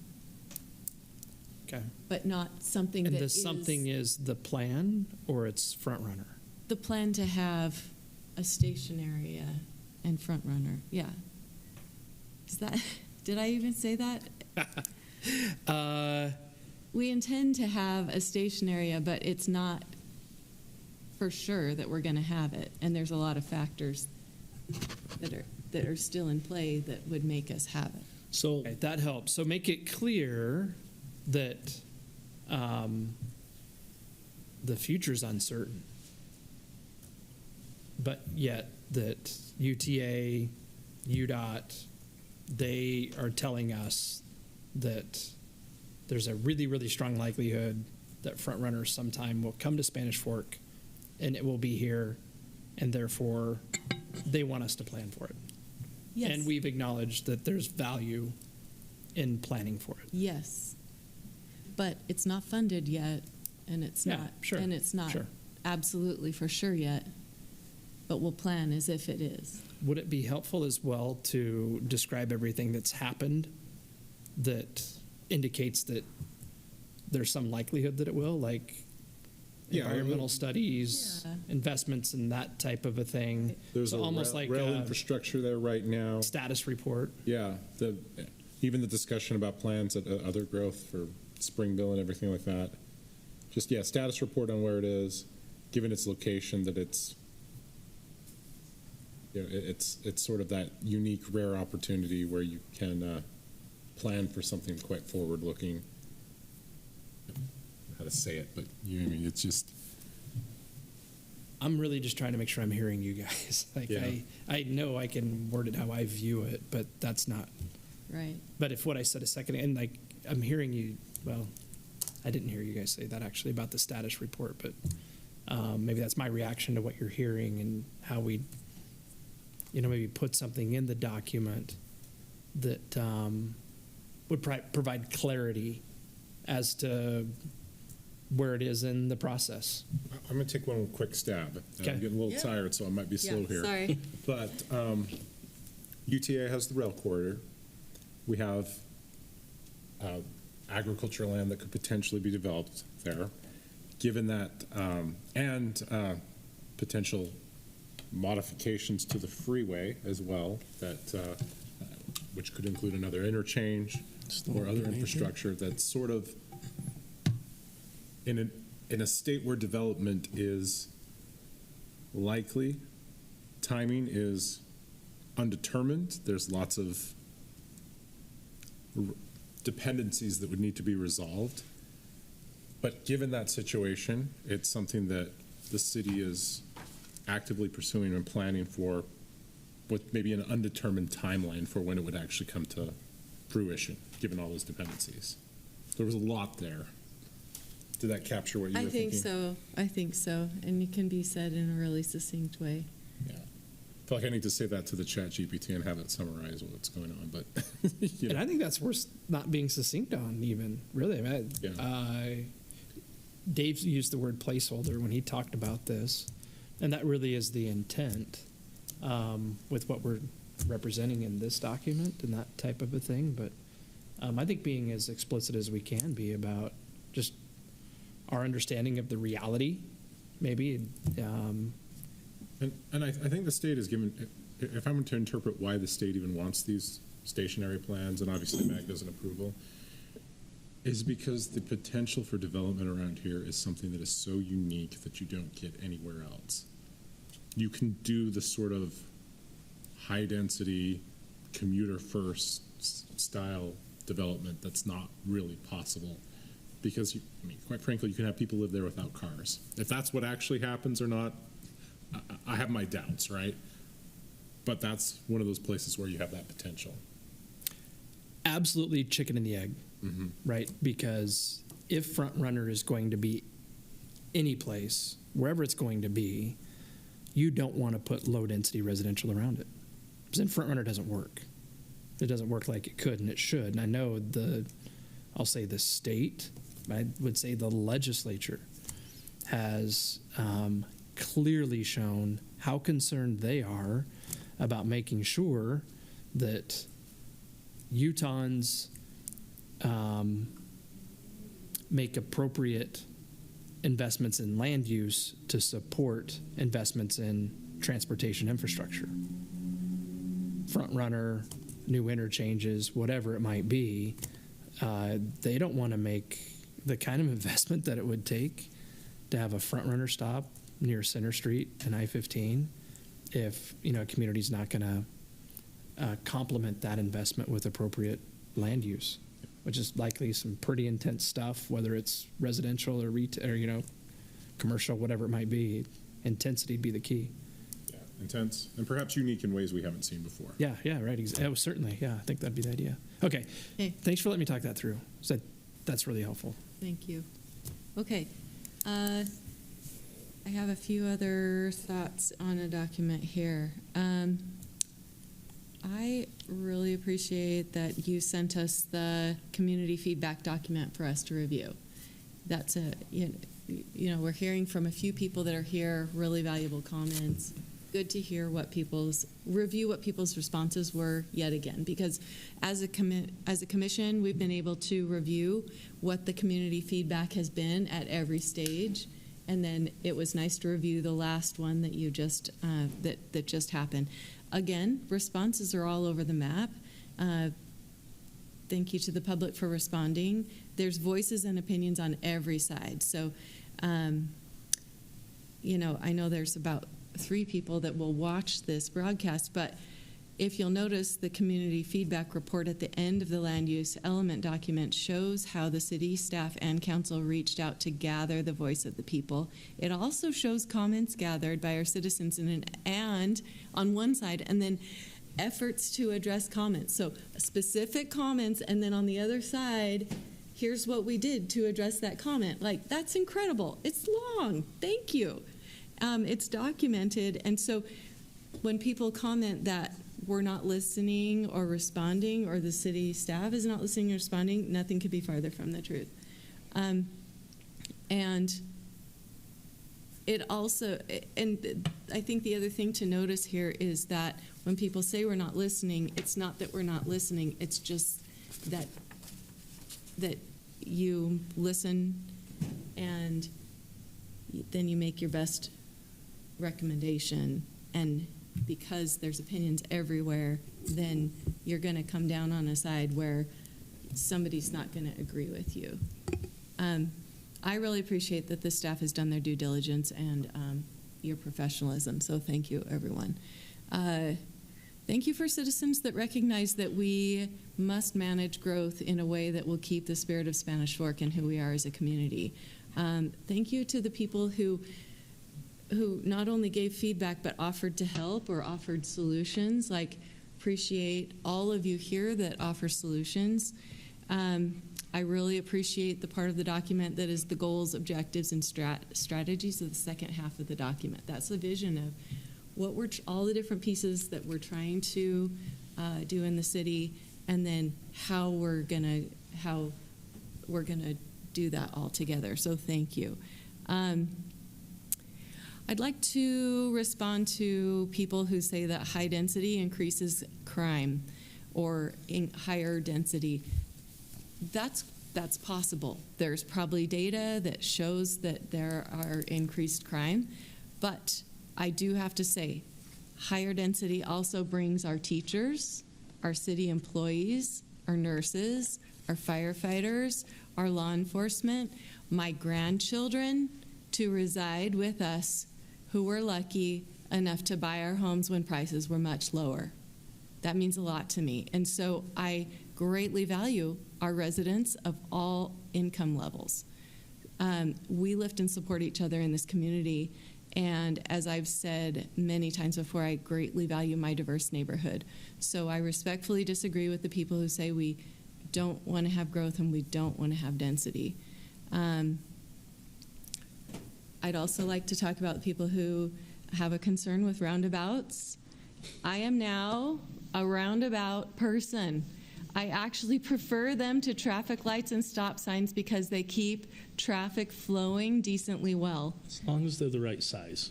Yes. As long as they're sized correctly. Especially as we're all getting used to how to navigate them, right? It's a big learning curve for all of us. So anyway, I've got some soapboxes since I have a mic right now. Thank you, everybody. But these are important parts of what happens in our city. Councilmember Marshall, he has submitted his feedback to the commission, and I've had a chance to review it. I feel like his issues should be discussed with the council. We've actually addressed in a roundabout way several of his things tonight, but some of his concerns I feel like are a little bit too in the weeds for the general plan. The general plan's general, and so I appreciate it, and I think that needs to be more of a conversation with the council, or if we need to have a work session with the council and the commission again, I'm fine with that too. Although we keep trying to do it, and it sometimes happens. And I also feel like we need more time to consider it, because I had 10 pages of detailed recommendations sent last night and had a day full of pressing matters, so it was a lot to process. And then there was a question that I had about a station area plan, but I can't remember what it was.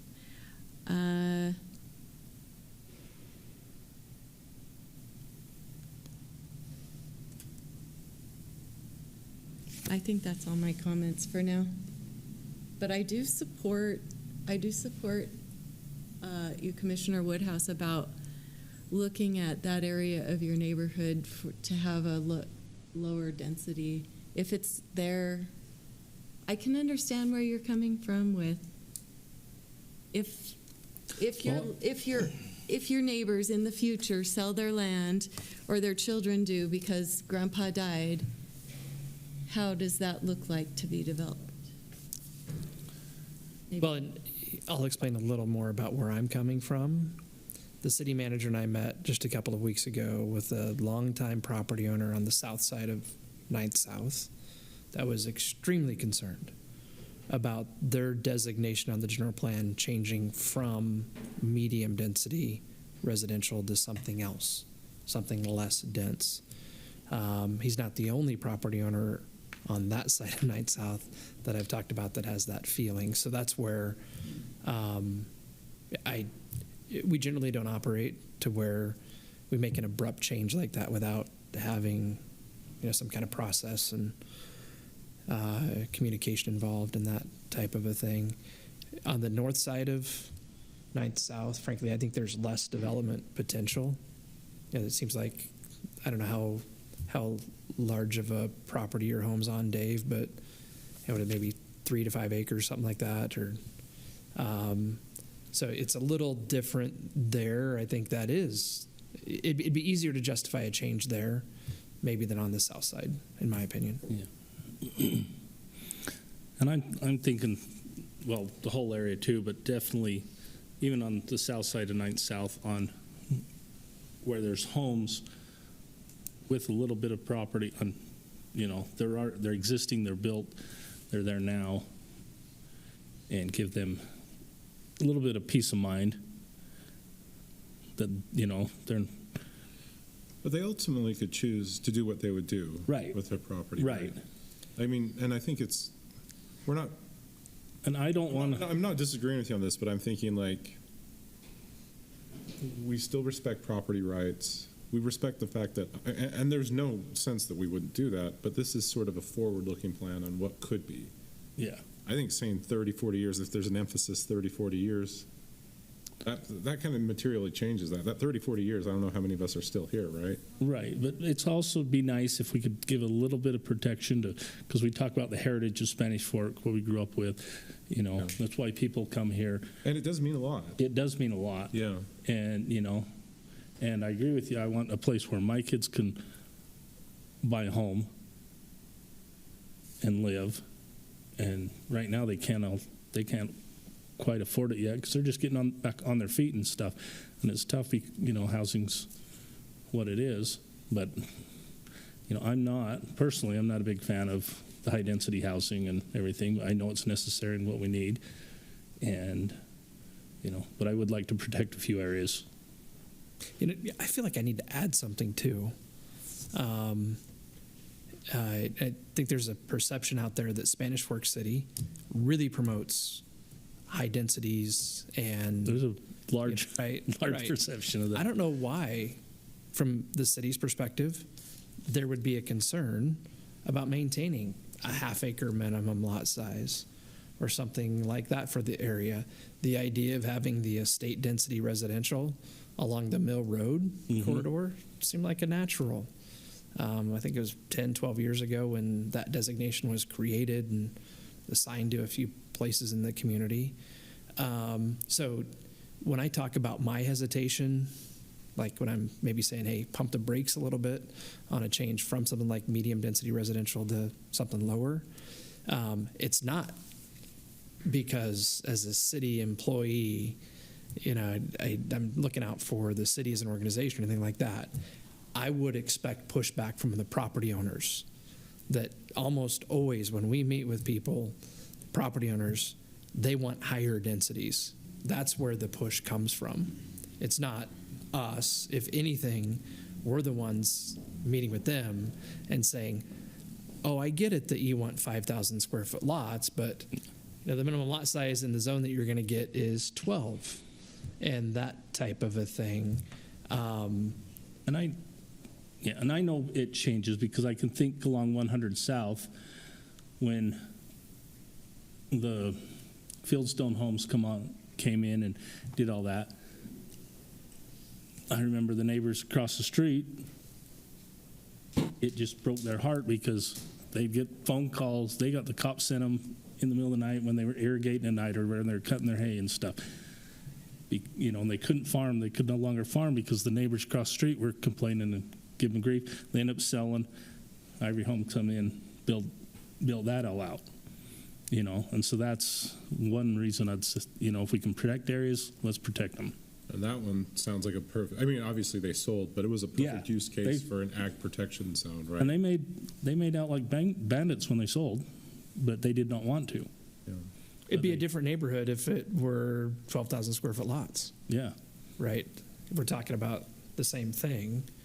Along the river, you know, I mean, that, yeah. We don't always get it right. I haven't always gotten it right. So. But Dave is telling us that all those neighbors along that Mill Road corridor do want it to be either low-density residential or estate-density residential. Dave, you know your neighbors. I don't, but I know the people I've talked to also. Yeah. And I think I know who you're talking about. And I've heard something different. And I think I know who you're talking about and some of the landowners. And I wouldn't take it away from them if they want to sell and, you know, and develop whatever they want. You know, maybe they want to make it high density so they can put their kids up on it, you know. Who knows? But I do know, you know, enough of them that would appreciate it to feel like their lifestyle is protected. Yeah. And they would feel like leaving something like this, like MDR, does that encroach upon their lifestyle, or? Yes. Right now, it really doesn't matter because nobody wants to sell, you know. So they can keep it the way they want. So, you know, it's not really going to affect them till one of the neighbors sells and all of a sudden they get 6 lots per acre next door. It's sort of the then it's when the dominoes start to fall, right? All of a sudden, like, you know, if all my neighbors are doing the same thing, we've all got 5-6 acres and we're all running cattle, or you know, I'm just talking generically, then it's a comfortable place. But when the dominoes start to fall, you're like, this is still what I want to do here, right? Yeah. I shouldn't say when, if they fall, right? Yeah. No, I don't see it, you know, staying the same way forever, but I would like to give it some protection and some, you know, there's probably other areas in the city too, you know, where people, they like their neighborhoods, they like how it is, don't want to see it changed. And that's what we've done in most cases. Yeah. Right. And that's one reason this is a great document, and, you know, we can work on it some more, but you put in a lot of work. It's good. It's really good. The balance is hard sometimes. You know, you have different people with different desires. And honestly,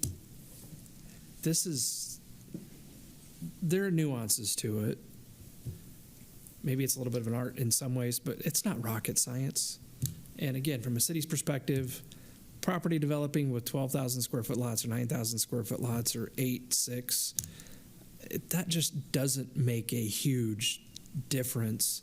It's really about community preference, property owners, you know, desires to some extent. If you want to see a land use change, there does need to be enough on the table financially to make that work, you know, particularly when you're talking about properties that already have homes on them and that type of a thing.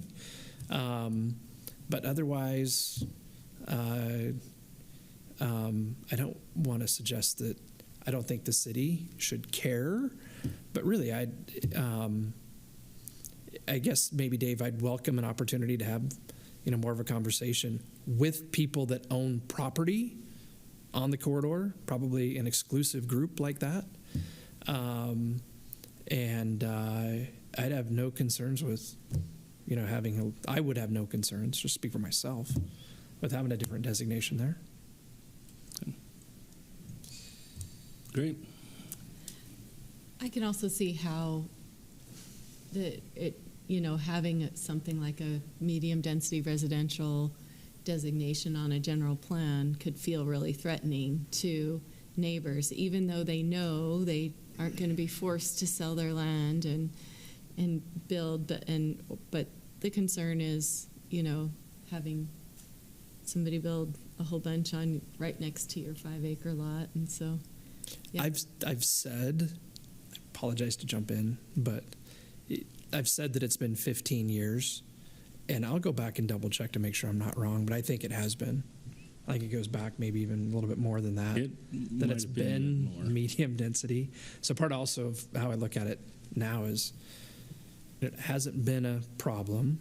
I'm not, and I appreciate your perspective, I think, Dave, which is now this doesn't matter. Now's the time to preserve it and make sure it doesn't become a problem. That proactive perspective, I think, is great. And again, I think you do know, some of the folks I'm talking about where they, I think, really have made plans based on this. So that's just part of the conversation. Thank you. Thanks for that thanks for both your perspectives. Okay. Moving forward, part of the, let's see, we had the public hearing, proposal involves updated land use element, and then we possibly could recommend to the city council that this be adopted, but it sounds to me like there still needs to be some fine-tuning that happens.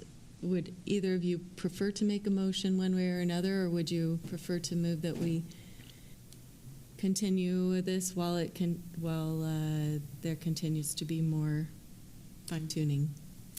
Can I touch on a couple of specifics? Please. Just by way of maybe the fine-tuning, and I'll throw this out, that there's no hurry on this.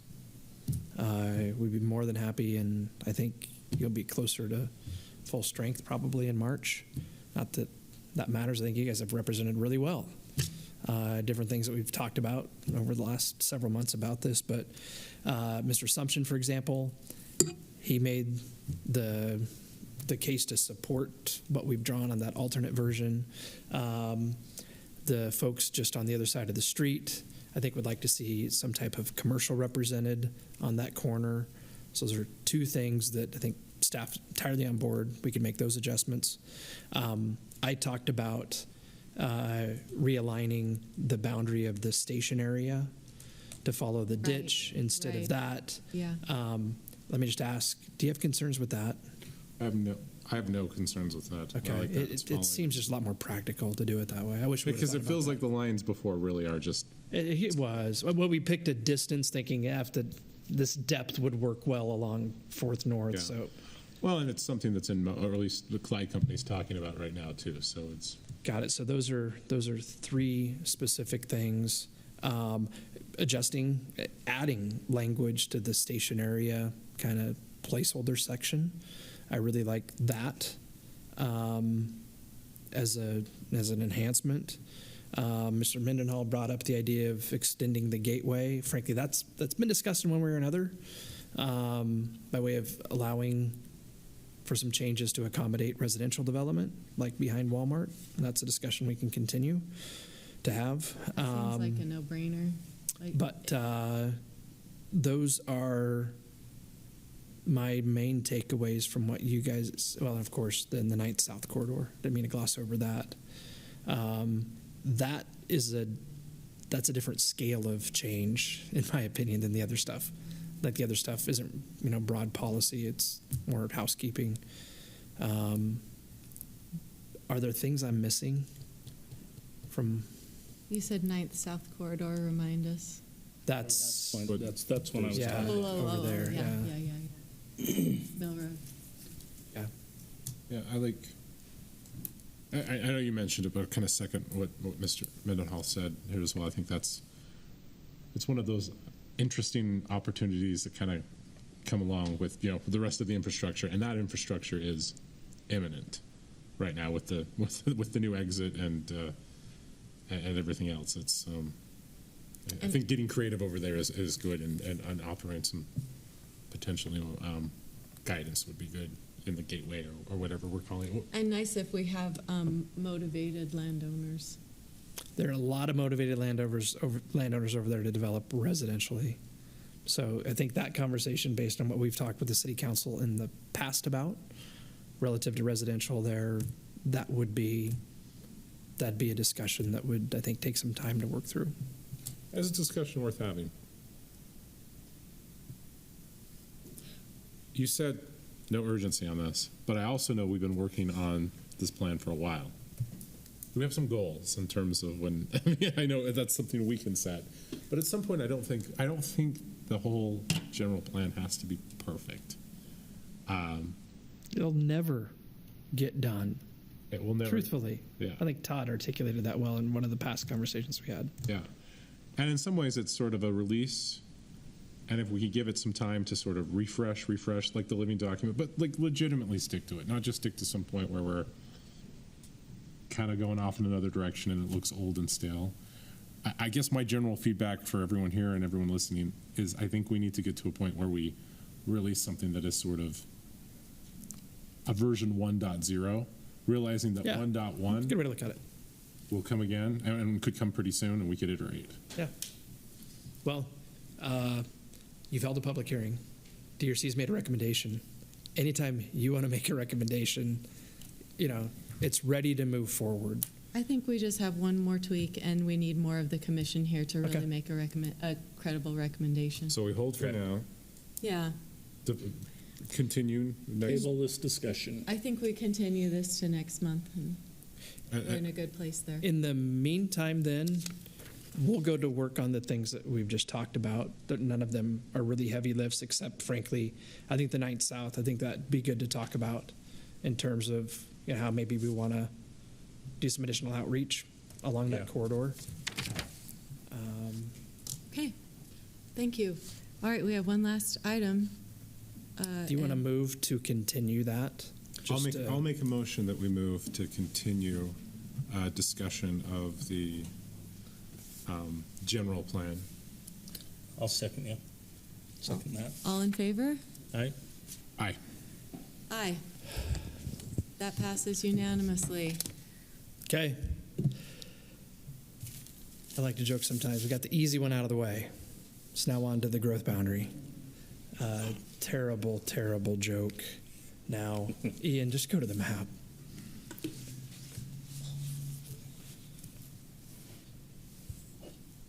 Spanish Fork is unique. I mentioned some things about general plans and land use elements to where there is kind of a lane that cities stay in, and we all have those documents.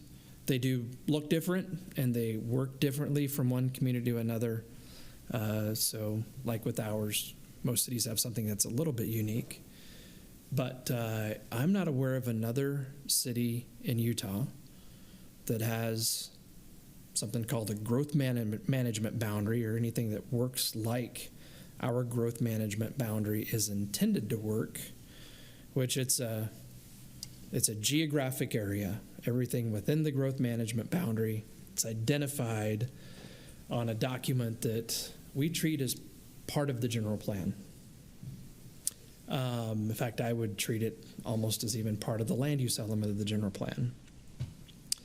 Dave Mann did a good job of scrubbing all of our documents here in the last day or two to identify all of the references that are made to the growth management boundary. It's referenced a little bit in Title 15, but barely.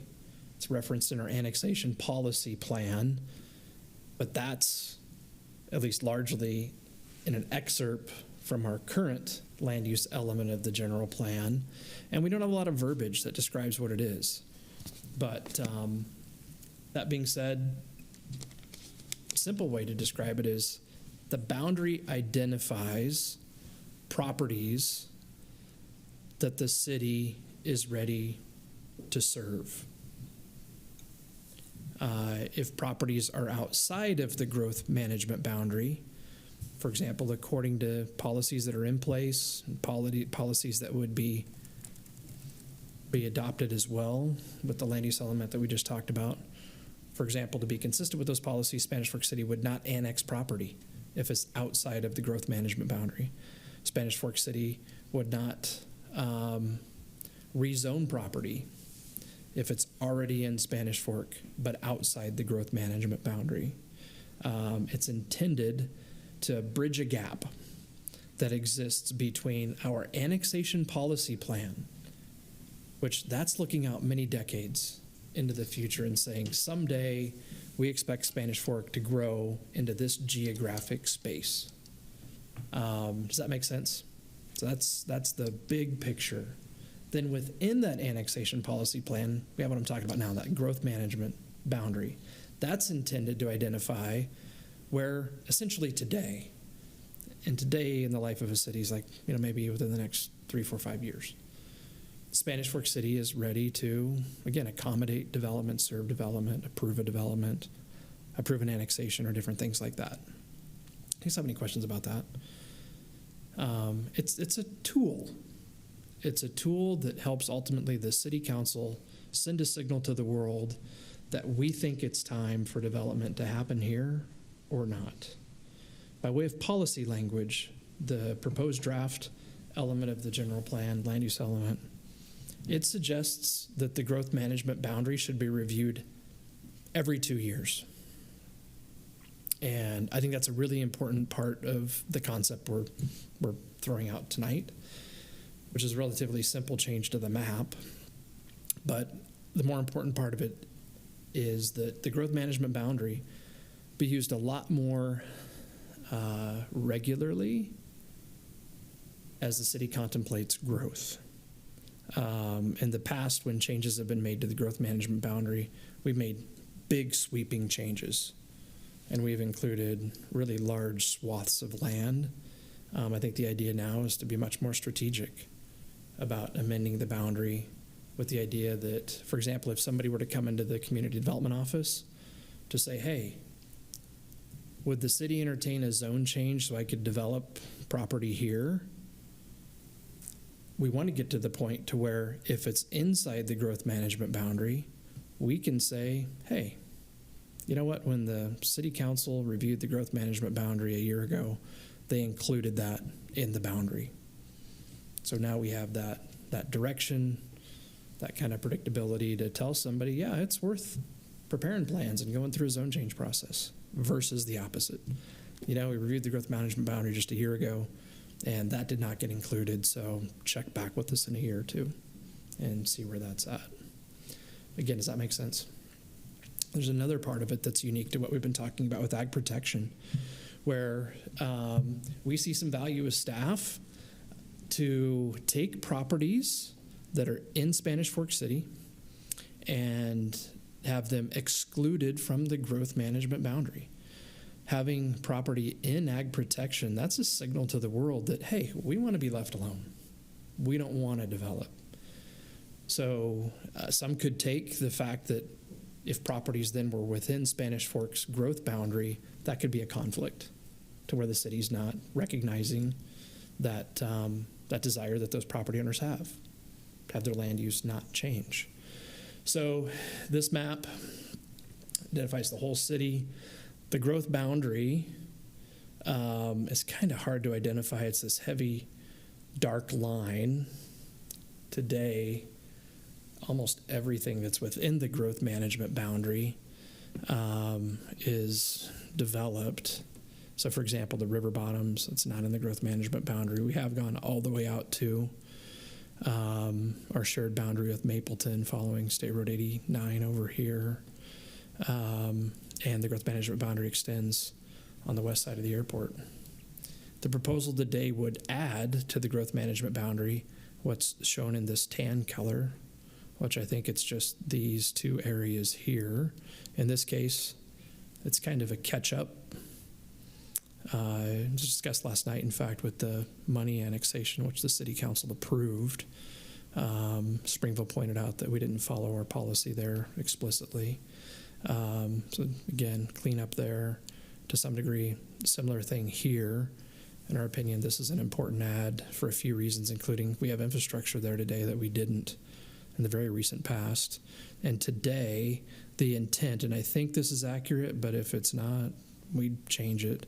It's simply to exclude everything in that area that is in ag protection, which incidentally, not just in that area, but every place in this city that's in ag protection, where the land use element has those properties identified for future residential development from the growth management boundary. So everything I just described, is kind of that's maybe the most germane part of everything. Again, we look at this as part of the general plan. So making this change requires you to hold a public hearing, make a recommendation to the city council. We've advertised for a public hearing for this tonight, and I want to make sure we were clear about this and how we view it working, particularly on the ag protection side of things. But didn't mean to take that much time, so I apologize for that. It's just fine. Any questions? Just to clarify my understanding of the ag protection, so we've removed some from the general plan. This aligns with an ag protection zone.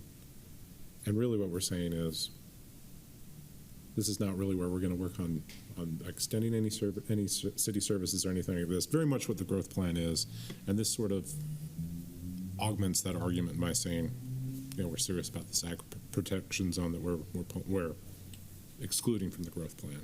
Is that understood well? Oh, That's a great summary. Yeah, I think. I just had a click. That was really well said. Something just clicked in my head too. The growth management boundary is what is, or is also what is willing to happen imminently.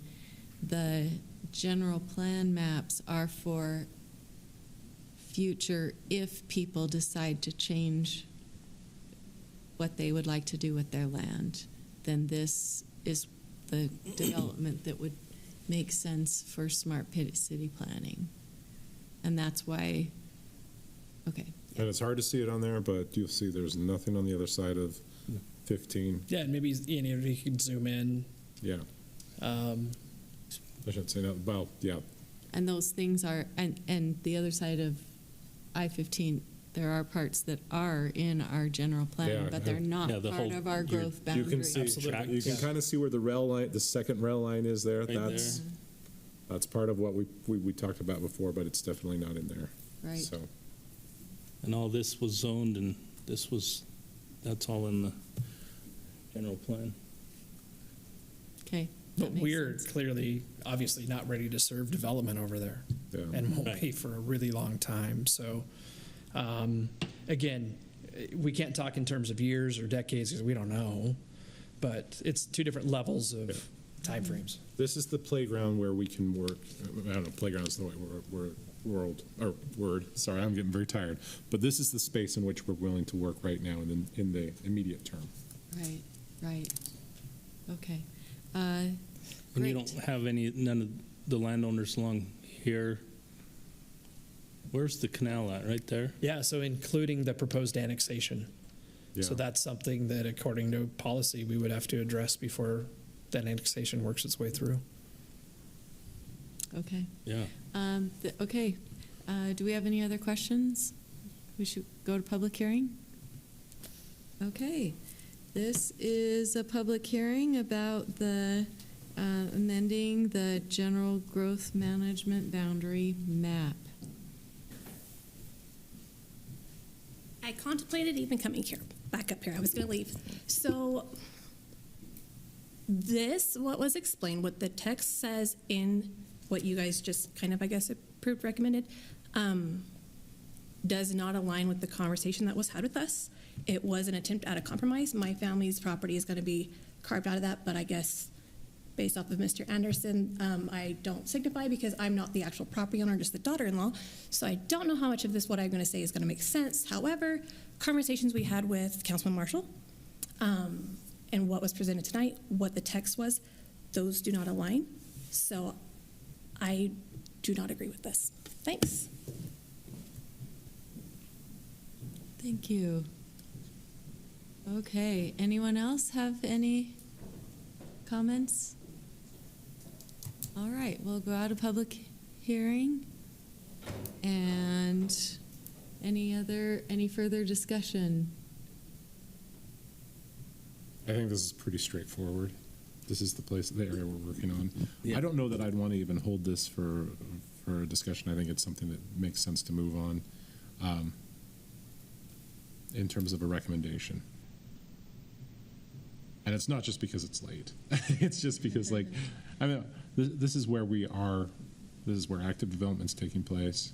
And I think updating this, and to Dave's point, 2-year refresh cycle on this, that's pretty good. 2 years is pretty quick when it comes to development and cycles. Right. And what we're seeing up here does not look beyond anywhere we're talking about. We have that large addition up to the top north of the airport, and we know there's lots going on there right now, obviously with infrastructure and everything like that. So, okay, all right.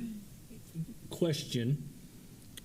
I'm just looking at this. So, especially with that piece up there that we're just now including in the growth boundary. So, if we approve this map as is, if the landowner comes in later this summer and says, I want to come in, do they get completely shut down because it's not in the growth boundary? If the city council wants to follow the policy explicitly, I would absolutely say yes. Okay. So,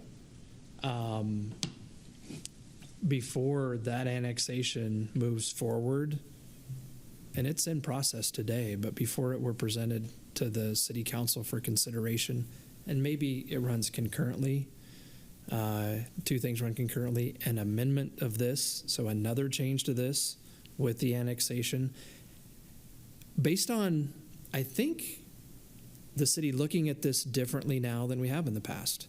I'm not going to be comfortable recommending that property be annexed unless it's included in the growth boundary.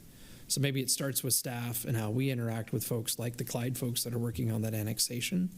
I hope that answers your question, but I think that would have to change and should. So how often, you probably already said this, but how often can the growth management boundary be reviewed and expanded? Yeah. Again, that's a really good question. I'm going to use it to make a particular point. The general plan is advisory, okay? But the idea is that this gets reviewed every 2 years and not more than 2 years, not more often than that. So if we recommend tonight and then it goes to the city council, beginning of the 2-year time clock. Theoretically, now maybe my couch for that would be we're kind of in startup mode too, and the Clyde annexation. And frankly, I think part of this going through the process of being considered by the city council involves us asking the city council now, do you want us to include the Clyde property or not? I think we maybe start there, and they may or may not be ready right now to make a decision on that. I'm not aware of other situations like that where we're entertaining annexations that are outside of the growth boundary.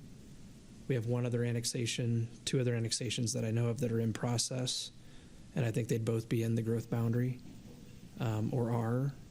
So that's a little unique. So I'm just curious why we wouldn't, if you've got an annexation in the works, significant piece of property, not just an acre or 2, it's a larger piece, right? Why wouldn't it be included where you know, I mean, it's basically going to happen? Why wouldn't before we go and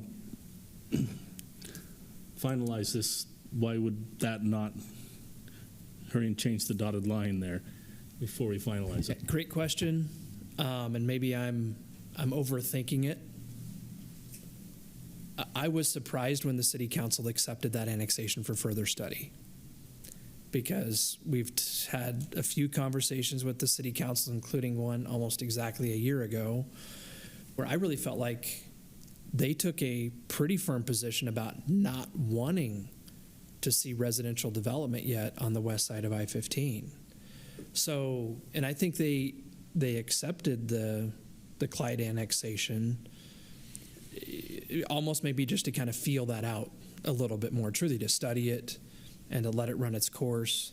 I'm not trying to put myself in the council's shoes or anything like that, but and I'll add to it the Clyde annexation and the plan that they have in concept got a pretty favorable review from the city council just a couple of weeks ago. So, and it aligns with the station area plan.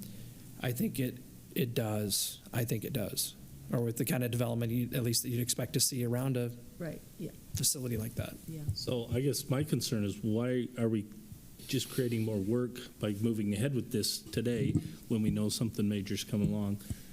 Hey, Dave, yeah, I wish I would have thought what you're talking about now sooner. I think maybe what I'd suggest that you consider is, if you wanted to act on this tonight, particularly recommending that it be approved subject to getting the Clyde annexation part of it figured out. And I would then use, the council conversation about this to, maybe bring that one step closer to some kind of definitive direction from them. Yeah, I think we need to do something in that direction, or wait, not move forward on it, just because we don't want to put this, okay, here we're setting the growth boundary in stone here. It's not going to be touched for 2 years, and then in 2 months we're going to be changing it. I don't like. Yeah, no, I'm anxious to get the part on the north end of the city taken care of. That's been the plan for a while. But other than that, there's not a hurry. The idea has been that this would proceed through the process with the land use element. And this also would have helped us with that, the money property versus with Springville, with the butting heads with Springville there, if we had it been done beforehand, correct? And yet I wouldn't have wanted to dare put property in our growth boundary that we knew Springville was arguing about and stuff. So that's been a really just unique situation. I'm going to ask tonight that you continue this. Oh. And that would keep it on the same track as the land use element, which is kind of the idea. You've held a public hearing. There's no need to take a lot of time on this, for you to reconsider it in a future meeting. I'd like to think through that Clyde annexation now. Yeah. And I probably would even try to feel out some of the council members to see what they're thinking there. And I'll say this, what we kind of saw with Clyde is we're a little surprised that they were moving on that. But if they're moving on that, I mean, it conceivably is part of this, right? Yeah, and the fact that they're going full speed ahead to try to make something work there, there's almost like a question of how genuine are we in dealing with them on it. We should be aligned if that's where they want to go. Yeah. And if we're serious about a station area plan and we have people that are willing to come in and develop and fund something, a vision that we have as a city. Even if it's not the whole station area plan, it's hitting up against the station area plan with those elements in it already, Yeah, right? yeah. So I think that's awesome. We love partnering with our. Yeah. Okay, I would entertain a motion. I would motion that we table this item, continue it till the next meeting, and get more information on this possible future annexation of the Clyde property. We have a motion. Do we have a second? I second that. All in favor? Aye. Aye. All right. I'd also entertain a motion to adjourn. The motion to adjourn. I'll second. All in favor? Aye. That passes unanimously.